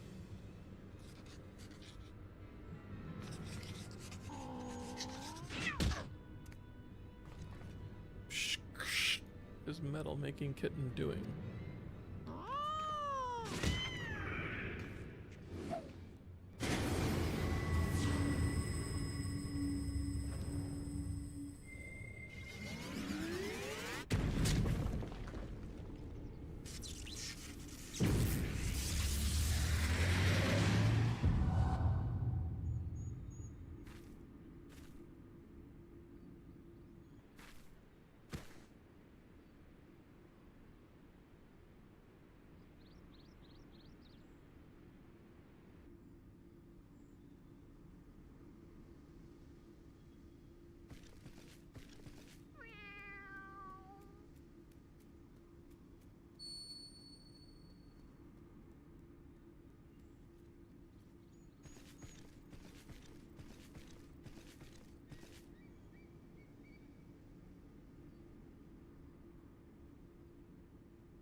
So is the problem just that the random goblins assassinated those three guys? So then they freaked out and caused the whole thing to explode? It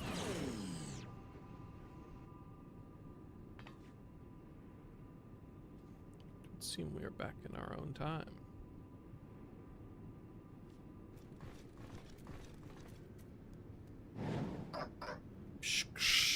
Past is made right, and we return to now times. Treasure hunters' friends die, as it is writ, as it must be. Uplanders serve quick things well today. Ah, he had the book. Uplanders are not grasping meaning. Quick things breaks into pieces. Fit in Uplanders' tiny brain cases. Time is flat roundscape. All things Uplanders and Gobbies did, are doing, and will do. Doings happen over and over and over again, for all times. So, when Mide and her friends attempted to summon Alexander 3 years ago, what they actually saw was us traveling back in time, but that's madness.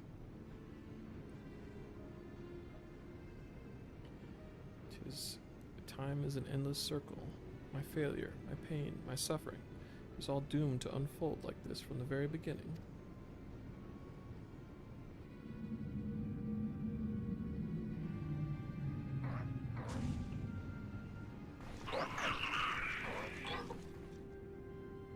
Let us away, quickly.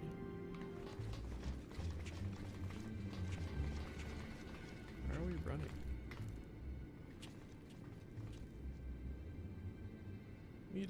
Mide must hurry.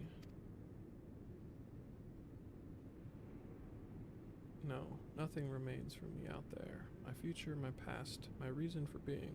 It all ended before it ever began.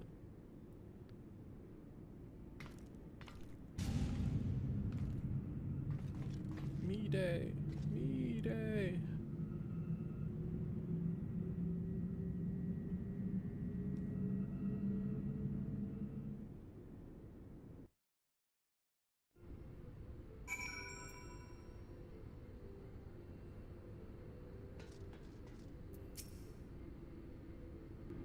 Now we're gonna find her boyfriend, and then we're gonna have to go save her. Chief Yustola and Round Rocks. Gods, I've never been so bloody glad to see you. I thought we'd never make it back in one. Wait, where's Mide? Shh. Mide stays behind in giant whirlycogs, all because of Round Rocks. Round Rocks must go back to giant of whirlycogs. Save Mide. You leave that to us, child. Wedge, get Jessie on that link pearl. Tell her to bring the Excelsior around.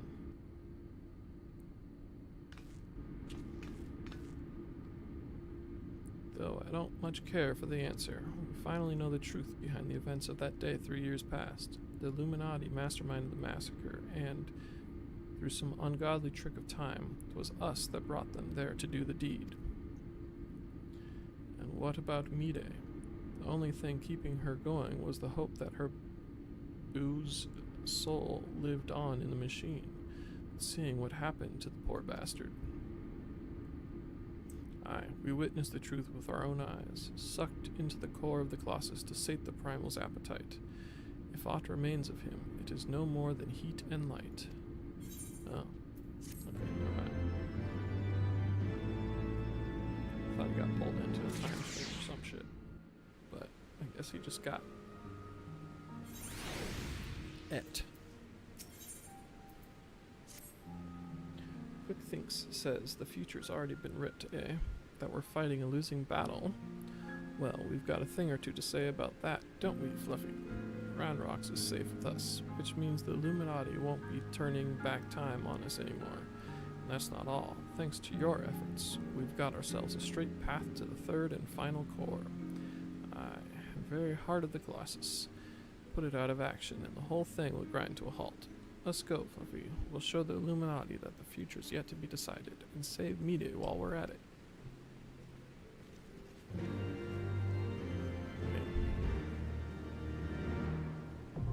don't know why the Illuminati would still be confident. That's literally the end of their book.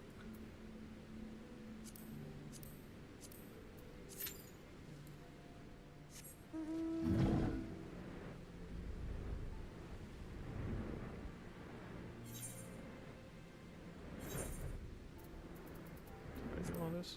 Oh yeah, I did all this. I'm gonna do this one.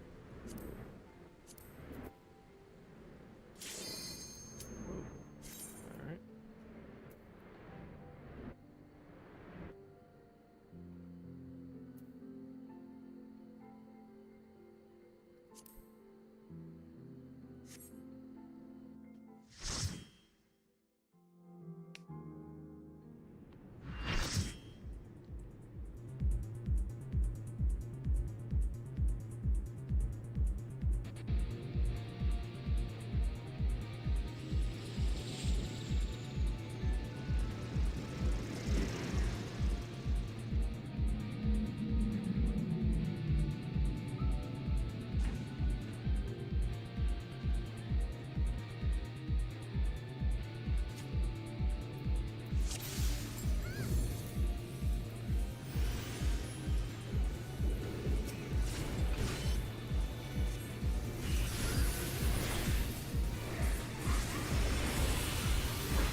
forward and back, and I'm forward and back, and now I'm forward.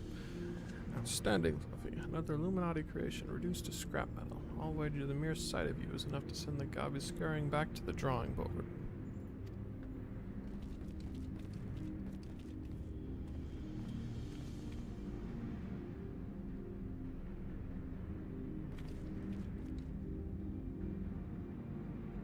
There it is, the heart of the beast. Only now that I see it up close do I comprehend the true scale of the thing. To have reached this size in so short of a space of time, the core must be taking in ether at a positively ungodly rate. I'd be willing to wager that it can regrow itself faster than we could ever hope to chip away at it.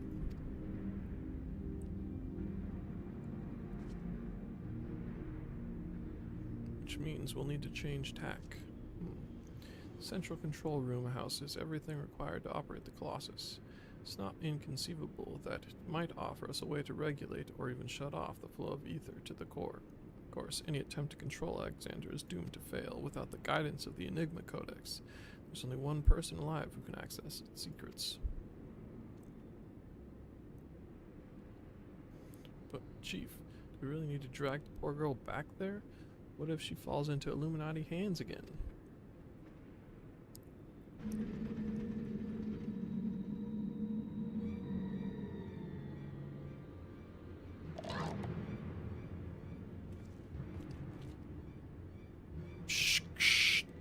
Uplanders waste their tongue flaps. Quick Thinks has seen future, true virtue. And it ends badly for Uplanders. Very, very badly. Uplanders think they just lazy walk into central control. Quick thinks not. All passages are sealed, all floaty boards disabled. Only way left open is here through core chamber, and when Uplanders come next, it will be Uplanders' end times. Quick Thinks has seen it.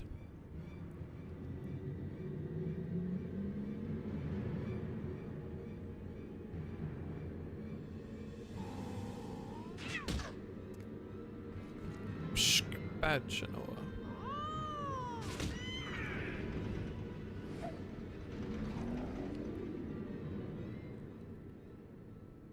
Oi, Wedge, is it just me, or are you getting the feeling we've seen all this happen before?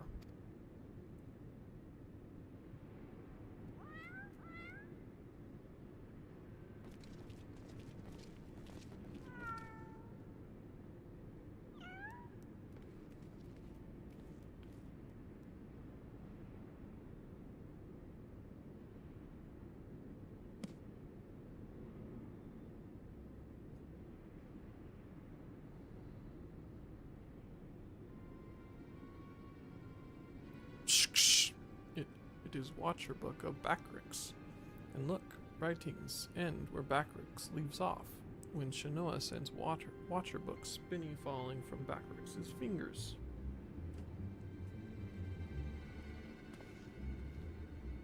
What the?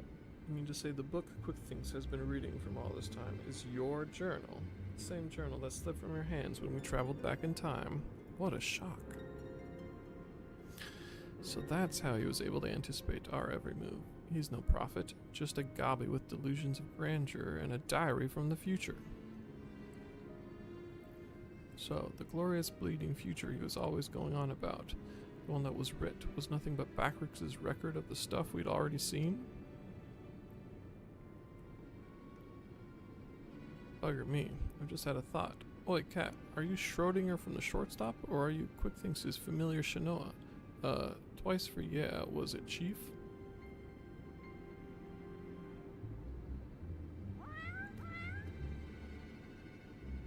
I believe you knew it. She's both. After Schrodinger went tumbling down from the Colossus, and don't ask me how she survived the drop, Quick Thinks found her, took her in, and gave her a new name. It's like they're two cats, but also one, at the same time. Setting aside for the moment the question of whether or not that even makes sense, what possessed that confounded cat, whatever you want to call her, to do all this in the first place? I swear, all she's done is make a right old mess of everything. Now, Wedge. Taking out our frustrations on a mewling kitten won't get us any closer to dismantling the core. Getting back to the crux of the matter.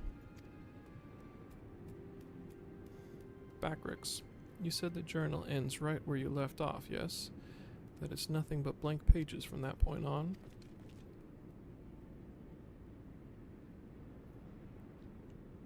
Do you hear that, everyone? Though Quick Thinks would have us believe otherwise, the future from here onward, that is still to be written, and I'll be damned if we won't be the ones to write it.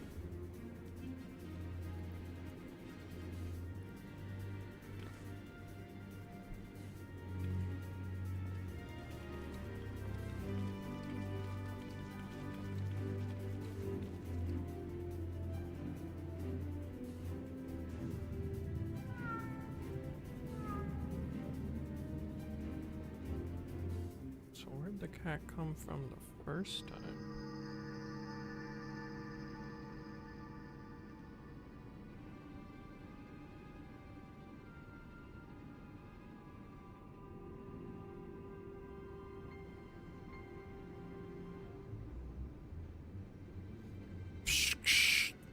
Future book is gone, but no matter. All knowings of true times are safe up here in Quickthinks' brain case. Quickthinks' chosen one, mender of history. Truth is unchanging. True times choose Quickthinks to do their bidding. True times send Shanoa into past, deliver to Quickthinks knowings of future. True times live inside, guiding all of Quickthinks' doings. Every tongue flap, every buzzy deal, every brain spark of Quickthinks brings world closer and closer to perfection. Guides Illuminati to rightful place as rulers of New World Order. True times will not be unmade by ignorant uplanders. Quickthinks needs no future book, no gobby girl. Quickthinks needs nothing, and no one but one's own self. Future has chosen, and future chooses Quickthinks. Yes, even now, power granted by true times wells from Quickthinks' fingertips. Power beyond understanding of Uplander's feeble brain cases. Alexander, Overwatcher of True Times, deliver divine judgment on ignorant Uplanders and crush them out of existence for all times.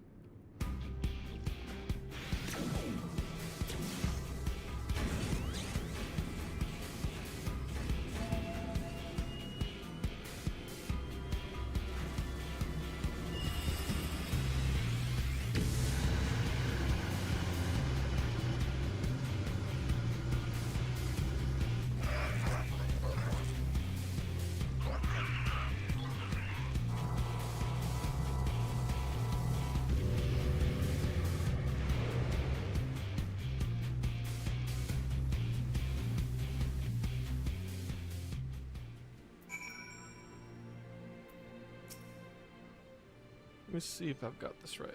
3 years ago, the Quickthinks of back then found the journal that the Backricks have now dropped, which was only possible because we traveled into the past, well, with time being a circle and all that. So, he had a look inside and, not knowing the truth of the matter, got it into his head that he was some sort of prophet chosen to set history straight, and that Shanoa, who miraculously delivered the book to him, was a messenger from the future sent to show him the way. That's all well and good, but the question remains, why did that bloody cat start all this in the first place? What could she possibly stand to gain from setting in motion this ridiculous, convoluted series of events? Another answer found, another question raised, eh, Fluffy?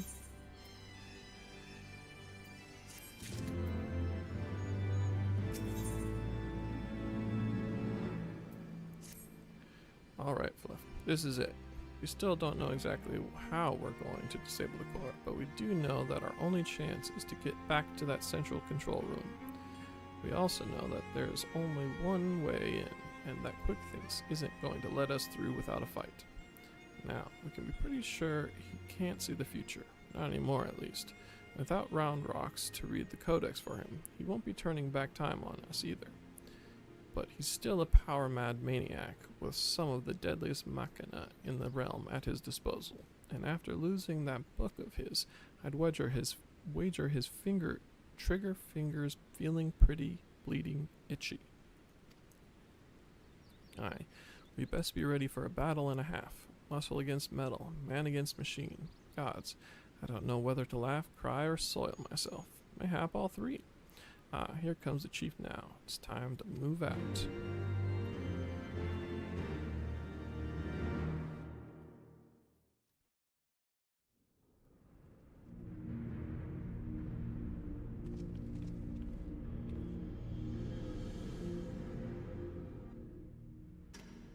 Tick-tock, tick-tock.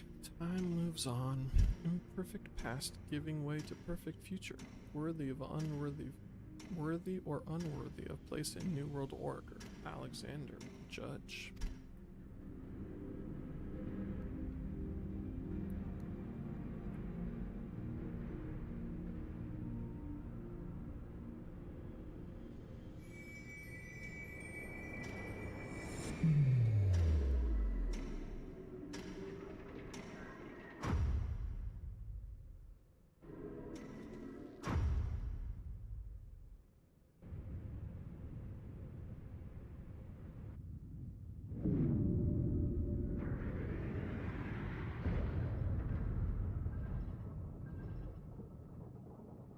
Yes, all is as quick thinks foresees. Truth hammer of Alexander falls on uplanders.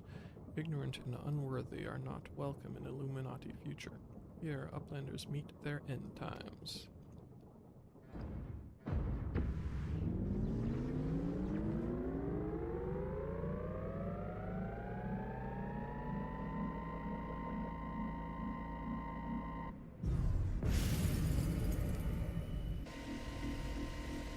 What? Freeze time field is deactivated. No matter, uplanders will be reduced to smolder dust. Fire!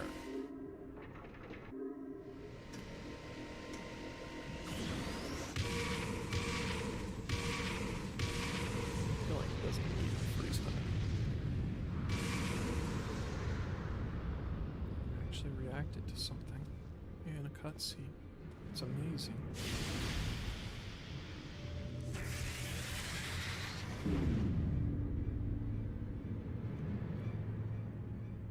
Seven hells. Now that was a bit too close for comfort. Is everybody alright? Colossus inside the Colossus. Look, I don't know what that thing was, but I'm pretty damn sure I know where it went, or more accurately, when. If I'm not mistaken, what we're looking at is a localized distortion of time.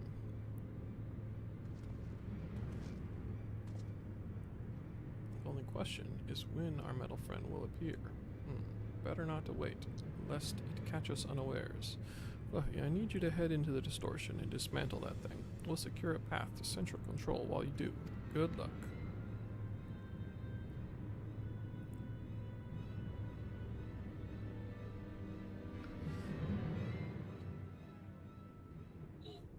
I'm not getting out of food.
Starting to get tired, which has reminded me of my experience yesterday after I ended stream of being ridiculously tired, so tired that I was unable to sleep. It's like pain tired, not tired. I'm not doing very well right now.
real quick, and then I'm gonna go do those dailies.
to get a new choke bar or something?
Okay. Oh, whoops.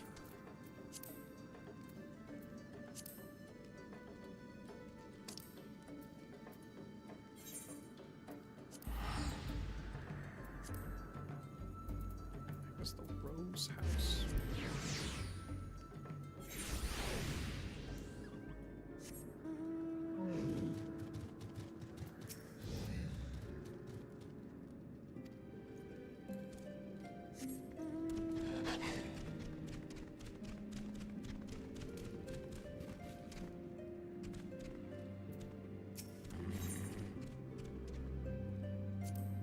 Wonders.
Sicily.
these chicken mans?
Even as the Scions celebrated the return of a long-lost friend, honorable men plotted to deprive them of another.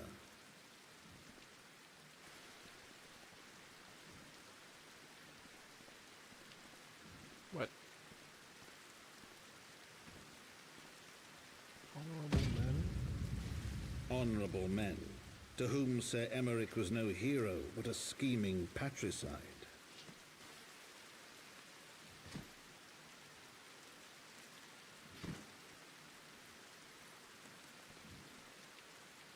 Honorable men who would fain wash the paving stones of foundation with the tyrant's blood.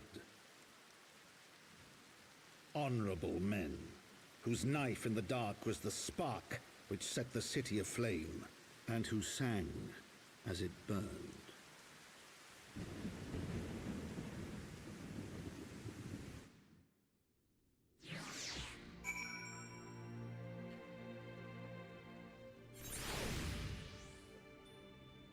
Suppose everybody's allowed to have their own definition of honorable.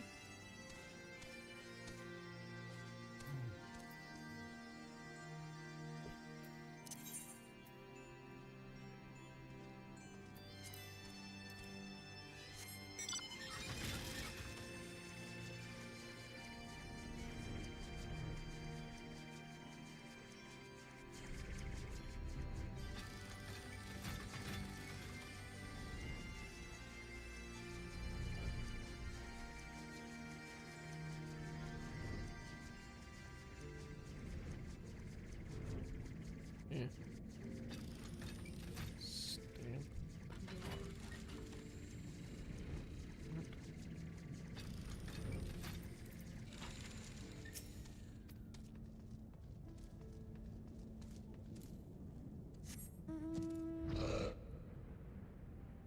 I guess it's somewhere else. Different level.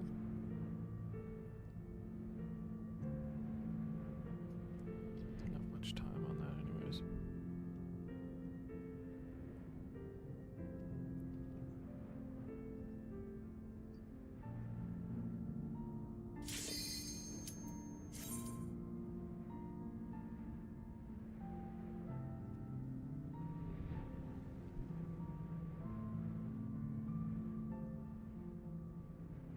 These were the dragons used to hang out.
disappoint, old friend.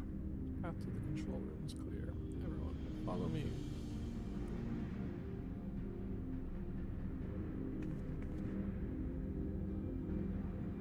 The flow of aether to the core must be stopped. Right, lend us your strength one more time, child.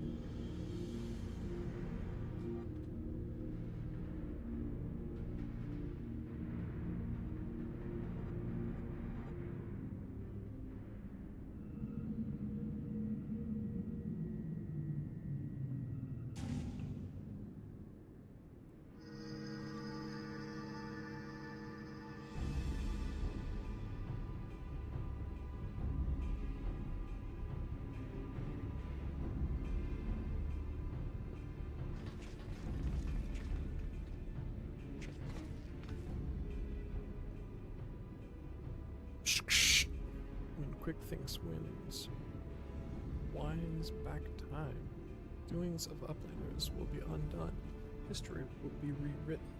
New Illuminati will rule over New World Order. Think you can take round rocks from us? You're welcome to try.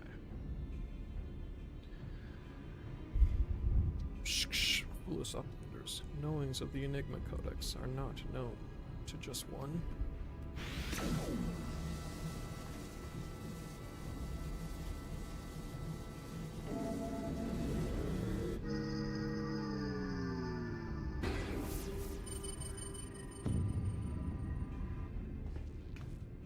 What in the damn thing's responding to him?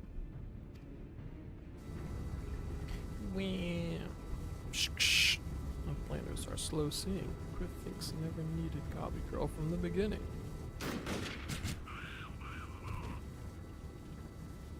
Pew pew. When the final core is activated and an Alexander fully awakens, its power will be such that it could entirely consume any who sought to control it. You were too craven to risk your own life until you had no choice.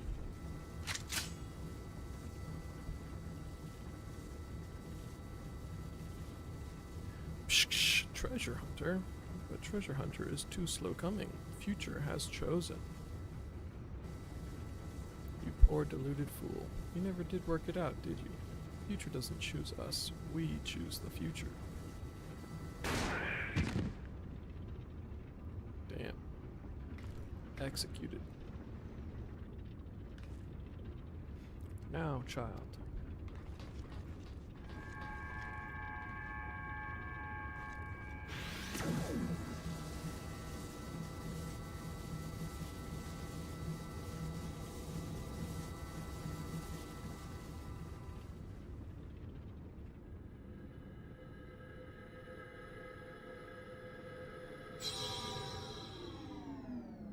Mew, mew, mew, mew, mew.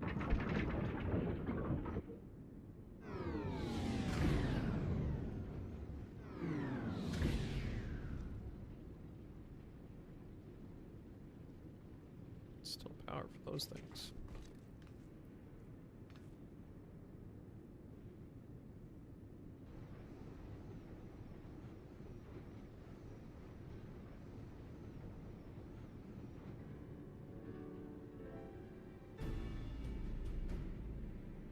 So the knowledge of the Enigma Codex allowed you to disable the core.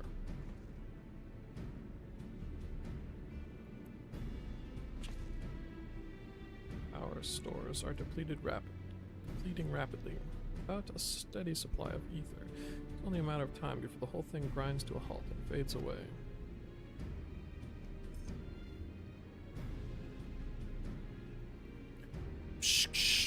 Round Rocks is glad to see Treasure Hunter safe, but how is Treasure Hunter sneaky hiding from Illuminati? I don't know.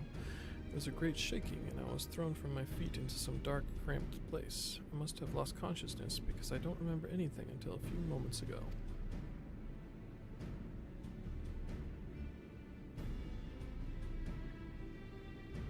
Ha, sounds to me like you had a nice nap in a rubbish chute. But what matters is that you're safe. With that, I think we can declare this operation a success.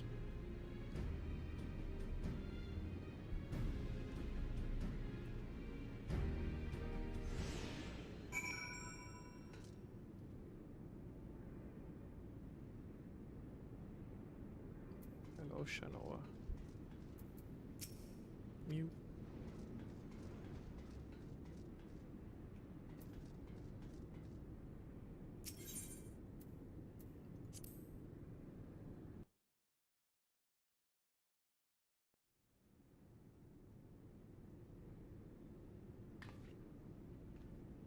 It would seem our work here is done. Let us take our leave.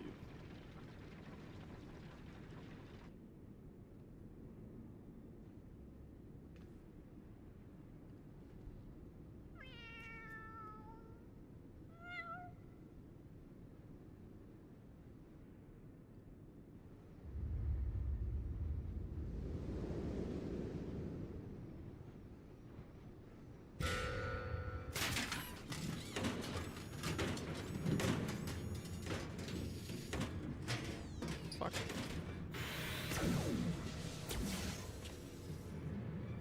Didn't we kill that bastard?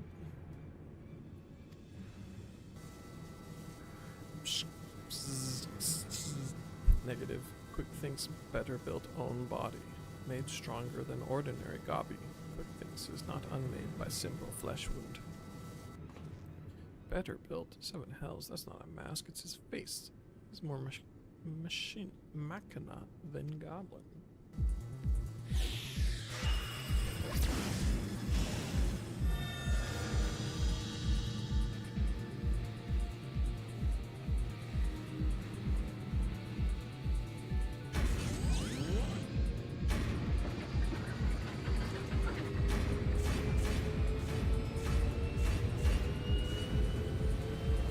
Alexander, lord of steel and whirling cause, outspread wings of mine, let ignorant and unworthy feel divine judgment.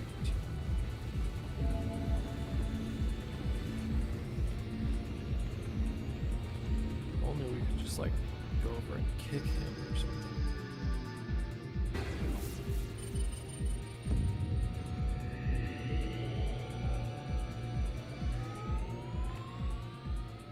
Codex responds. He means to return to the past.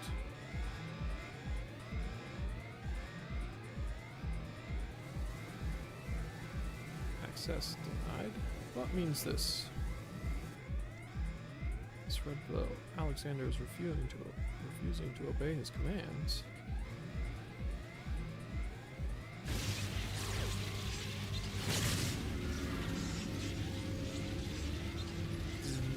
Alexander, junk brain machine, Quick Thinks his chosen one. Tongue flaps of Quick Thinks must be obeyed.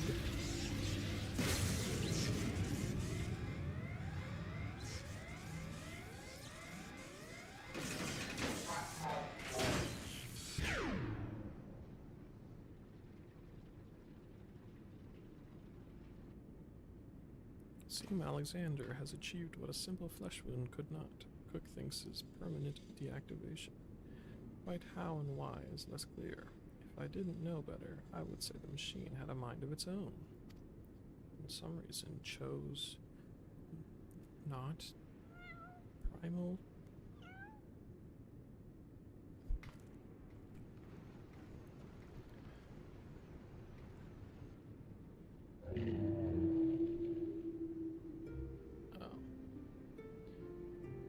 Diane, my love, could it truly be you? Let's see. I am now a whale. Computer whale. You were in there all this time, weren't you? Watching over me, keeping me safe. Did it just blink twice? Bugger me, the machine's actually talking to her. So his soul really was in the Prime all this time. Chief, is that even possible? No, it's not possible. But here we are.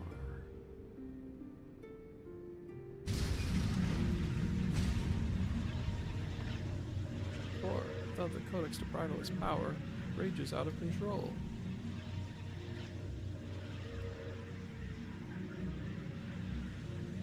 So the cat is her boyfriend? Like no primal I have ever known. We must stop it now, lest yours would be bled dry. Finally, I see. This is why you summoned me to this place, isn't it, my love?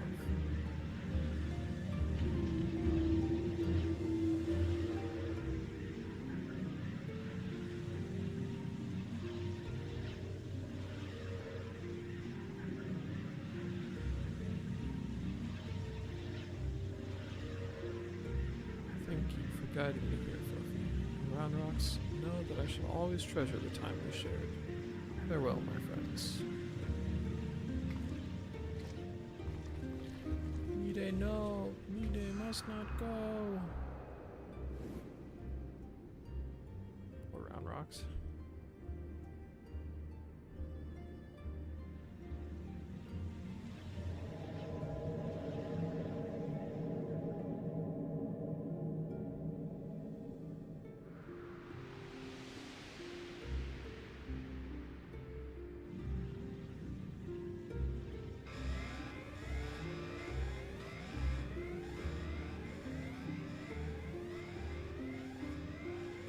Friends, leave this place. Leave now. Fear not. Alexander will trouble you no longer.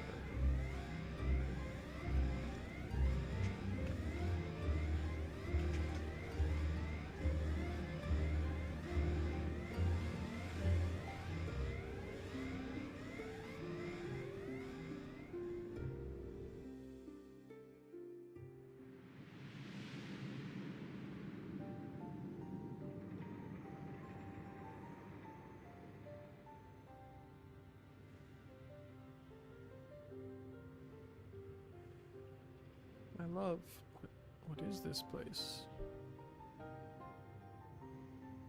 How best to put it? You stand inside a mathematical simulation, calculated and projected by the device at the heart of the Colossus. One might equally say it is the dream that Alexander dreams.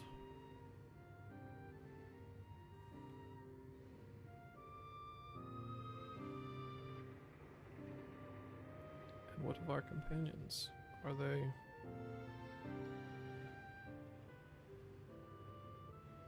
Their fate was not mine to change, Mide. All that came to pass did so for a reason.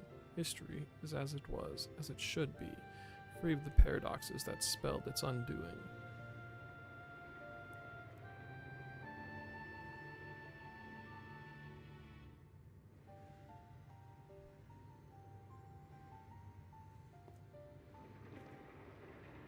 In this place, unfettered by the mortal construct of time, Alexander looks out upon past, present, and future, seeing infinite possibilities. I see what it sees and feel what it feels, this perfect machine, born from yearnings for an ideal world. Oh, if you could see the worlds we have seen, a world in which the Illuminati rule history with an iron fist, every nation brought under their yoke. A world in which Alexander spread wide the wings of time and swept the lesser moon from the heavens, averting the calamity. Alexander dreamed all the realities imaginable, all the realities mathematically computable, and in the end reached a single logical conclusion. It would change nothing and erased itself from existence. But why?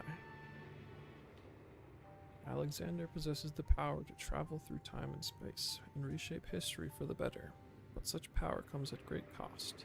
The sheer quantity of ether consumed in the process means that Alexander itself would, mayhap not immediately, but inevitably, bring ruin to this world. This perfect machine, this supreme manifestation of logic and science, deemed its own existence a threat, and so it chose to do nothing, to leave history untouched, and the future in the hands of man, with all his imperfections. Such was Alexander's divine judgment. A time will come when the fate of this world is placed in the hands of one warrior. For reasons hidden to me, the future from this day forth remains shrouded in mystery, beyond even the Colossus's ability to calculate, and yet Alexander chose to believe in that man and the light within him.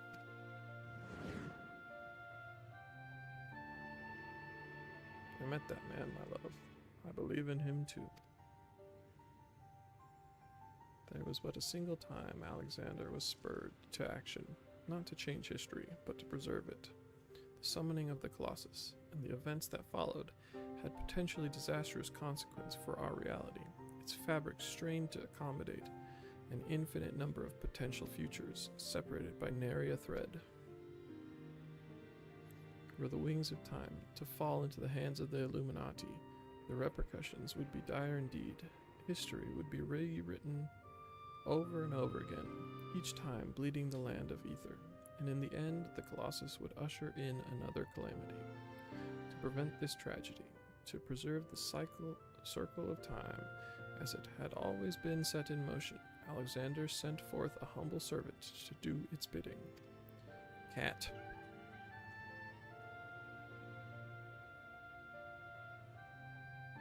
Clockwork curl, an eternal child, to gently nudge history back onto its proper path. Now, but one task remains. Having become one with the horn, the core is well nigh indestructible. It would only regrow itself until it bled the world dry.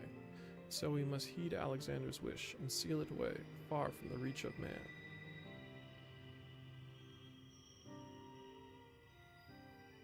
The closed pocket of space-time, a fraction of an instant that will repeat in perpetuity for all eternity.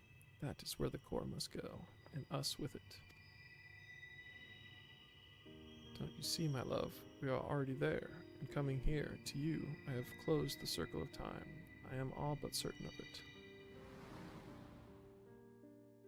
When I accepted the horn all those years ago, the man who gave it to me said that it had the power to grant any wish, and so, as I took it in hand, I prayed and prayed with every ounce of my will for the one true desire in my heart. A good man to keep me down. To be with you forever.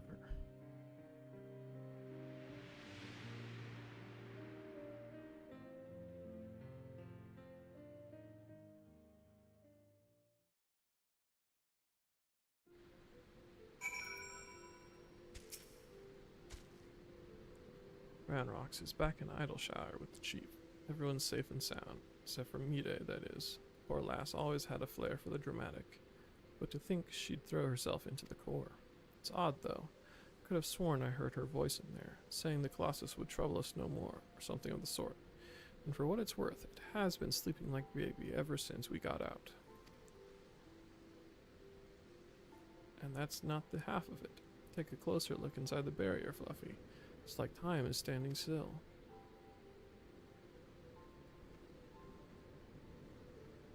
Buggered if I know what it all means, but I'd like to believe Mide and her love somehow sealed away the core for us. Softens the blow a bit, you know?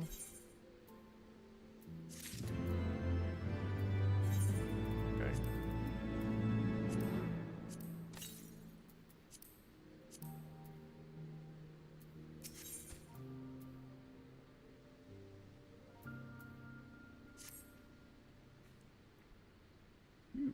Still not sure how we managed it, but I'm just happy to be out of that godforsaken place in one piece.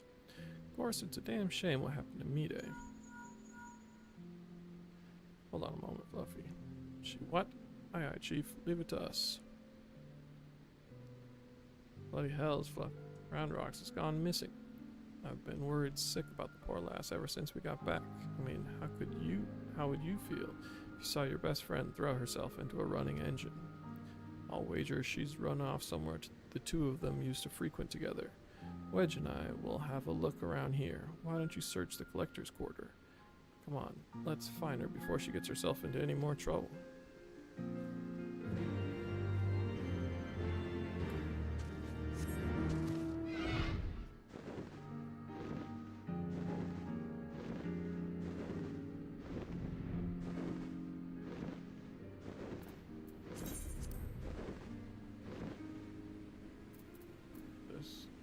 Something.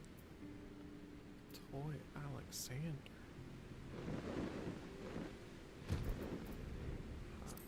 Diggity Dan.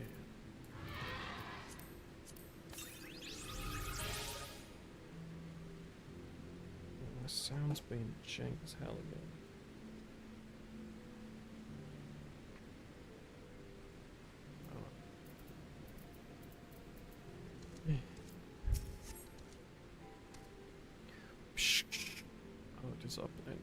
Why does Uplander come to this place?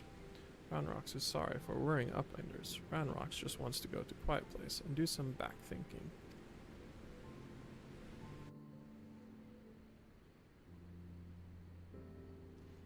Running out of giant whirlycogs, Roundrocks feels something rattling in pocket, so Roundrocks reaches in and cannot believe what she finds. The rattling thing is glowstone, Roundrocks' favorite treasure. Shh, but it is dark. Even with many tryings, glowstone does not glow for Roundrocks. Not anymore. There you are, child. We were worried sick about you. What's that, Fluffy? Zotamit? Ashtamish?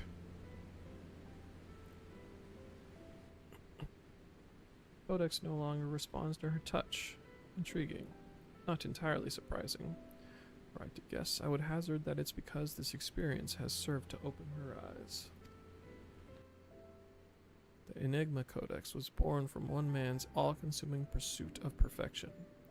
Its knowledge sealed off from any who harbored even a sliver of doubt as to the merits of the ideals it espoused. Quick thinks Mide in her youth, Roundrocks, though their reasons might differ. Arrogance, youthful idealism, childish innocence. None thought to question the words within, so the Codex opened itself to them. But now, Roundrocks has seen with her own eyes what blind devotion to ideals can bring. And she is not the naive child she was before. So they could have just taken any baby. It's all well and good to dream of building something perfect, but sooner or later you have to stop dreaming and start doing, hammering it together by your own hand, with your own blood, sweat, and tears. So doing, you are forced to confront your own failings and deal with your frustration at the world's unfortunate habit of falling below expectations. Hells, there may come a time when you just want to tear the whole bloody thing apart and start again, but more often than not, you will emerge from it all with something you can hold on to and carry with you into the future, and that will do a damn sight more for you than any starry-eyed ideal. Roundrocks understands. Roundrocks will collect more and more junk, build city of great treasures with own hands.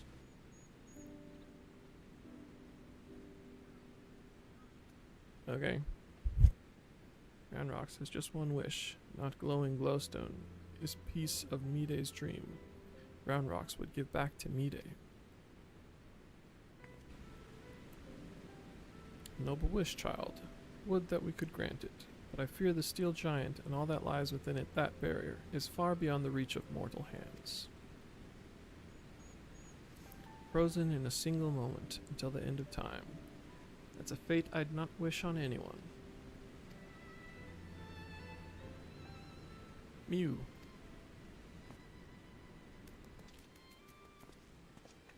Well, look who it is. You have a real knack for turning up underfoot, don't you? I'm reminded of the apparent ease with which this little girl seems to slip in and out of the Colossus. Were it not for the small matter of time having stopped in there, I'd send her in with Roundrocks' glowstone without a moment's hesitation.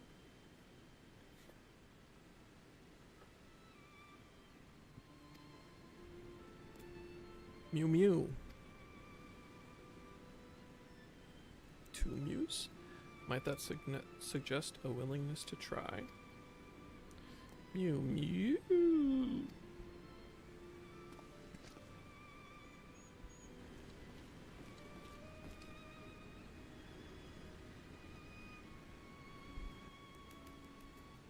Giving a stone to a cat in hopes of luring it to 2 souls trapped in time.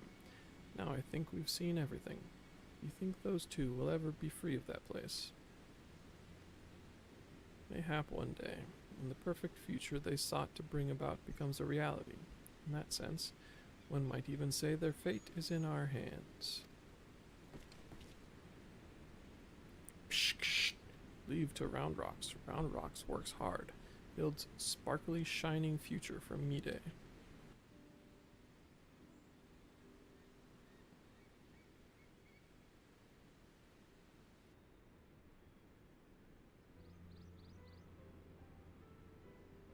As shall we, child. And with that, Fluffy, we must take our leave.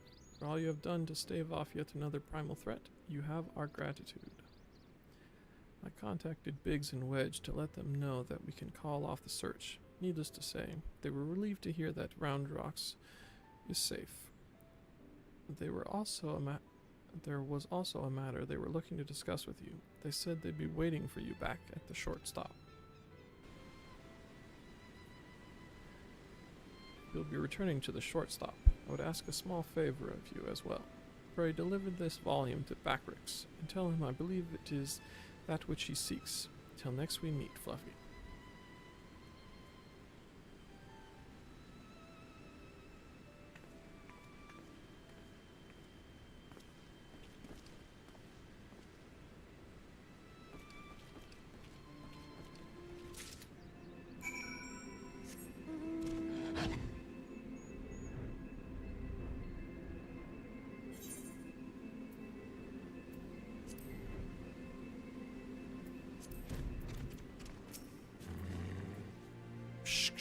Now Ranrox is safe at short stop, and Backrix is easy breathing.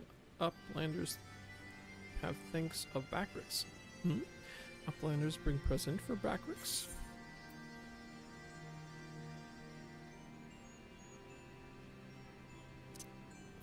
An ancient manuscript. This is Charlene Legend Book from Yshtolo. Backrix has waited for Legend Book for a long time. Backrix has been reading about many things, about Enigma Codex and blue-haired Uplander that writes it. Maybe these knowings will save Gobbyflock from Giant of Whirlycogs, thinks Backrix. Now Giant of Whirlycogs sleeps, and Gobbyflock is safe, but still, Backrix would fill Braincase with knowings, fill pages of Watcher Book with data. Let Backrix see.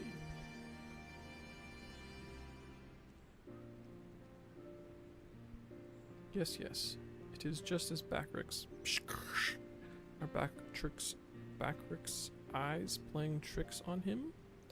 Boy, are you feeling alright there? You look like you've seen a ghost. Page tells fairy legend of Hotgo tribe, uplanders of blue hair, many years ago in old times. 2 children, boy and girl, outstep from belly of giant steel giant. 2 children grow to man and woman, becoming father and mother of great people of Hotgo. Names of 2 are Dian and Mide. Look at hand drawing, even faces are same looking. Egads, if that's our Mide and Dian, why, that means that one day they'll be freed from their fate and reborn far in the past. So, after searching for nearly an eternity, they finally found the perfect world they were searching for. It may be just a fairy tale, but I, for one, would like to believe it. And fairy legend goes on. 2 children step out of steel giant holding small stone. Stone is dark when sitting on ground, but holds stone in hand and shiny lights. Glowstone of Round Rocks.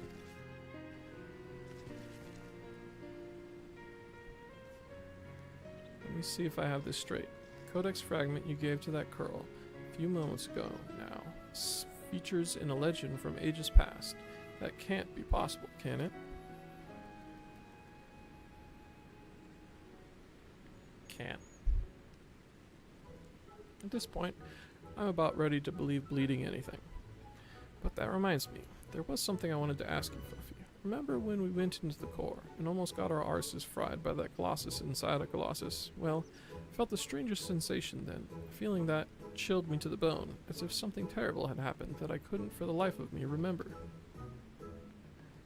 I felt it too, so tell us, did you see anything when you were going in and out of time? Do you have any idea what happened to us while Quick Thinks was spinning the hands of the clock?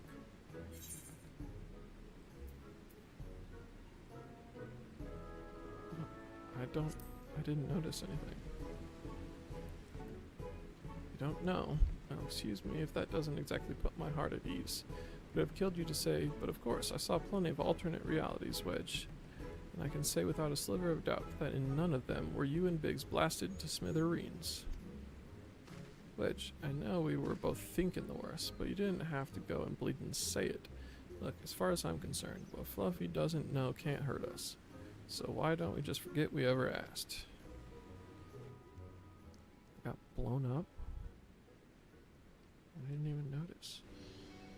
Anyway, it seemed this long and thoroughly mind-boggling battle of ours has finally come to an end. Of course, there's still plenty of work to be done, but now that Quick Things is out of the picture, I've got high hopes that Roundrox and her friends will one day build their shining kingdom of rubbish and refuse. Speaking of work, we'd better get back to it before the chief catches us chattering. Always a pleasure, Fluffy. Till next time.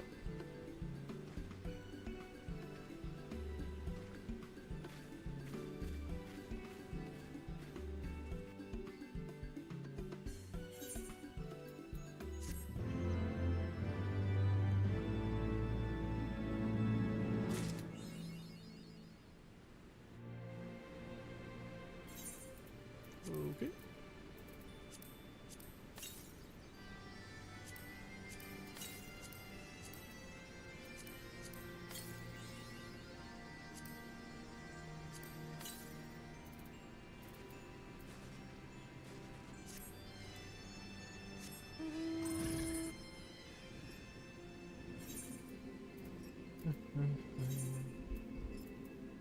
Alright. Ooh.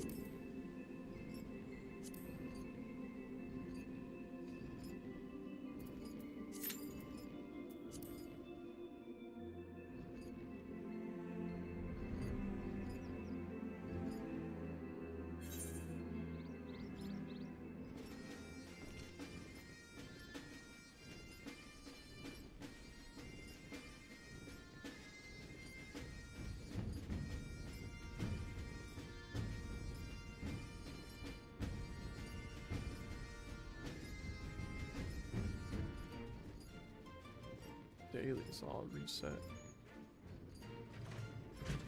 Bum, bum, bum, ba-dum.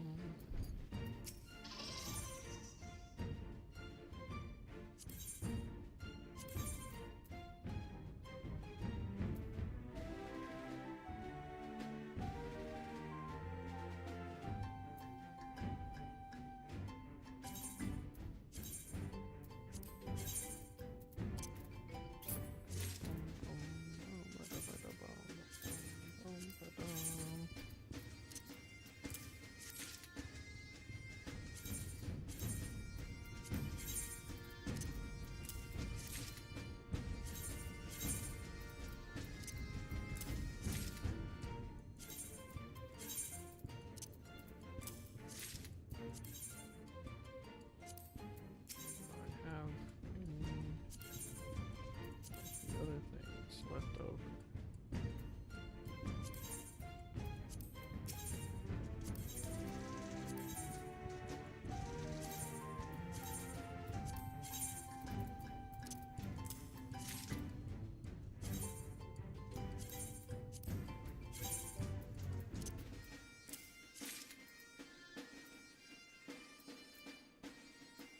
Alright.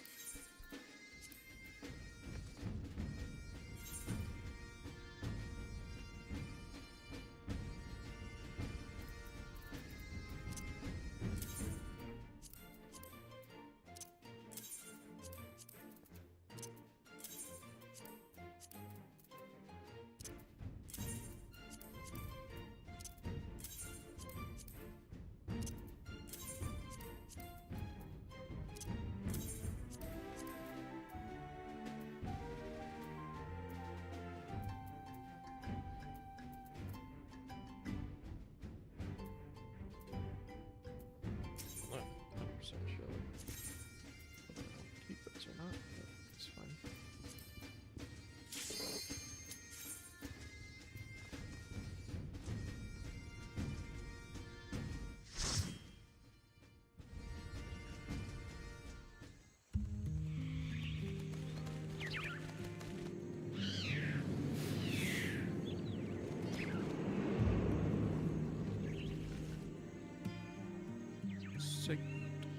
Mochanes. Mochanes? Okay. Who could say?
bum, bum.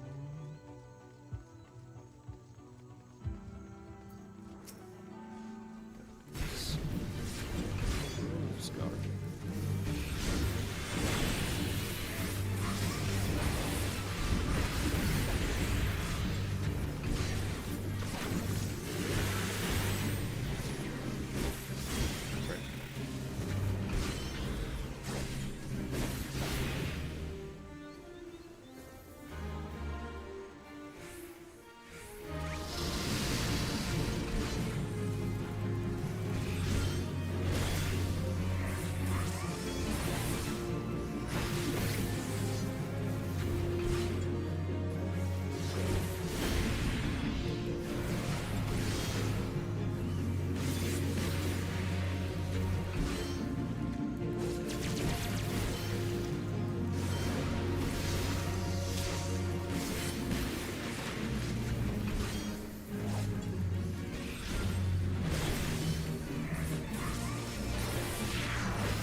Whee!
Press that one button.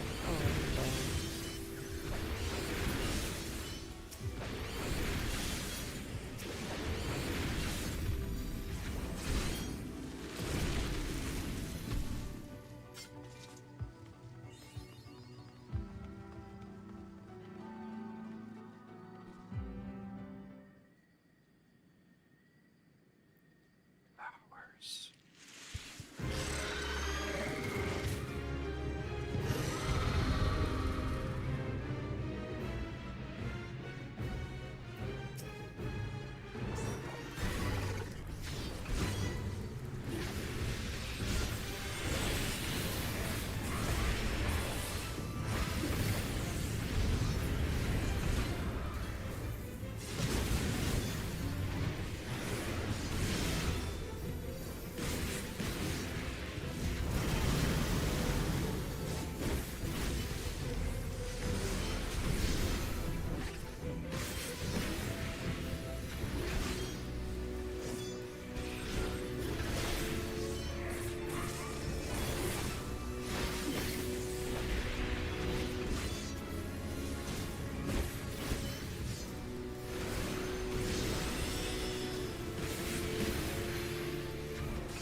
Aha, I knew the thought of the Arboretum's treasures would be enough to get your juices flowing. Thanks to all the pruning you did for us, we were able to have a good look around the ruins, and it didn't take us long to find what we were after. I can't wait to tell Midnight Dew the good news. Speaking of which, would you mind coming with us to Idleshire? Midnight Dew will want to thank you personally. I dare say even an adventurer like you would be interested in our finds. Okay. That place was this thing. I believe I have a quest for Googling.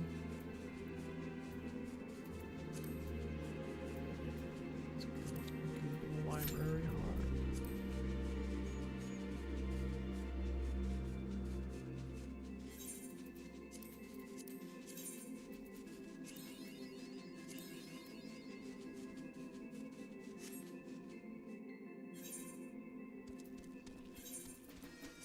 Alright, so do one more and then I could re-roll.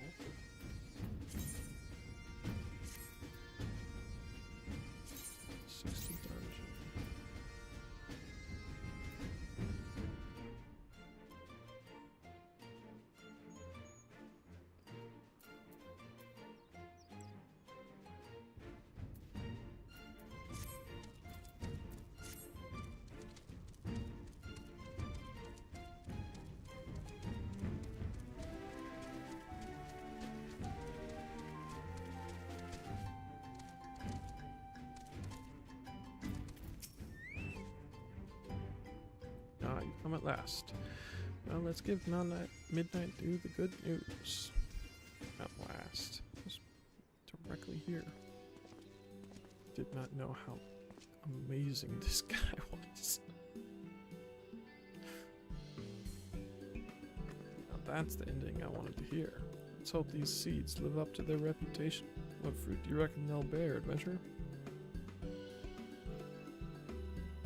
Something wrong? He seemed surprised. Sonny, you did tell our friend here what you were looking for, didn't you? Ah, now that I come to think of it, that little detail might have slipped my mind.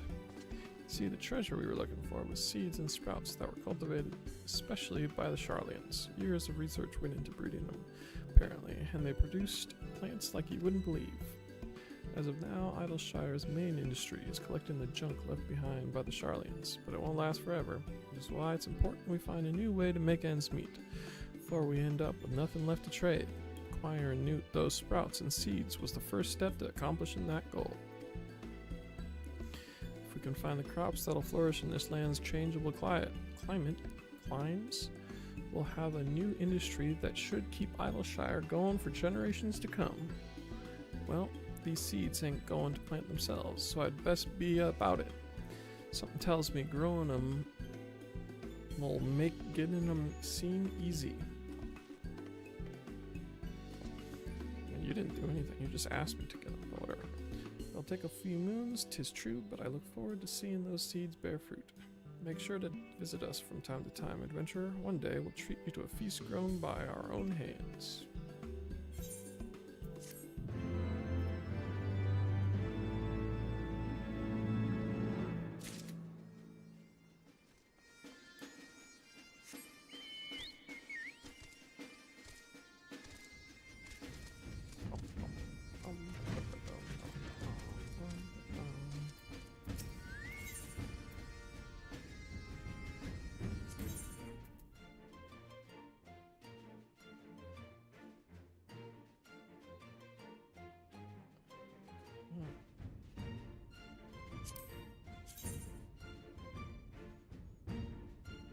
Doesn't look very cool, but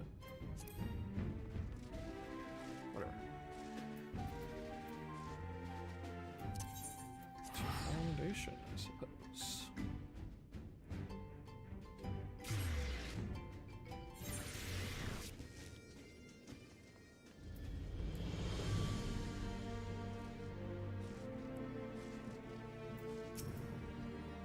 Right, let us not keep Sir Emmerich waiting. Sir Emmerich got stabbed. Quite well, Thancred? Yes, quite well, forgive me. You have given me rather a lot to digest. This whole affair with the Ishgardians and the Dravanians, and our friends nowhere to be found. It seems there is no end to our trouble. We can but face them head on, one at a time. For now, we must apply ourselves to our allotted tasks and leave the others to theirs. Remember then, we found you, as they found me. In time, we will find Ida, Papalimo, and Minfilia as well. These troubles will soon be but a memory, one which we will look back on together. Pray do not misunderstand. I did not mean to imply that it would be otherwise. I merely wish that I had rejoined our grand adventure at one of its more triumphal moments. Despite your recent accomplishments, the mood here is less than celebratory. I have no doubt that we will enjoy many more glorious victories soon enough, and you may rest assured that I will play my part in them to the very hilt. I know you will. So then, to the congregation.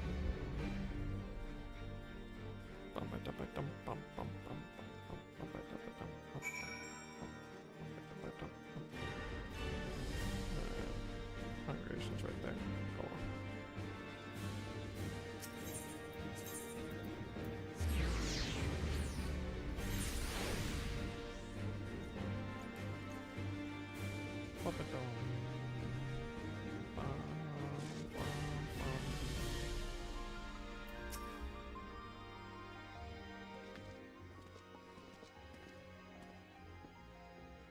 Returned. In this, at least, the fates are kind. Greetings, First Commander. It pleases me to inform you that Vidofnir has accepted Sir Americ's invitation. She has. These are glad tidings indeed. Would that the Lord Commander were here to hear them. Is he otherwise engaged? By death. Leaping off a knife to the gut. What? What happened? Will he live? Surgeons tell me he'll make a full recovery, but had Lord Edmund and Lord Artorel not been on hand when the assassins struck, he would not have been so fortunate. Mercy, they subdued the fiend before he could land the telling blow. The attack was just the beginning, though. Not long after, buildings all around the city, including several of ours, burst into flame. Bastards caught us completely by surprise. We've been dousing the fires, but for every one we put out, it seems like 2 more start up. Casualties are mounting, especially in the Broom. Just plain, these fires were started by the assassins' conspirators. Until they have been rounded up, there will be no end to this. Will you help us find them? Then let us be about it.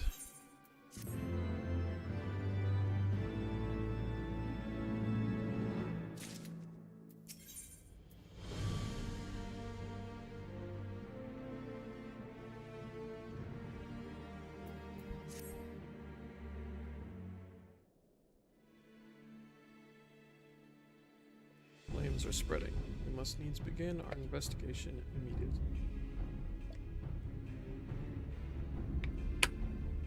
Witnesses must be found. Suspects must be identified. Have you been able to determine the precise locations where the fires were set? Mayhap there is a pattern. If there is, we have yet to discern it. Fires have been reported throughout the city, both the pillars and foundation. Indeed, given the size of the area affected, I think it best to divide our forces. Master Alphino and Mistress Y'shtola would have you take charge of the investigation and foundation. As you wish. Mayhap Tataru can be of assistance as well. Meaning Fluffy and me get the pillars. Oh, they'll like me up there. Only question is, will the grizzled old rogue striking a pose over there be joining us? Thancred of the Scions of the Seventh Dawn. May I say what a pleasure it is to meet you too, my lady. I'll bet. Name's Hilda. Scion, eh? And there I was thinking I'd found a fellow ruffian amongst all these illustrious personages. I will remain here to coordinate the fire-quenching effort. If you learn aught of value, pray inform me immediately. That is all. It is kind of funny that they didn't send Hilda to the bottom area. While we could begin by sifting through charred rubble and questioning random passers-by, My experience, every town has at least one individual who can be counted on to know things he or she should not.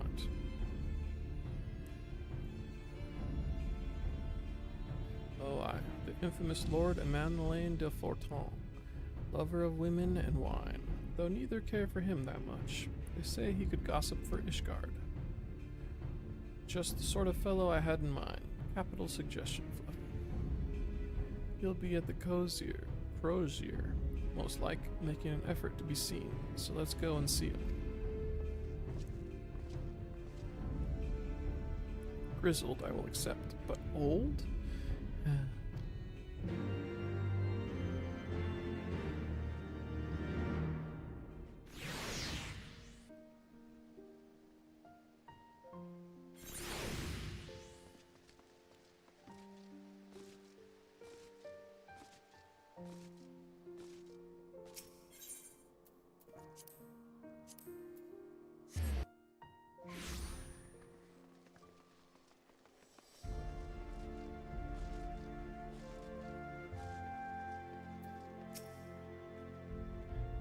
Well, if it isn't Fluffy McGee, dearest of all my friends. You're looking rather glum. Something the matter, old boy? Ah, yes, the arsons. Dreadful business, that, and awfully curious, wouldn't you say? There doesn't seem to be any rhyme or reason to it at all. Naturally, we've doubled the guard outside the manor, along with most of the other houses. Can't have the old pile going up in flames, after all. Well, in case you were wondering why the Hoplawn is awash with refugees, the lower levels of the vault have been opened to those unfortunate souls who have lost their homes. Sir Aymerick's orders, from what I hear. Remarkable man. Not even a knife in the ribs can keep him from his duties. Actually, old boy, if you were thinking of questioning the refugees, I should be more than happy to accompany you to the Hoplawn. While you conduct your inquiries, I could offer words of comfort to the distressed and despondent young maidens. Wait a moment. I know what that is. You're giving me one of your looks, aren't you? You do me an injustice, old boy. I will have you know my heart yearns for but one rose, prickly though she may be. I sense you remain unconvinced. Very well. If it will help you prove the purity of my intentions, I shall gracefully rescind my offer. Now, run along and catch those arsonists. That was not entirely what I'd hoped for. Whose idea was it to come here again? Never mind. For our next step, I suggest we divide our efforts. While you question the refugees in the Hoplawn, Fluffy, I shall investigate the locations where the fires were set. Would you be so good as to join me, Hilda? You know what? I reckon I would. Can't have you roaming about in an unfamiliar city by your lonesome, can we? You'd only get robbed blind and left shivering in your small clothes.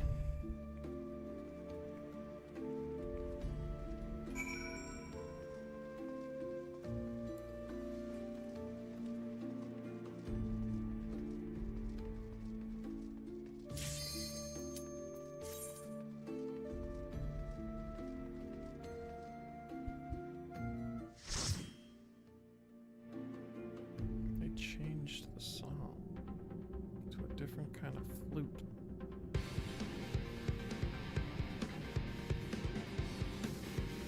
Fractal continuum.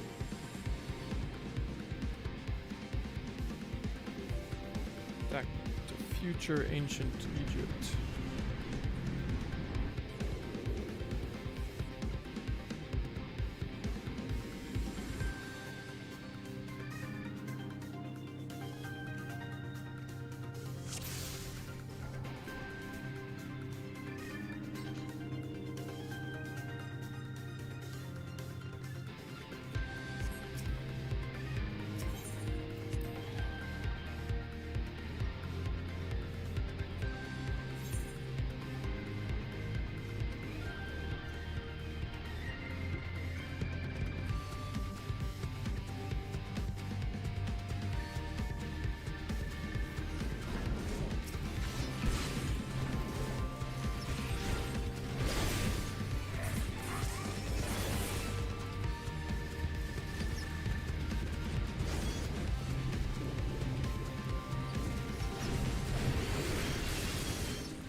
Hello, Eva. How's it going?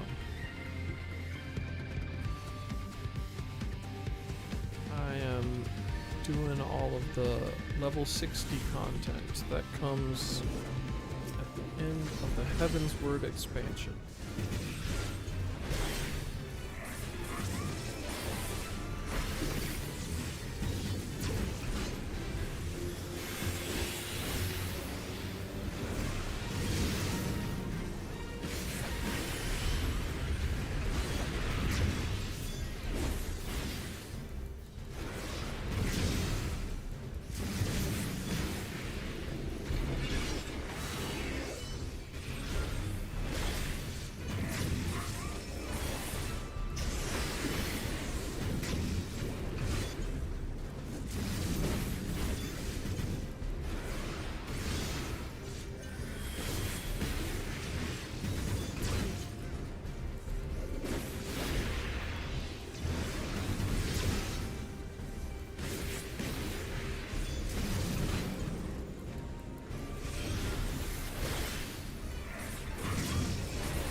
The soldiery galleries.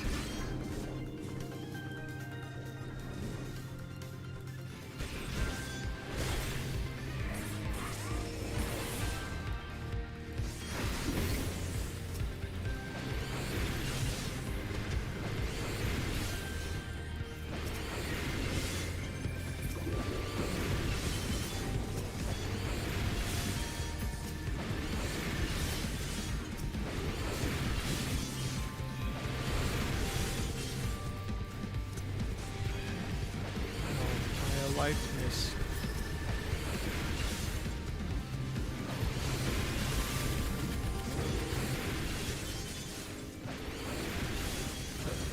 So you really died.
That's one big cow man.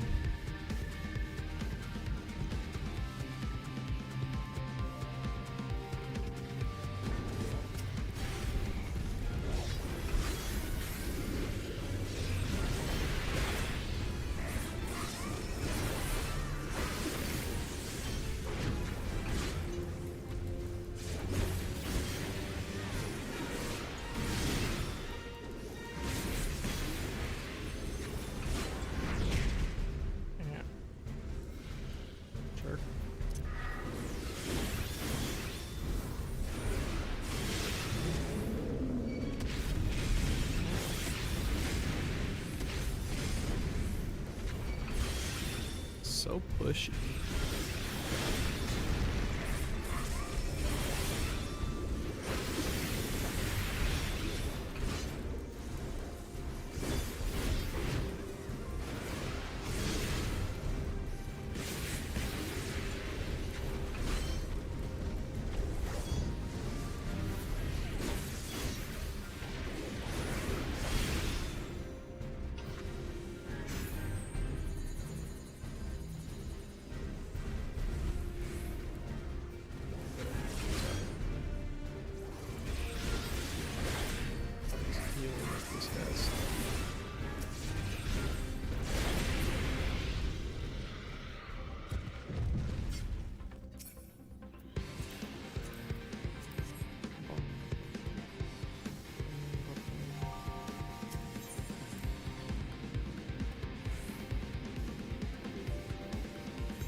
That's a lot of people with purple ropes.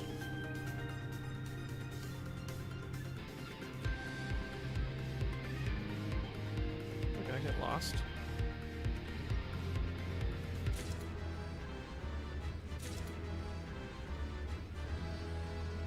Activate the violet control unit. Where is it? Control unit.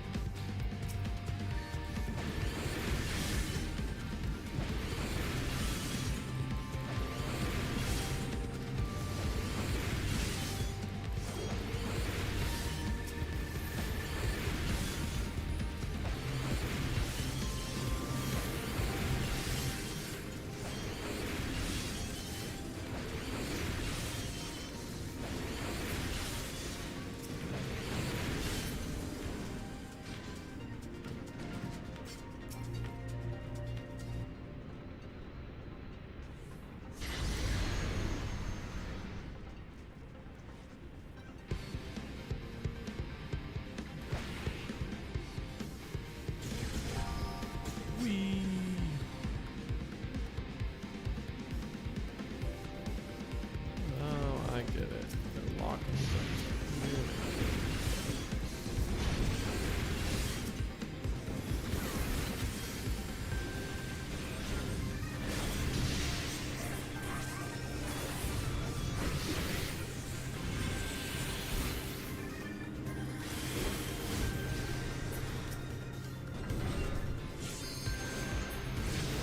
Guys, intercept the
Stop us.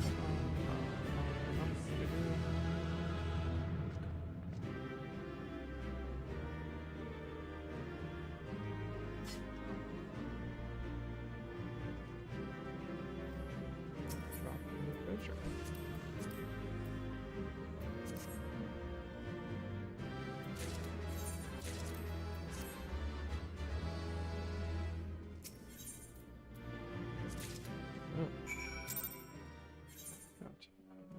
Recruit. Okay. Did that quest.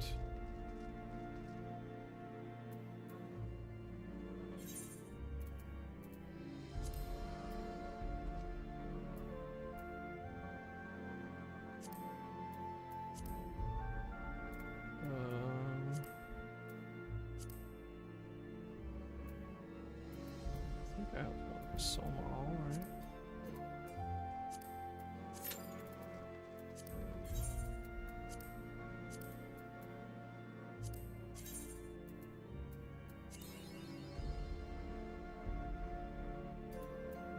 Yeah, 7. So I can do this.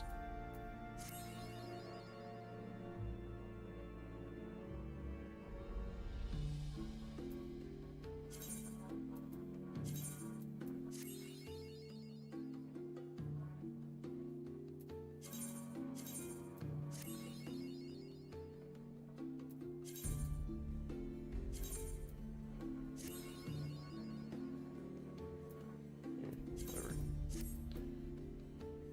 Level 60 dungeon.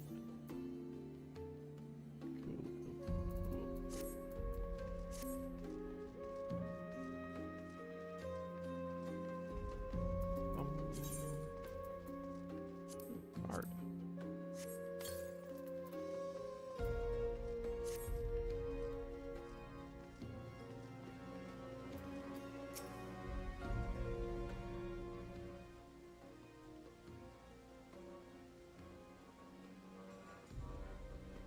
Come, brothers and sisters, there is food and shelter enough for all in the Basilica.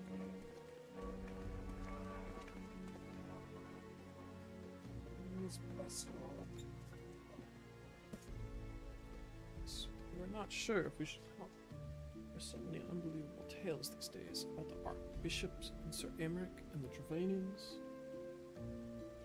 They're all true, man. All true. Trust in your heart, brother, and pay no heed to the lies of lesser men. They seek only to lead you astray. Do you require succor as well, sir? Succor this. So the Temple Knights have begun their investigation at last. Good. This matter has gone on far too long. Would that I could do something to aid you in your search, but I have a duty to these poor souls. Farewell, and may the Fury guide your steps.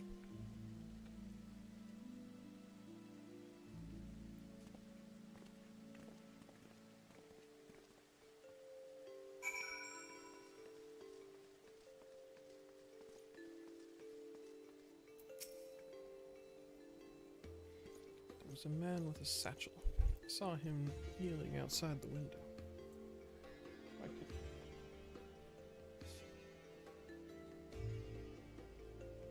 a little bit worse lit to decrease the amount of heat in this room. Okay, outside the window, and there was smoke everywhere. It was so hot, I couldn't breathe. I don't remember how I made it out. I suppose I must have climbed. Maybe my arm is getting better after all.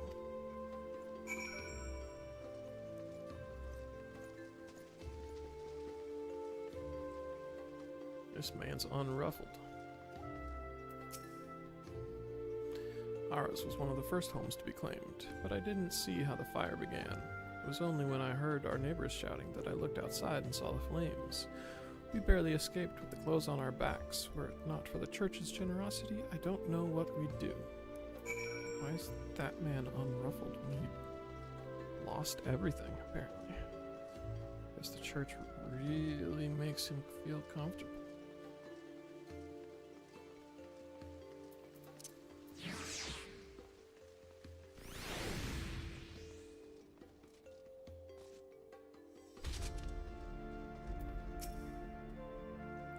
you are. Anything to share? We will require more than the muddled testimony of a traumatized girl if we are to identify the culprits. While you were questioning the refugees, we inspected the scenes of several of the fires, including one near St. Raymanol's Cathedral and another near the Tribunal. For our mercy, neither structure suffered significant damage.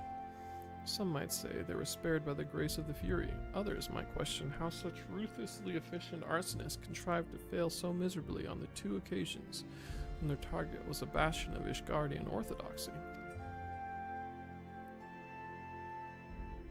Nothing inclusive, of course, but it does give one cause to wonder.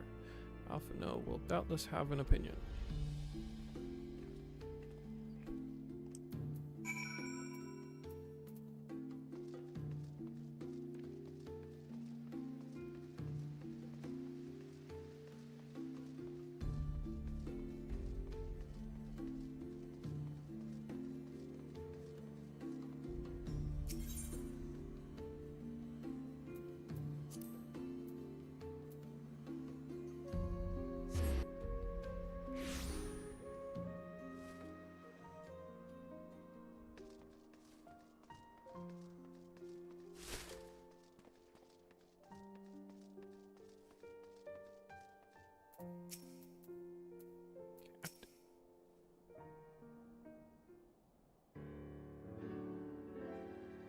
Silence will avail you not, sir.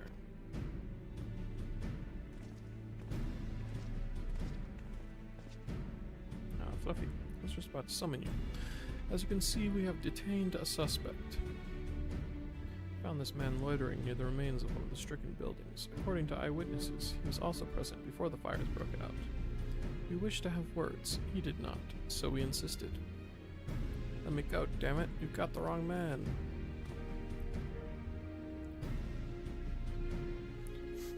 My, but you reek of oil. And are those burns on your hands? An occupational hazard, I suppose. But tell me, does arson pay well? I'm a victim, you imbecile. Look at me. Aye, that you are. After a fashion.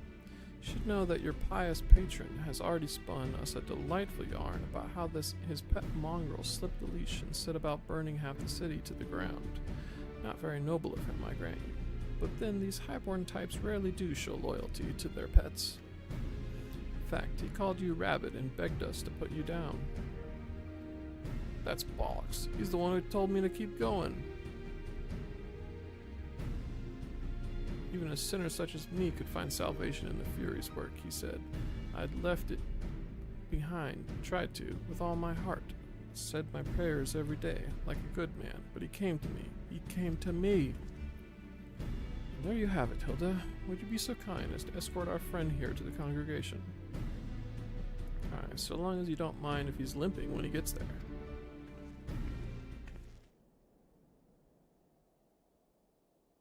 That was incredible, Thancred. But how did you know he would confess? Well, I've seen his like before. A troubled soul, manipulated by men of power and wielded as a weapon. Could not be certain, of course, but given the stakes, I thought it worth the risk. If our captive had called your bluff, must we entertain hypotheticals? The world as it is vexing enough. Thank you, Thancred. Whether by luck or judgment, we have at last confirmed that these arsons were orchestrated by a person or persons of influence. I think it best that we now return to the congregation and discuss how best to proceed.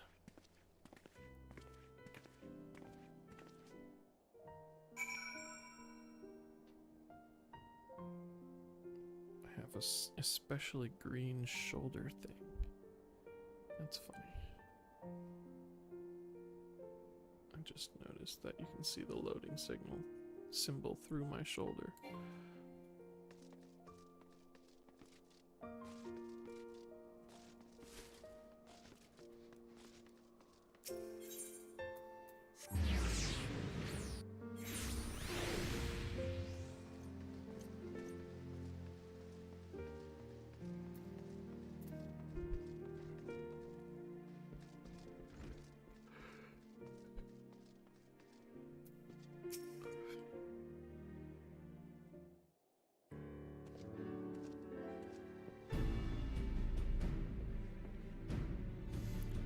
behalf of the Holy See of Ishgard, I thank you all.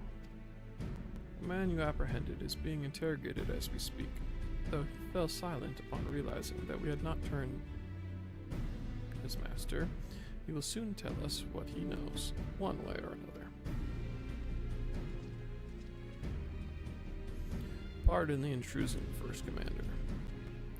Ah, Lord Artorel. Are you come to see your father? He is attending Sir Aymeric in his chambers at present. I am. He bid me bring this salve. And do not let me detain you. And thank you for your kindness, my lord. Is he the traitor? In times of trouble, every man must do his part. Would that I could do more.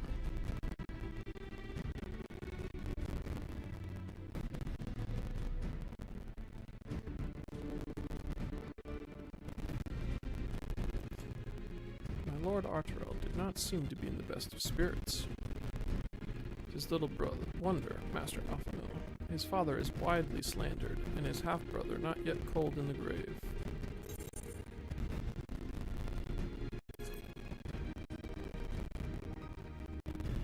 Item level 240. Accessory. And I can't look at what I currently wear. Fine.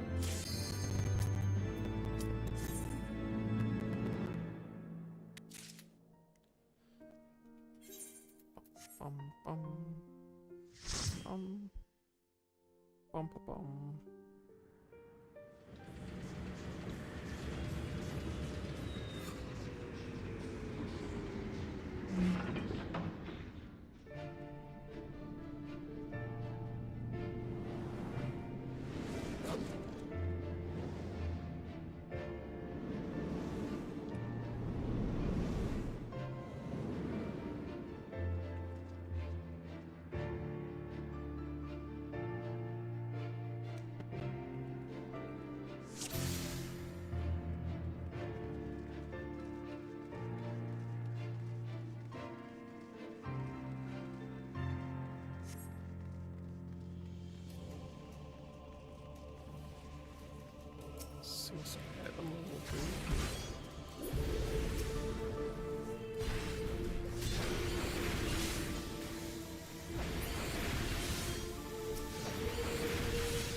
Look at that, a bomb ghost man.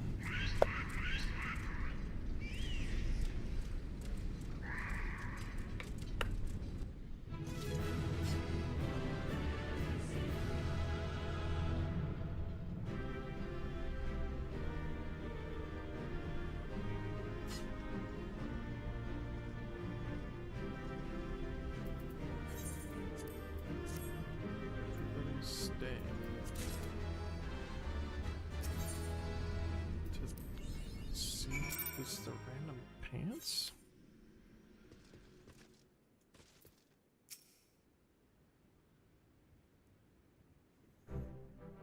Lieutenant Orkson, you've arrived. Returned. You had us worried for a moment there.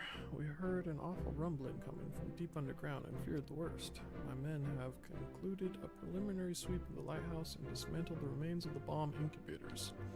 It seemed the beastmen have abandoned the tunnels directly beneath the tower. We have sent scouts in to pursue them, but the passages stretch further than expected. Pardon the interruption. While we was securing the interior, we found this old seafarer's knife lying on the floor. One of the lads noticed it. It's got the sigil of Diamanda of Naldik and Vimelis carved into the handle. See. Well, if anyone can tell us who the knife belongs to, I suppose it would be the smith who crafted it. But you can't seek her out until the tunnels have been secured. I have another task for you. Would you mind delivering the knife to Lieutenant Tretrate in Ilport on my behalf? He is due to meet with the artisans of Naldik and Vamilis shortly.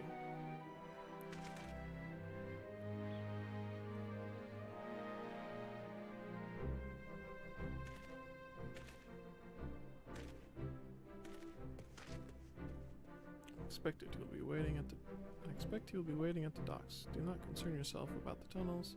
You'll find out where they lead, however far they go. On behalf of the Maelstrom, I thank you for your aid in reclaiming the lighthouse. Fortune go with you, till sea swallows all.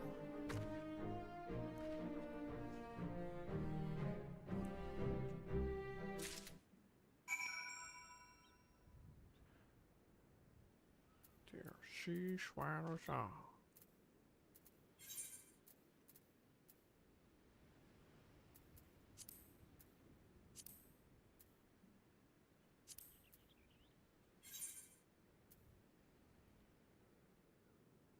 Aros Sirius. Oops.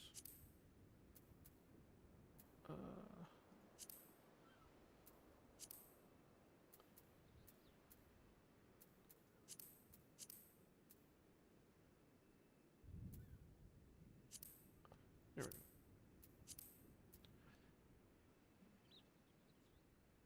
So I still got these four. Do I have this one? A therochemical research facility, or is that the one already? Whatever. Hull Breaker Isle. The old ones. Bismarck. Thok the Clock. Never Reap. Lloyd Ark.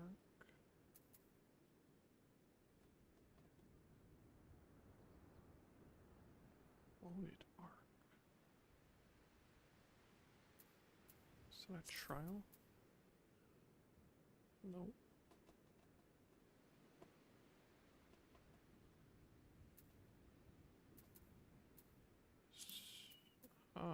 Here we go. Lloyd Ark. Indeed.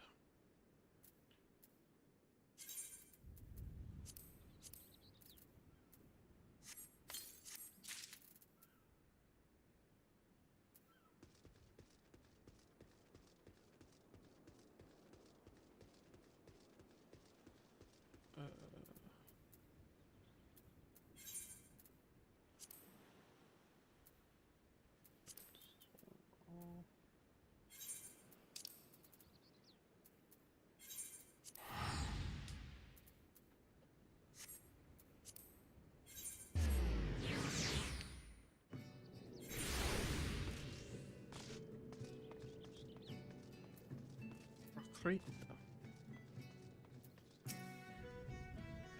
Lieutenant Orson, I just heard the good news. By Lemlin's blessed light, he did it. He saved Pharaoh Sirius. There you go. Here's a knife. What's this? Oh. See, well, I'll be sure to ask her about it. Speak of the devil.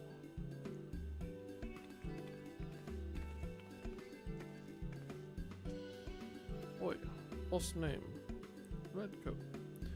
How long do I off to rot in a tavern before your boys send them shiting bold bastards packing, eh? Much more of this, and me hammer and arm will be as soft as lil white arse. Terrifying prospect, and no mistake.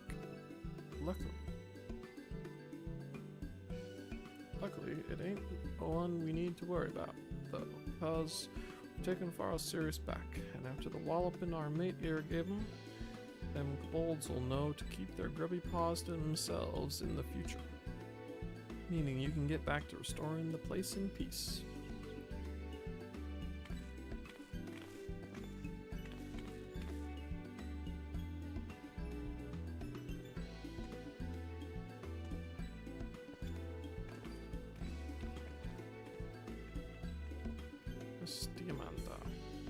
While the lads were searching the lighthouse, they found something that might interest you.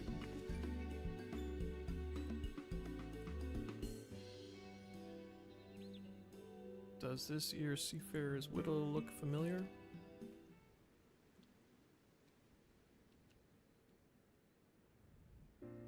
All too familiar, though it didn't look so worn down when I last saw it. I made this for Simon before he set sail 3 years ago. It was my first piece as a full-fledged smith. Simon, as in Captain Simon, the Maelstrom command? Same, and I meant for it to be a farewell present, but knowing he used it often and kept it with him to the last, well, it means a lot. Master Mimidoa, I think it's a sign. Who else would my first piece be returned? Why else would my first piece be returned to me, but to show me how far I've come? Just seeing it makes me want to restore the lighthouse to its former glory even more, to make it into a place to honor the lost, rather than a place to grieve for them. Aye, lass, that's the way.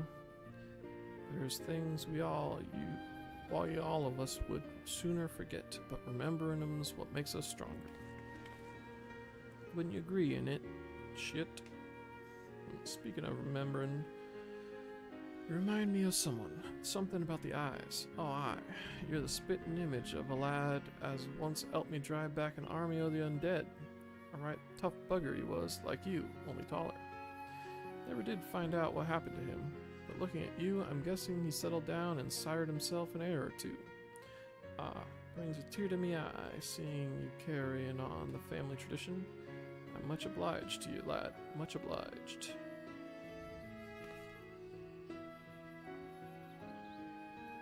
Can't thank you enough for saving the lighthouse. If it hadn't been for you, all of our hard work would have been for naught.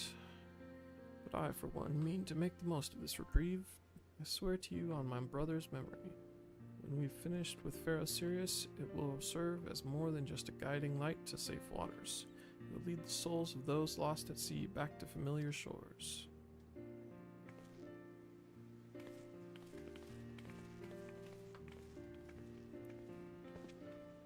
Some folks see Pharaoh Sirius as a cursed reminder of the calamity, while others see it as a monument to Limsa's golden age, but I'll bet it means more to them pair than everyone else in Lanosia put together.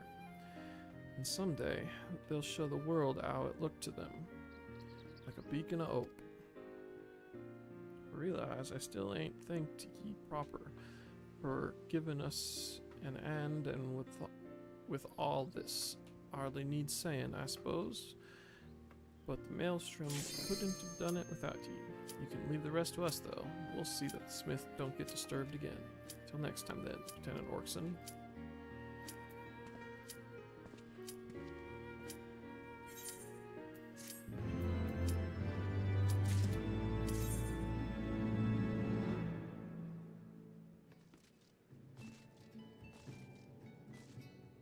Bum, bum, bum, bum, bum, bum, bum, bum, bum.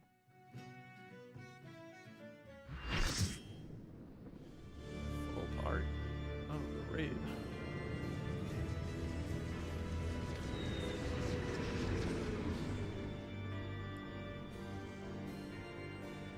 Shadow of Mach.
Big fish.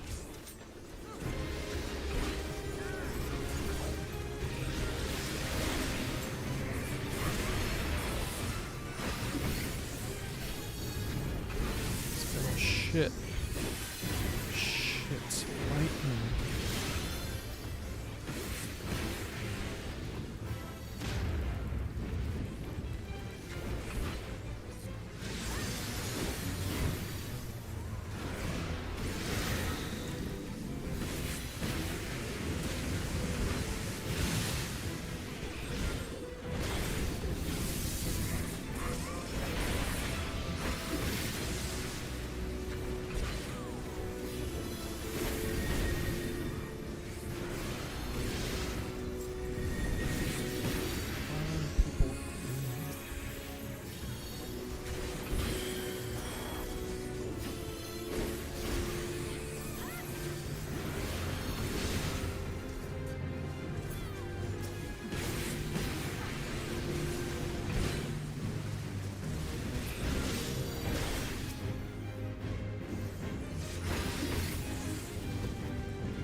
Oops.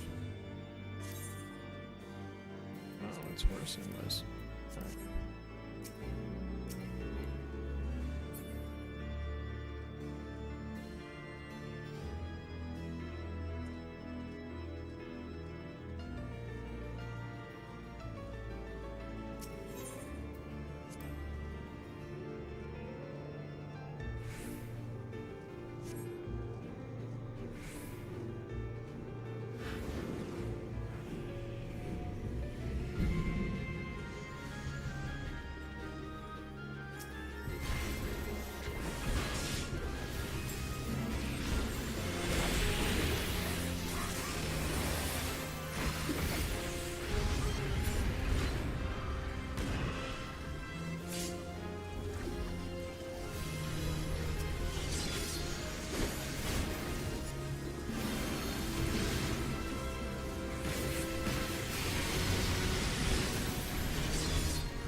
Foxley.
Dealing 0 damage.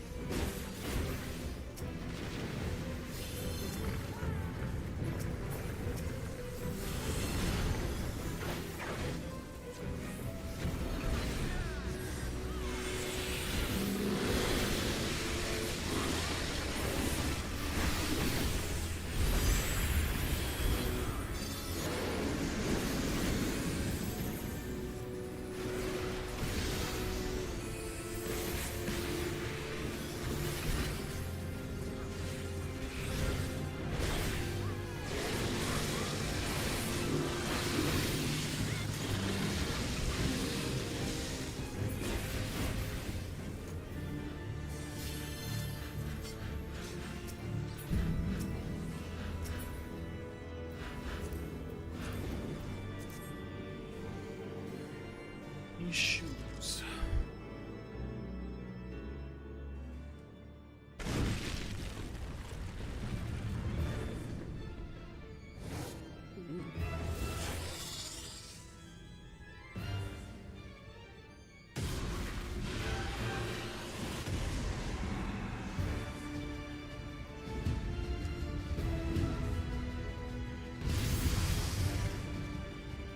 It's a lot of blood for one boss.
Bug meat. I expected danger, but not a hell-spawned bleeding nightmare made flesh like that. Didn't stop you and your mates though, did it? That's some crew you've got there, no mistake.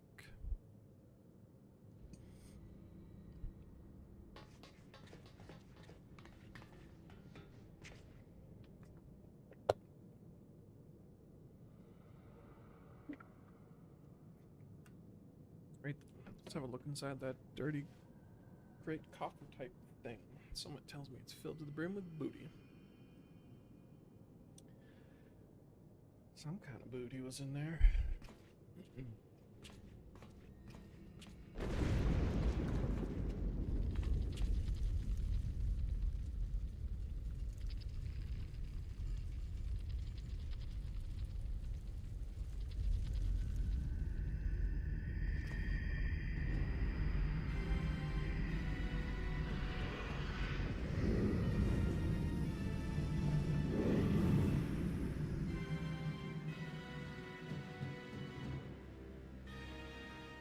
What seven hells is that bastard doing?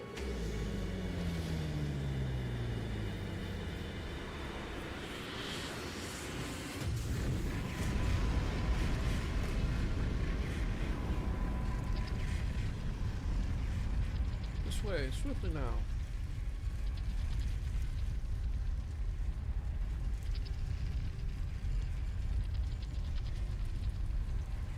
Anyone else see that talking cat over there? This adventure's getting queer by the minute.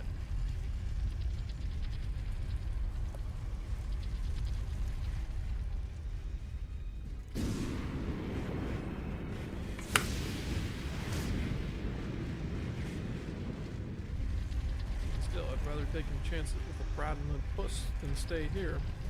Get your things, mateys. We're leaving.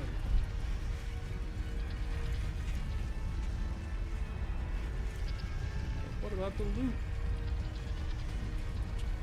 You can't spend it when you're dead. You either follow the furball or make friends with a spell-slinging voidborn. Your choice. God damn it, how's an honest sky pirate meant to make a living?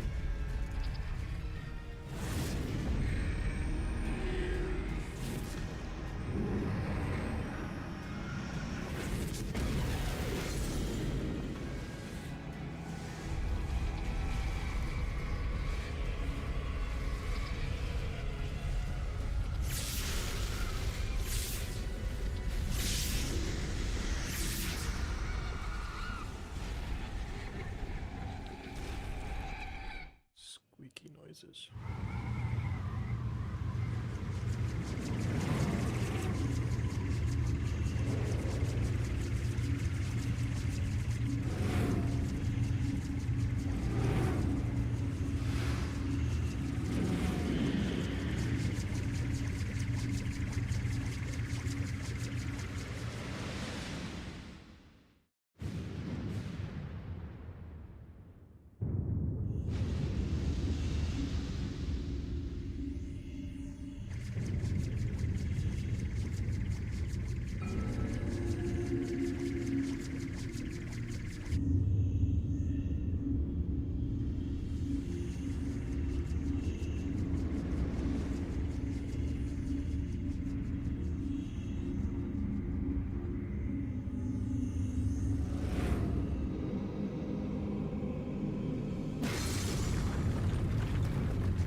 Breaking up. Is he trying to bring her down?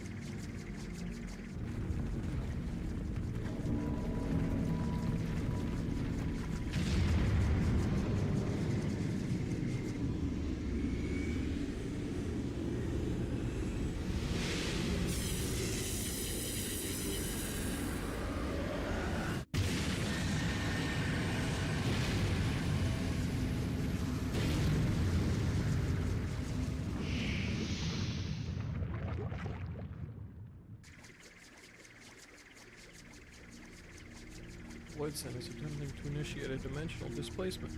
The gate cannot possibly be large enough for the entire ship.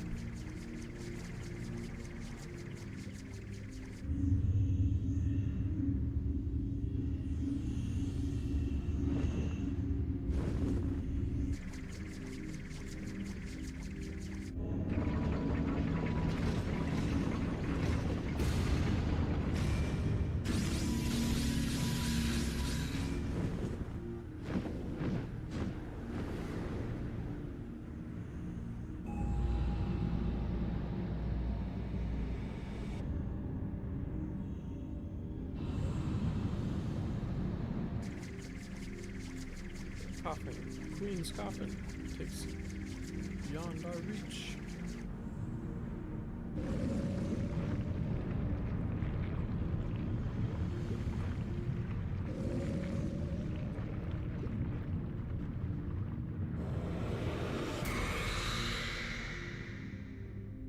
Goopy, goopy, goopy.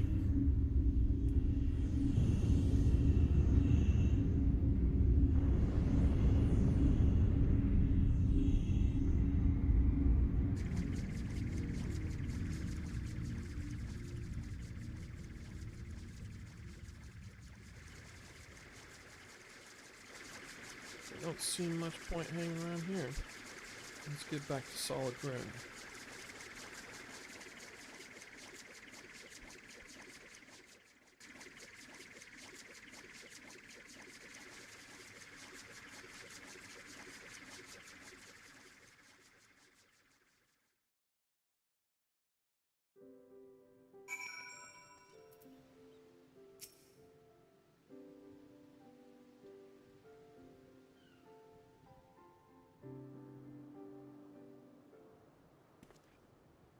Twas a bit touch and go in places, I grant you, but here we all are, and all with our bits still attached. This calls for a foaming flagon of... Hold on, ain't we missing someone? Didn't I tell Tata to wait for us here? Never fear, we've been keeping the girl company.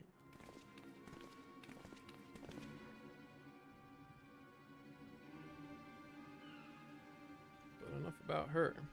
Did you see the cannon on that ship? As you know, my dear Leofard, I'm not easily moved, but the sheer power on display set me all a-quiver.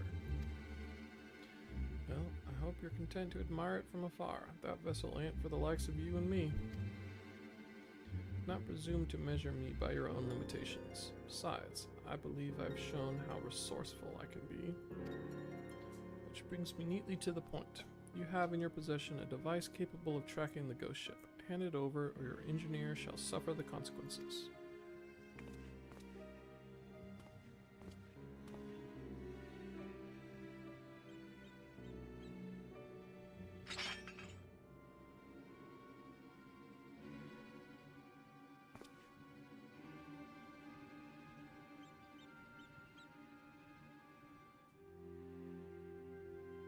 Perfect. A compass pointing the way to my just reward. A weapon like that belongs in the hands of one with the will to use it. Come, lads, our business here is concluded.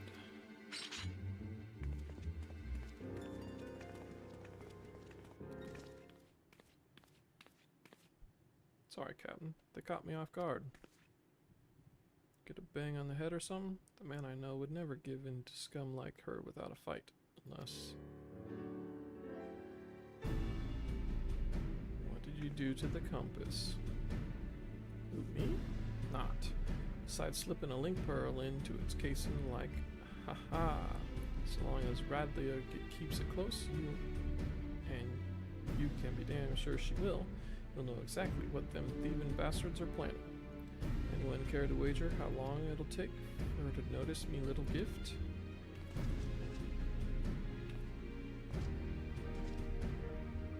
It's very clever and all, but how are you proposing to stop her from getting her hands on that derelict and its great big cannon? I haven't worked that part out yet, but I expect it'll start with us keeping a close eye on the Talons. Before we get into any of that, though, I've got some questions that need answering. I wish to know more of the Void Ark, the ghost ship, as you call it. Void Ark, so that's its proper name. I'd like to hear whatever you'd care to tell us, Puss. And I, for my part, am curious to hear your stories. Ere we continue, however, I must insist that you address me by my proper name, Kateseth. I will not respond to Puss or Cat, and most decidedly not Furball.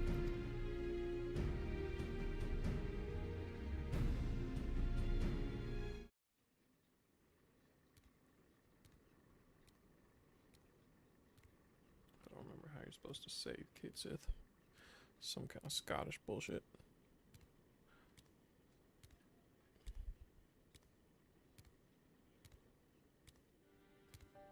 My tale begins long, long ago, in the city of Mach, which once stood in the lands of Yafim.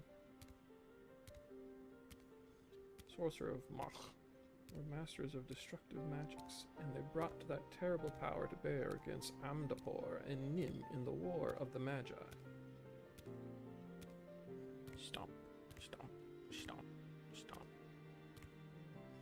The titanic forces they unleashed, however, took a heavy toll upon the land, ultimately resulting in a colossal flood that drowned the realm of Eorzea, a catastrophe which my master, High Void Mage Césaire, was wise enough to foresee.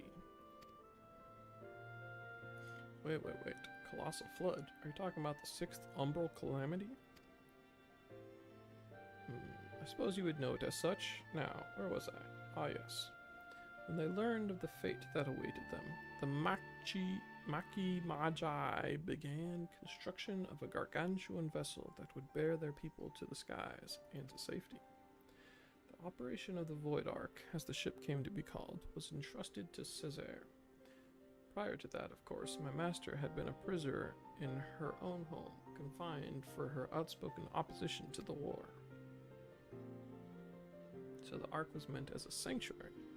And how did it come to be so? What happened to all the people? And where did all the void scent come from? By what power do you imagine such a massive craft remains aloft?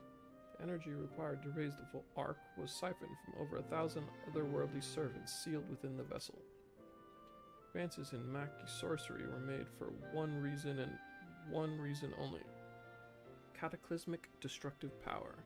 And the swiftest and most dangerous method of acquiring that power was through the enslavement of void-sent entities. So, the creatures on the derelict, they broke free from your master's control?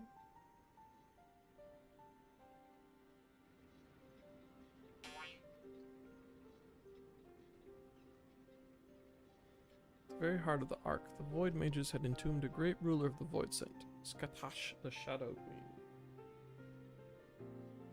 But in order to control so potent a prisoner, a mage of adamant will was required, and being Mach's preeminent sorcerer, Césaire was deemed best qualified. Were it otherwise, a master might never have been released from her own imprisonment.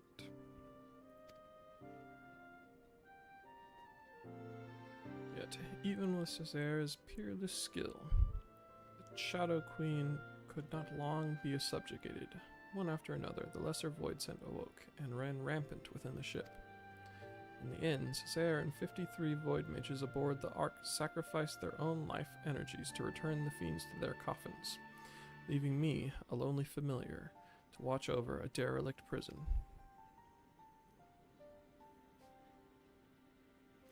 If I remember me Umbral errors right, the stuff you just described happened more than 1,500 years past, which is a good while by anyone's measure, and since everything seems to have been quiet on board your boat till just recently, I'm thinking something unusual must have happened to wake the inmates up. Am I warm? One day, a void scent that had taken the shape of a bat flew into the ship. At first it was little more than a nuisance that I brushed away, but the longer it remained on the Ark, the stronger it seemed to become. Eventually, I could not contend with its power, and it began shattering seal after seal.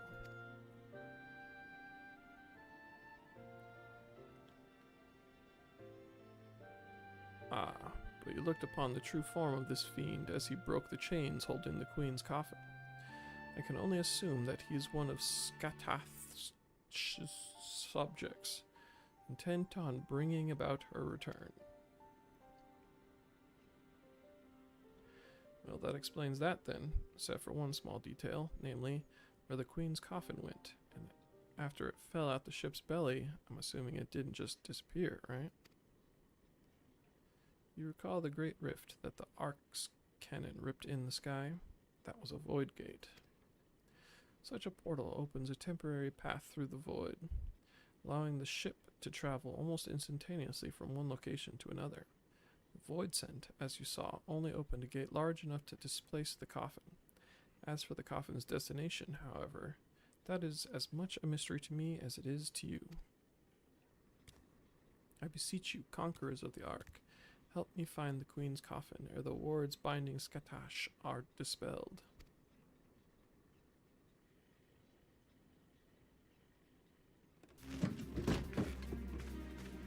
Smells to me like an adventure, and who knows what ancient Machi treasures we might stumble on along the way. Gods know they'll make a nice change from all them Allegan tombstones we've been collecting. Aye, we'll help you. I'm not risking me hide for the sake of the realm, you understand, but I'll be damned if I let either Radlia or that bat-winged bastard take the freedom of the skies from me. You care only for how you might be inconvenienced? If the Shadow Queen were to return, it would have dire consequences for this entire star. Count your blessings, Furball. I said we'd help, didn't I?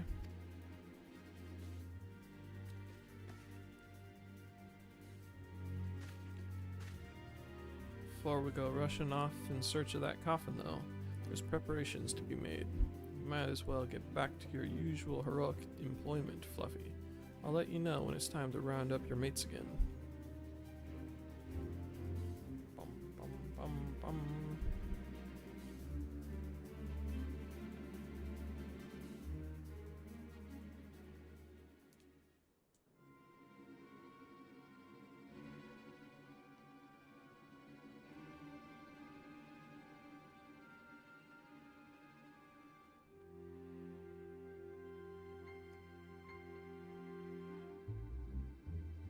Time is nigh, my dear Talons. Soon we shall seize control of the ghost ship and all its power, and rule the skies from here to the ends of the world.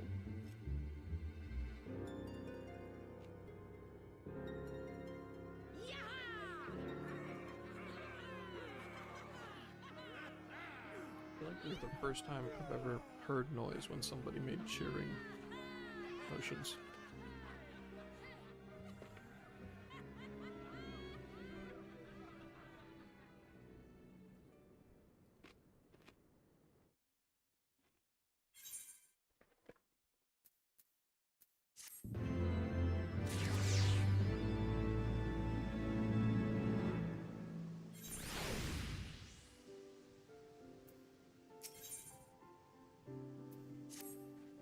Puppy. I'm just about to fly out to Ishgard and track you down. Remember Kate Sith, that Machi familiar? I've been working with him on a plan to find Diablos. Oh, that's what our server's named after. Queen's Coffin. There have been void-sent sightings from pirates all over, so we know that bat-winged bugger is hiding someplace in the sky. Just don't know exactly where.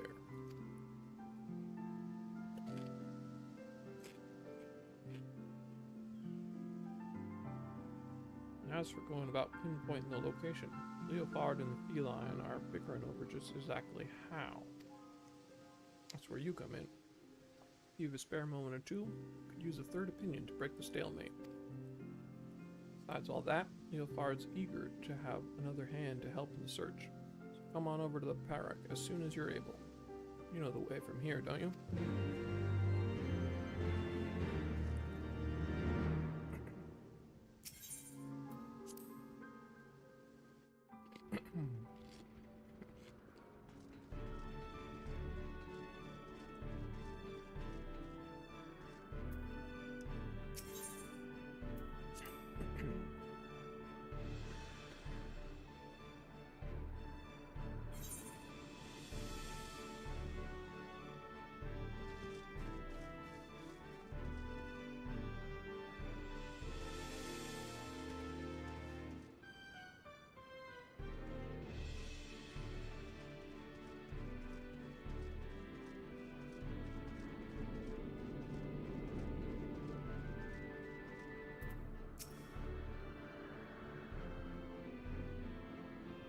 Thanks for coming. Captain and the cat are inside, still having their discussion. Talk to Leopard, will you? Or I strangle the both of them.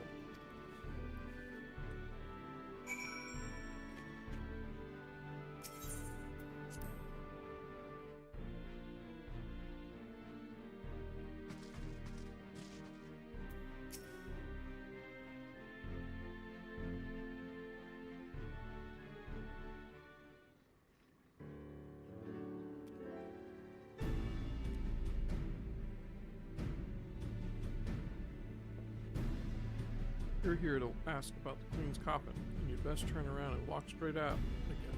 This aggravating furballs turned my mood sour as month-old owl goat milk.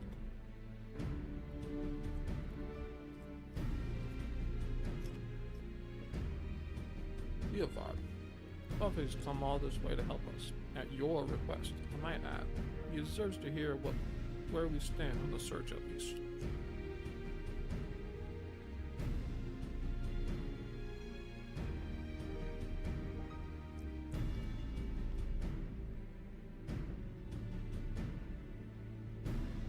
Search has given me ulcers, is what it is. By all reports, Diabolos is lurking somewhere in the heavens, building up his forces. The sky is a vast dome, as high as the ocean is deep, and we've not the pirates to scour every damn floating rock.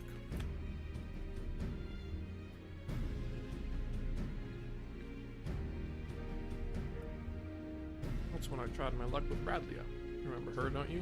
Captain of the Talons, blonde hair, one eye, stole our bloody compass.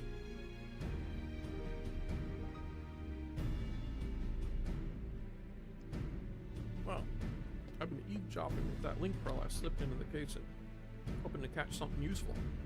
All I've heard from her and her sorry crew is snoring, grumbling, and japes about the Archbishop's holy nethers.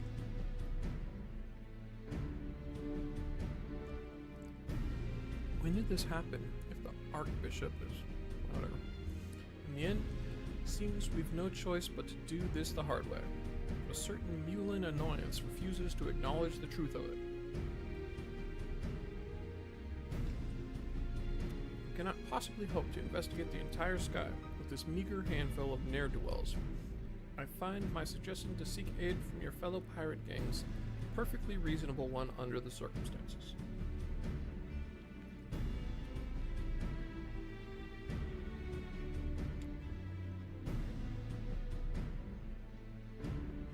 Stow it, you mangy cat. You've not the faintest idea of how sky pirates operate. Best case scenario, we'd be locked into a deal to hand over any treasure we find, and that's assuming we weren't laughed out of the room to begin with.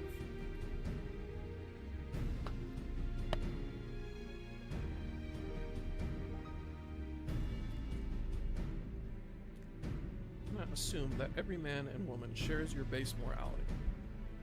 We but made the attempt. I am sure we could convince some few of the nobility of our cause.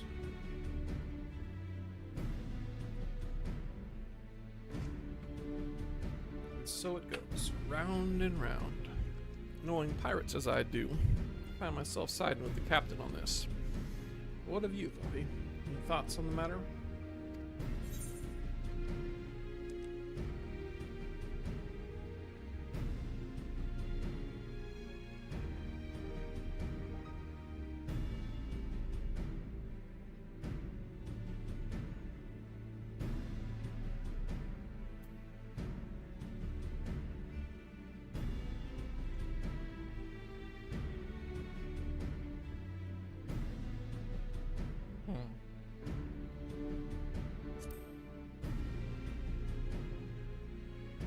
What? You're siding with the furball? Would have thought you'd learned a thing or two about sky pirates by now. I don't actually know why I would go with pirates, but whatever. However we tackle things, though, we have a long road ahead of us. I'll see if I can't think up a better way to shorten it.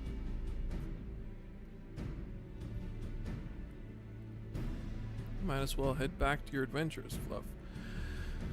Unless you're willing to lend us your experience in another matter, that is.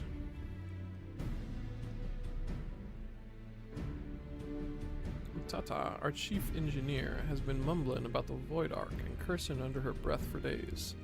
Might be as you can provide some insight into her dilemma.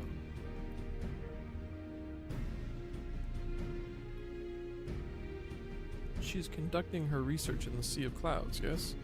Well, I should rather discuss the properties of the Void Ark than continue with this fruitless debate. I shall see you down there, Fluffy.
fine.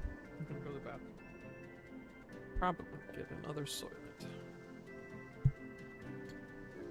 Then we continue the adventure.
Significantly hotter in my room than anywhere else in the house.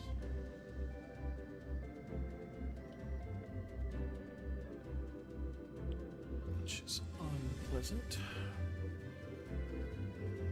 But here we are.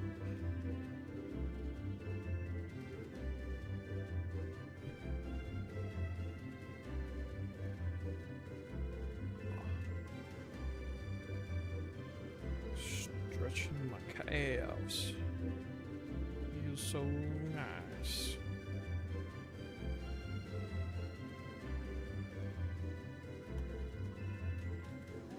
Bum, bum, bum, bum, bum. Let's see, do daily scan.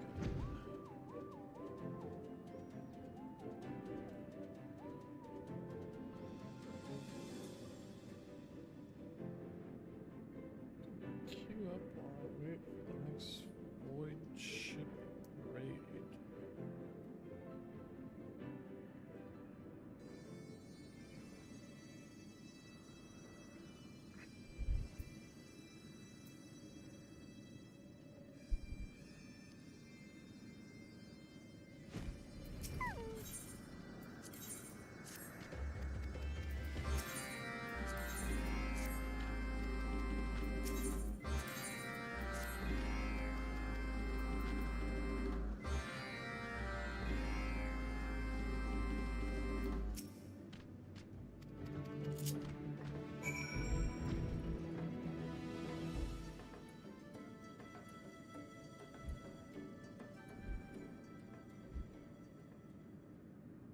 On the Tree Hollow.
Little bugs.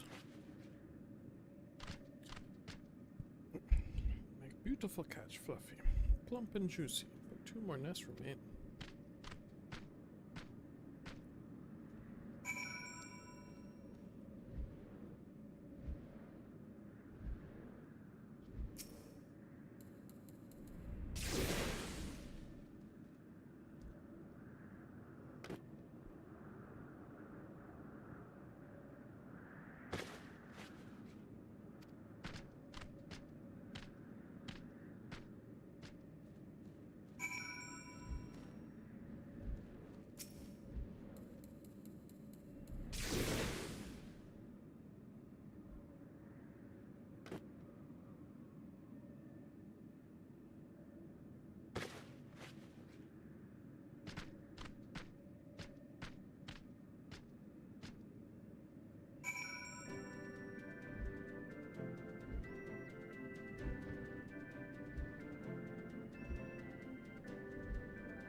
Right over here.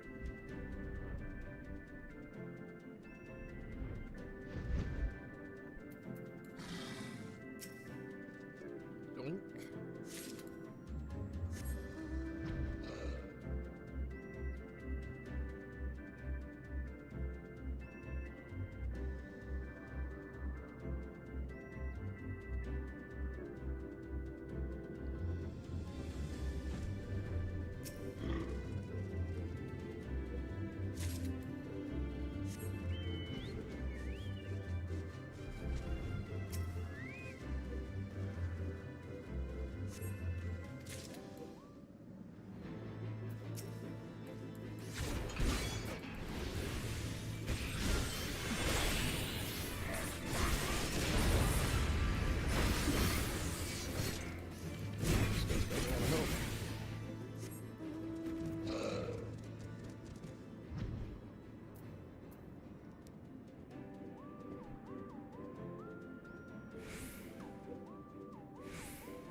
Bismarck.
Eh.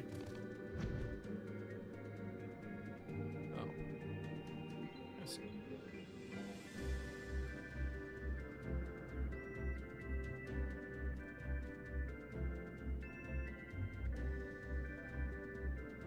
I get like a dent in my skull if I turn. I wonder if it's because the green screen gets caught in my glasses. It's kind of funny.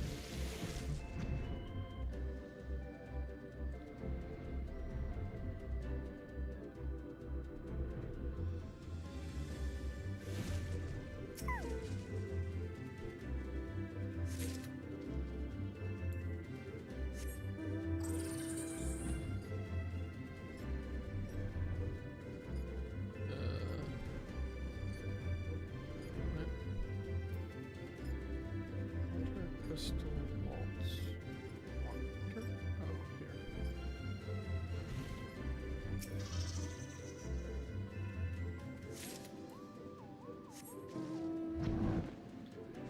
Wag.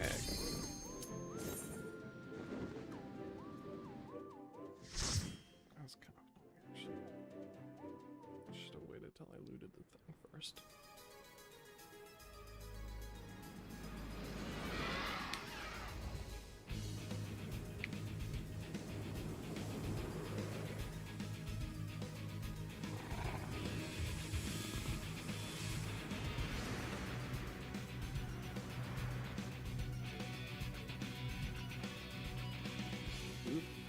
Glowy shoulders.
Filibusters brace the toughing.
closed the window a while ago.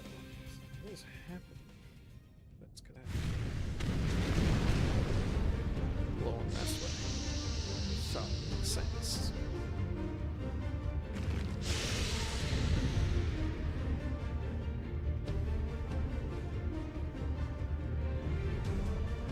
I'm in a lava tube.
Straight up Ganondorf.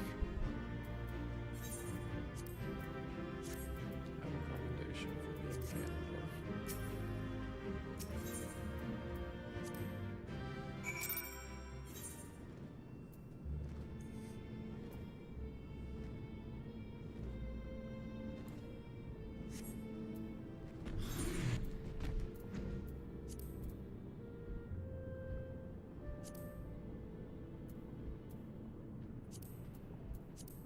Bum, bum, bum, bum, bum, bum.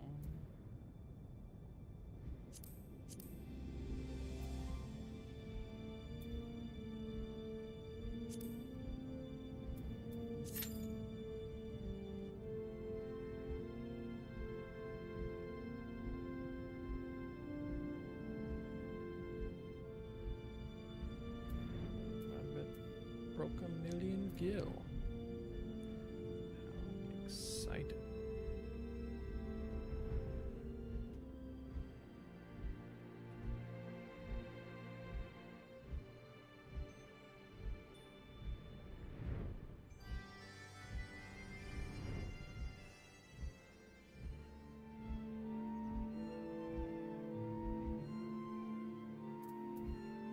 Wiggly arms.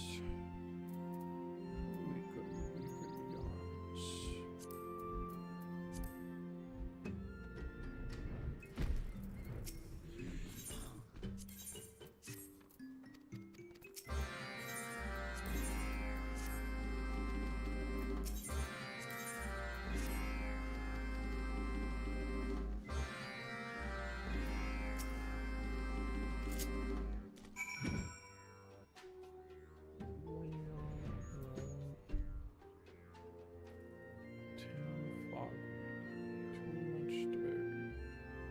Survey things.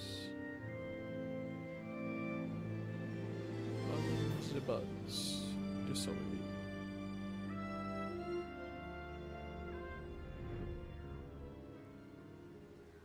This poor man. Get fumigated.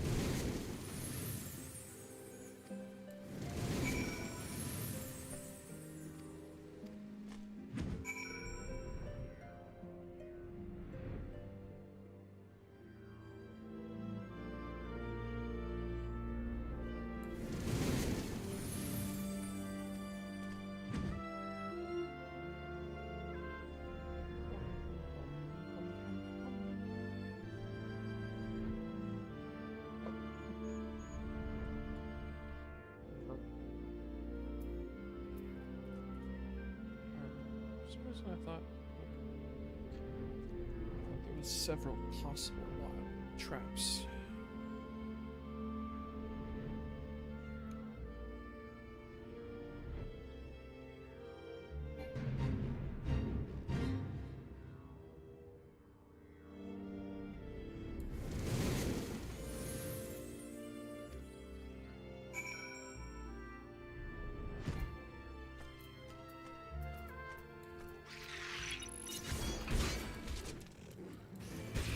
Shh.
So I can apparently reset the Chocobo from Grand Company.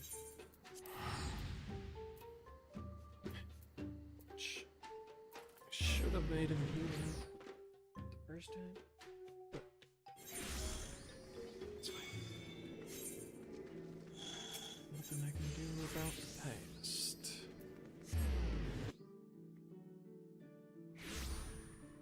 So,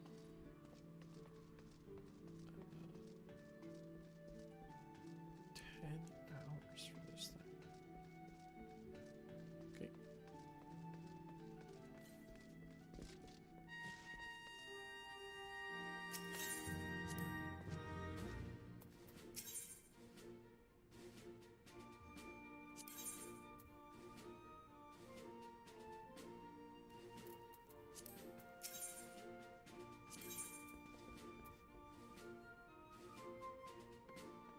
Revenge.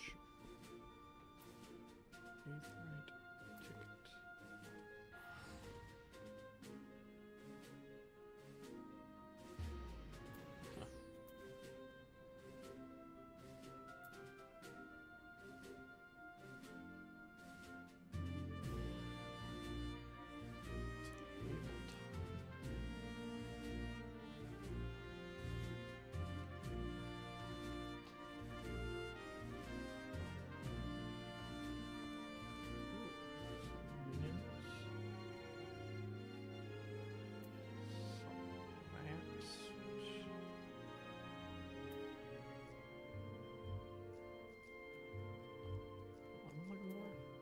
Pepper?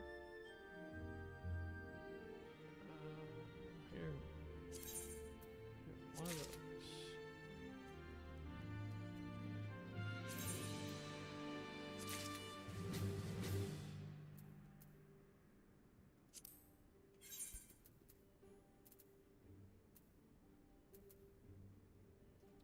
Fuck off.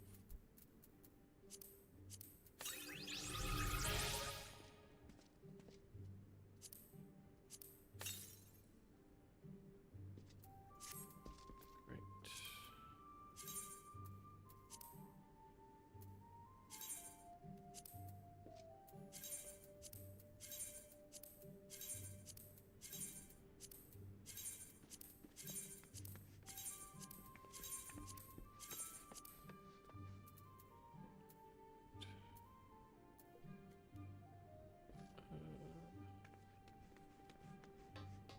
Healer stance.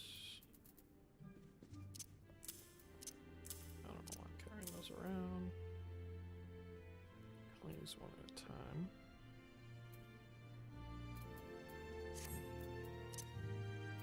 Great.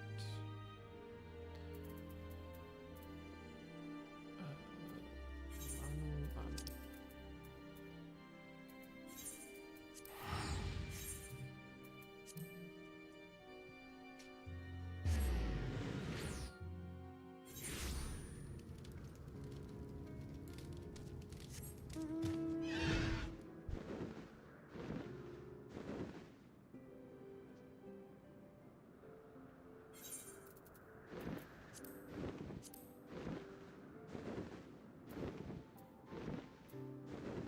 Earth.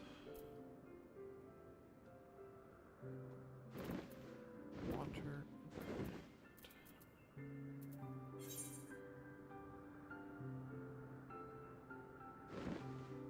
Wind is here. This is lots of fire. This is lightning. Ice.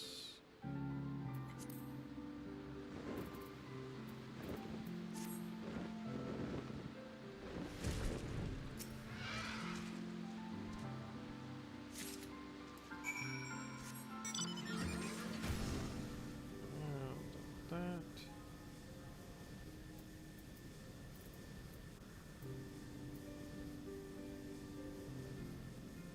Oops.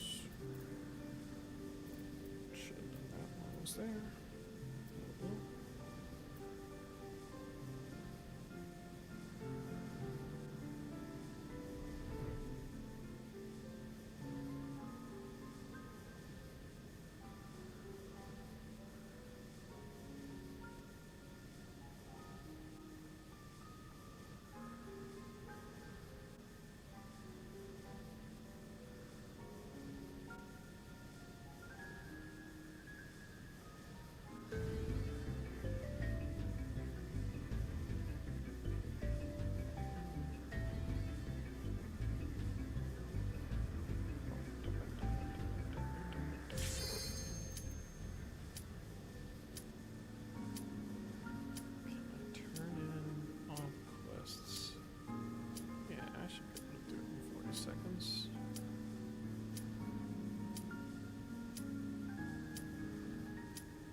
bugger.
Monkeys.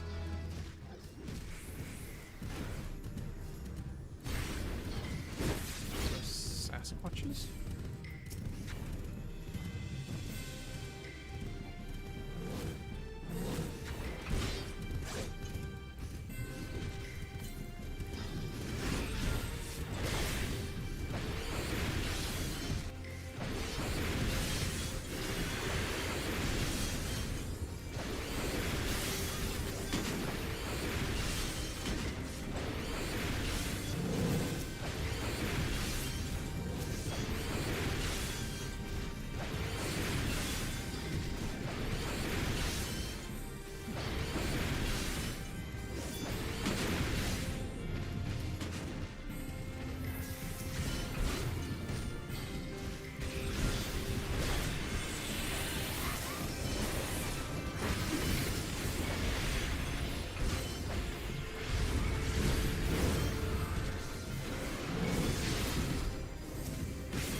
Clips don't make any sense, but it's fine.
bit stunted on misty beard.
Fluffy McGee and many from Oxundu come to share in Ranu Valley and Inuvanu's wisdom.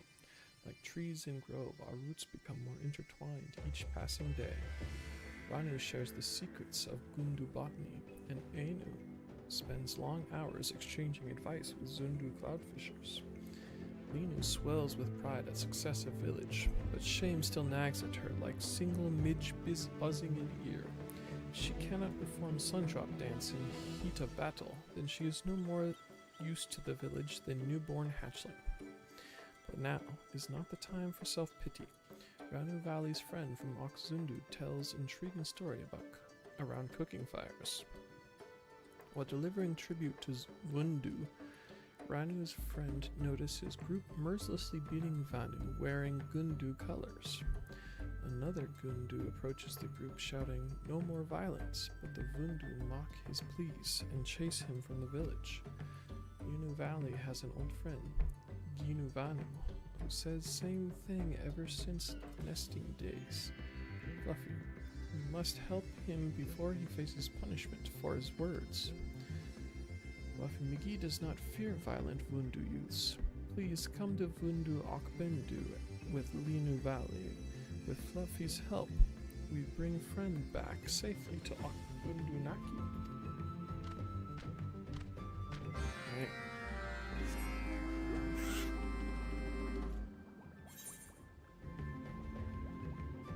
Which one did I just do? This.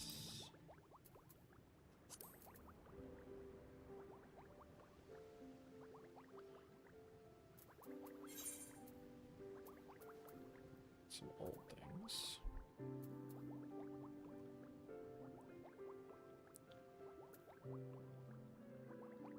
Those two notes. Never reap.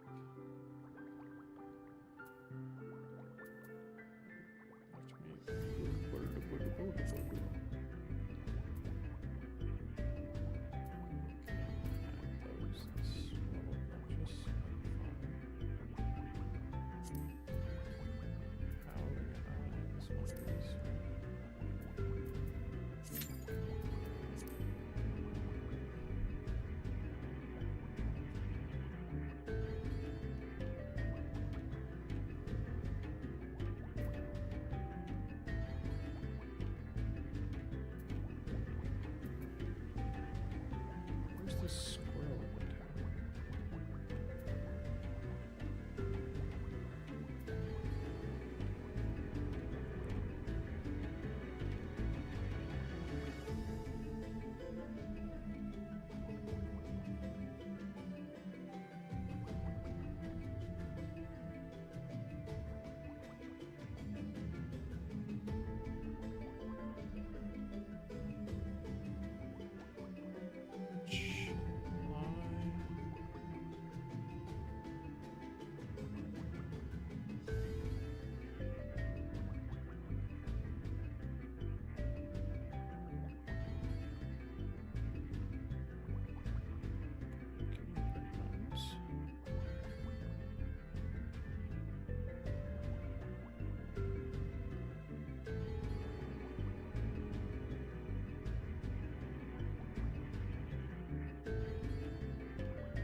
squirrel stuff they're talking about.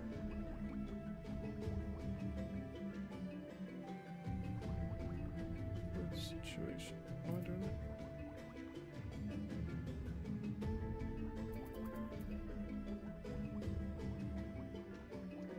Use lovely bones.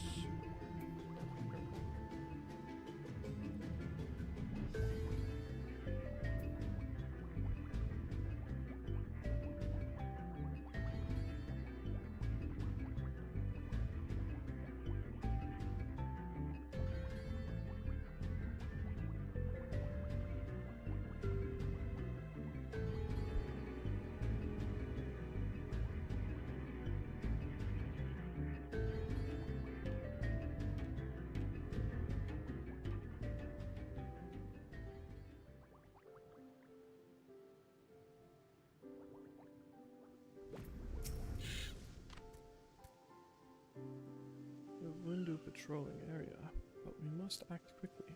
Like storm during monsoon season, they are never far away. Here, take bones of Sanwa. Of the Lino carves mark only her and Jinu Vanu recognize. When Jinu sees Mark, he knows that Lino comes to rescue him. Place bones throughout Vundu Okbendu and trail leading to hiding spot, and he follows. Jinu Vanu spends many moons under brutal rule of Vundu, and he may fear consequences of being captured, but when Lino Valley tells him of Okbundunaki, the promise of a new home gives him courage to come with us. Fluffy, place bones around Vundok Bendu and guide Jinu Vanu back to us. Lino Valley keeps watch for any Vundu patrols.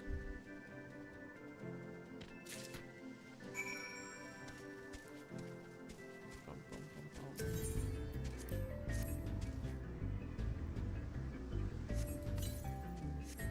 It's that far. I think he didn't need it, but it's fine.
big mouth.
King's Guide. Kinuvanu to us, and now we wait.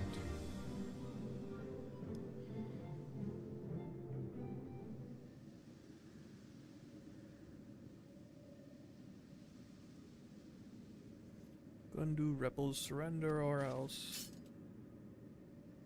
Ha ha ha. As ever, Lunu scares easily as nestling lost in dark. When Juno sees marks on bones, he knows his friend has come.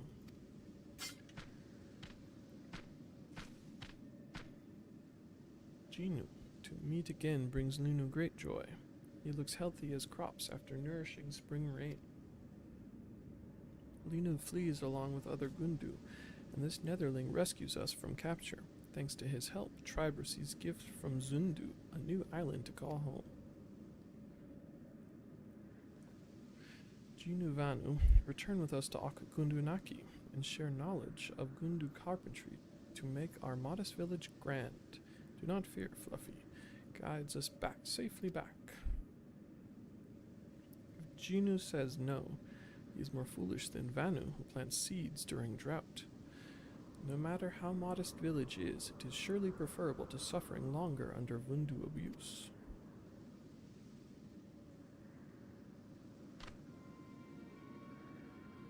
A Vundu patrol, quickly, hide before they pluck our feathers and throw us in sky cages. Wait, Linu practices sun drop dance day and night, and now the time comes to prove herself. But the Vundu look fierce, and Linu cannot hope to strike fear into their hearts without inspiration. Fluffy, show Linu the dance of your tribe. Rouse Linu's strength with your mighty dance, and she will send the Vundu fleeing. Quickly.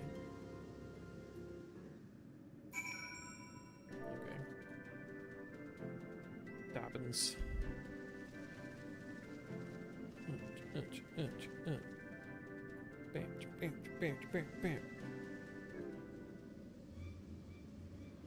Luna feels the warrior spirit within her, coursing through her entire body. Now, Fluffy, witness the awesome power of Linu Valley's dance.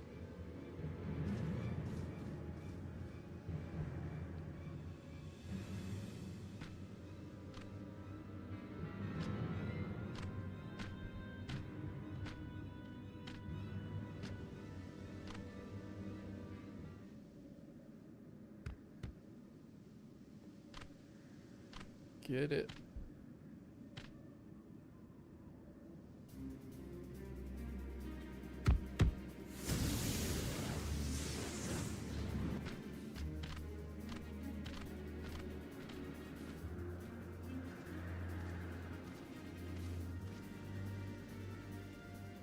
Haha, they run like cowardly Corrigans.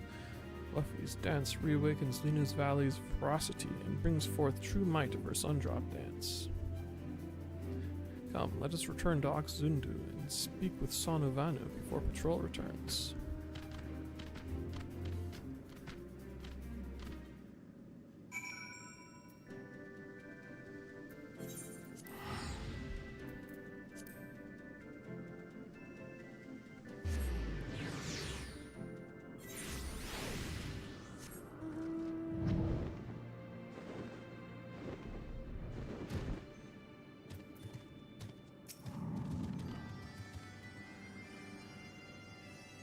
You return from Neverreap with the Walkion scale? Yes, this Sanu knows. There you go. Netherling bears the scale, and it is a mighty one indeed. Fashion a mask from this, and Zundu chief will command the authority of a furious storm of lightning. But that is not all Netherling accomplishes. No, Netherling chases the cruel Vundu from Netherreap, returns halcyon winds to our sacred land. We Zundu are not like our cruel Vundu brothers. Gentle like a spring breeze, we welcome Netherlings with open wings. Sanu's heart is warmed by the gentle sunlight of your friendship. Promise us that you will remain a friend to the Zundu for the many seasons to come.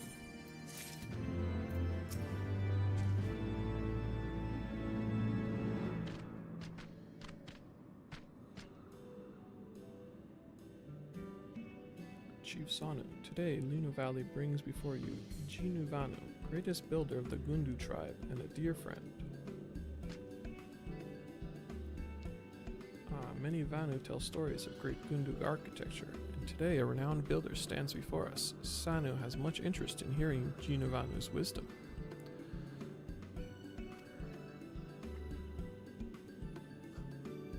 Sanu apologizes for his interruption. Forgive me, Chief Sanu. There is no need for apologies. Like the most precious of crystals, Gundu culture possesses many facets. All Zundu have much to look forward to as our tribes grow closer.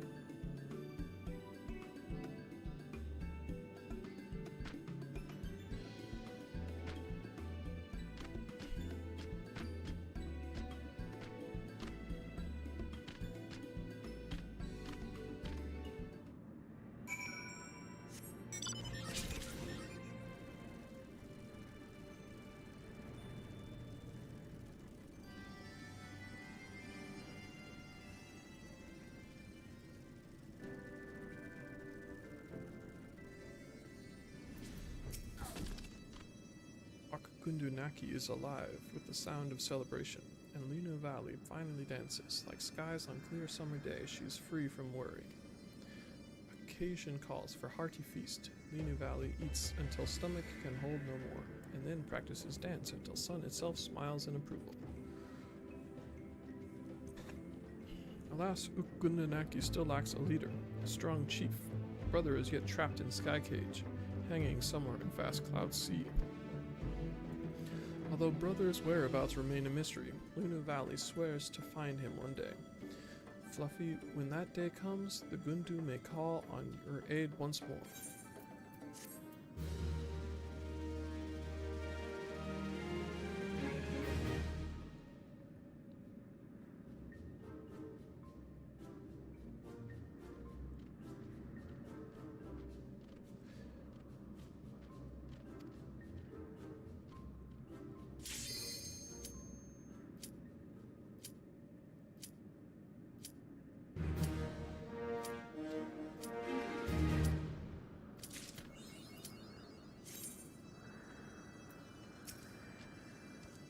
Gundu eagerly awaits return of Fluffy. Blah blah blah. Doo-ba-doo.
Yeah.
Our efforts to augment Garuda's power were met with predicted success. It is mildly unsatisfying then that the Primal was thus summarily defeated.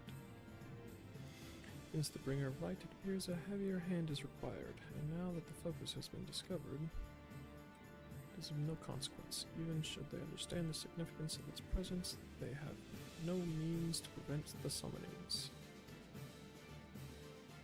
Beastmen continue to crave ever more powerful avatars every time their gods fall. With each link forged in this chain of ambition, the shackles of chaos are bound ever tighter. It is not for us to entertain such speculation.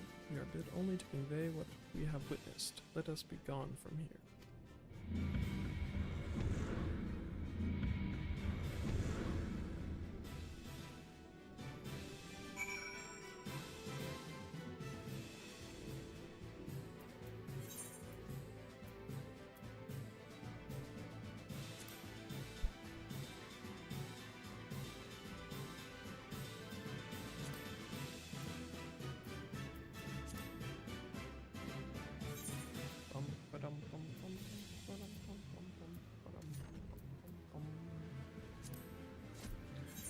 Alright, what else we got? Earth's Font is signed up. Striking Tree Street.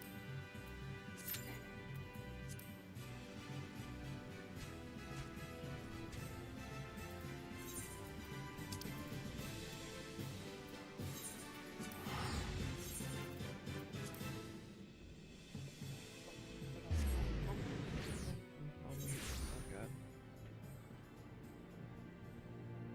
My hands, earbuds are tangled all up. All over me, everything. Help.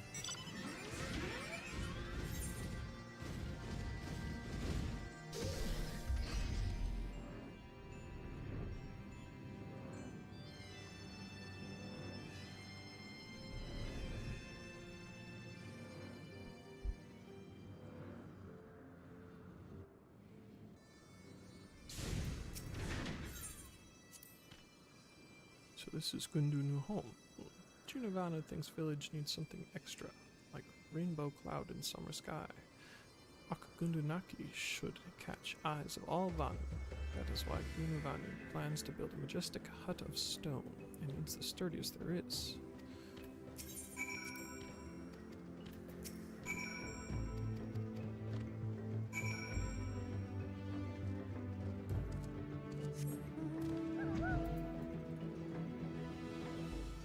To pick.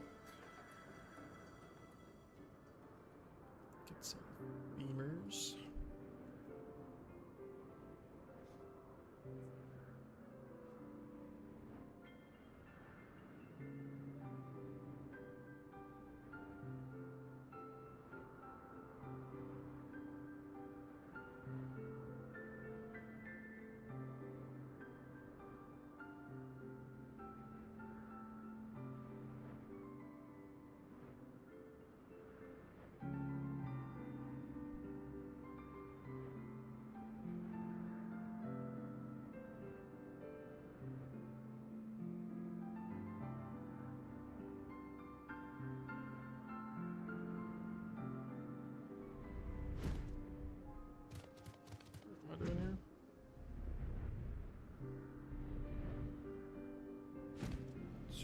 Designated spot. Survey. Right.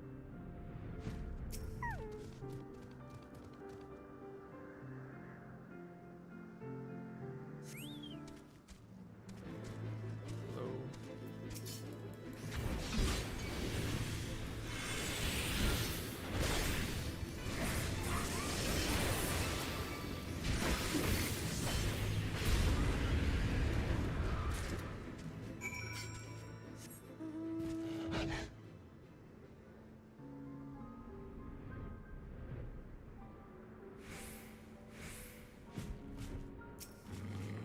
Just get those, but what do I know? Get the raised ones. Praised timbers.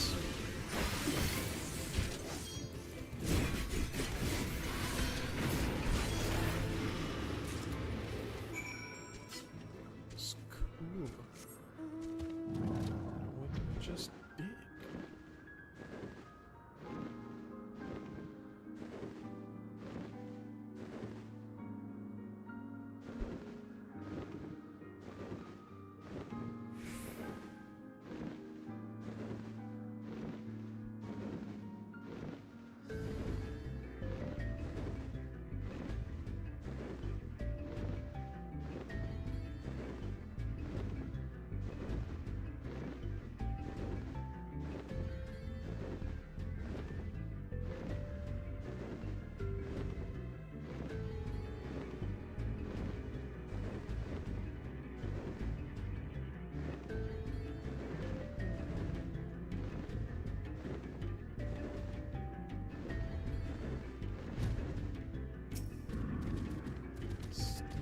Paint.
Font, striking tree.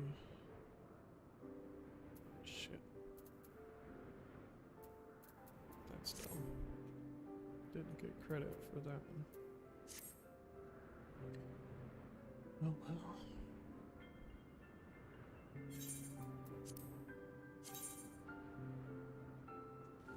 Yet to get a single. I should have re-rolled some before I pressed that. Oh well. What am I looking for here?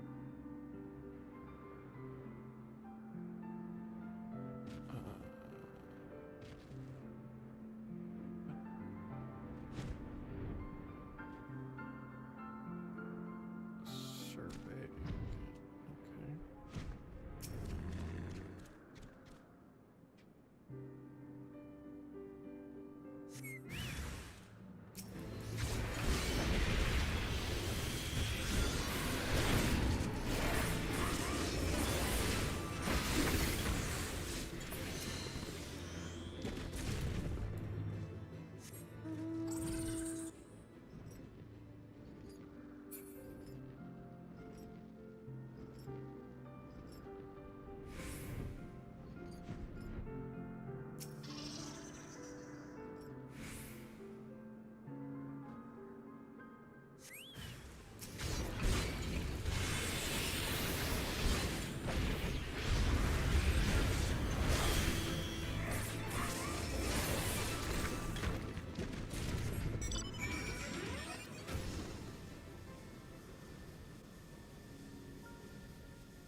Must have died long.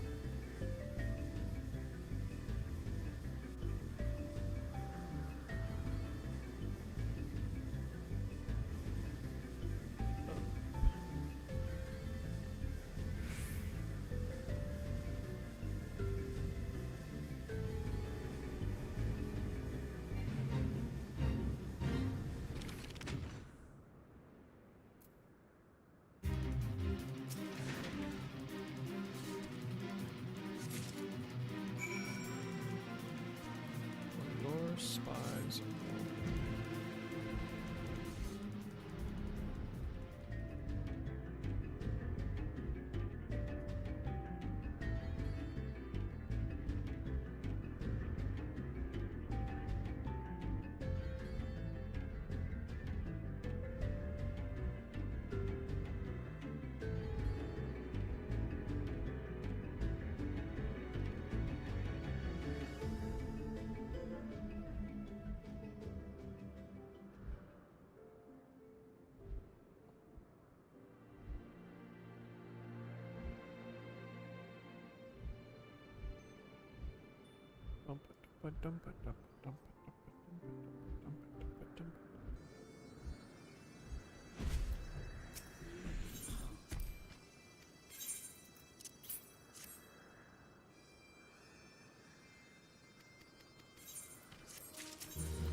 Outdoor furniture.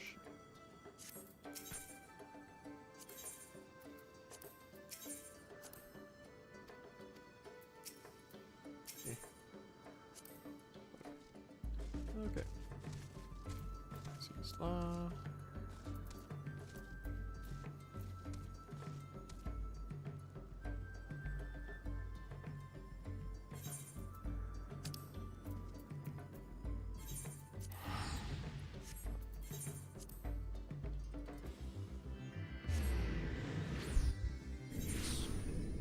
Jeez.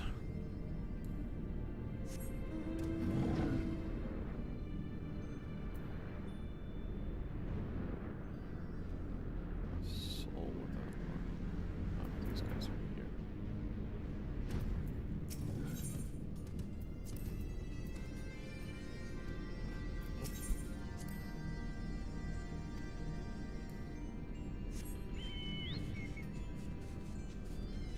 I do need to do some fates here.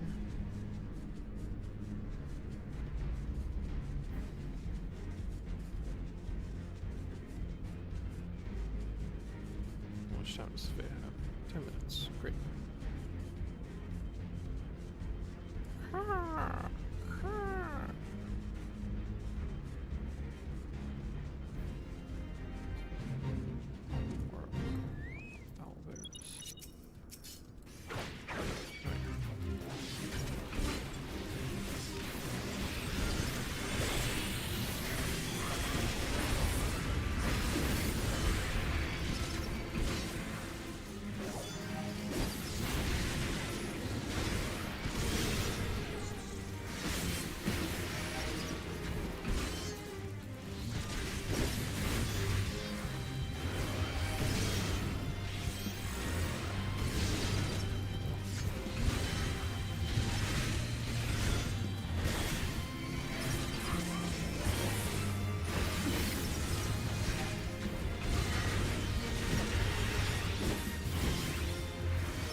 Ghosts.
Boy and the Dragon Gay.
Just realized what the joke is.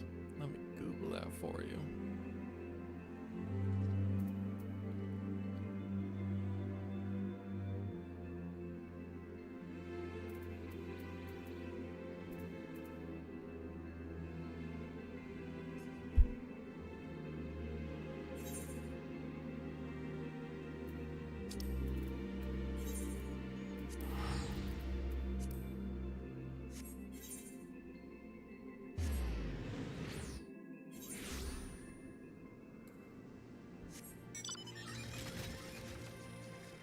Lightning here.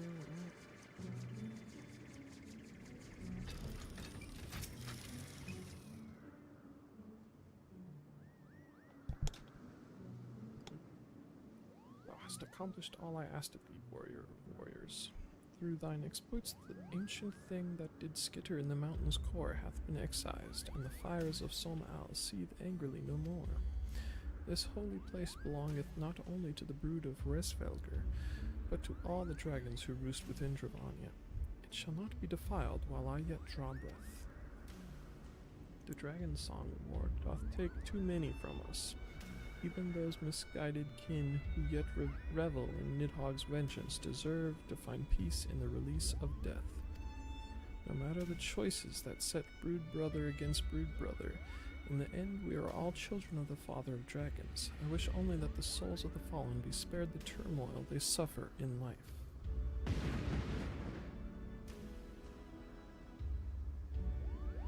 Vidofnir cares so deeply for her kin, even those who mocked Resvelger's brood for their decision to stay out of the war. I only wish that I could be so tolerant of my brothers and sisters when they disagree with my brilliant suggestions. Kupeo.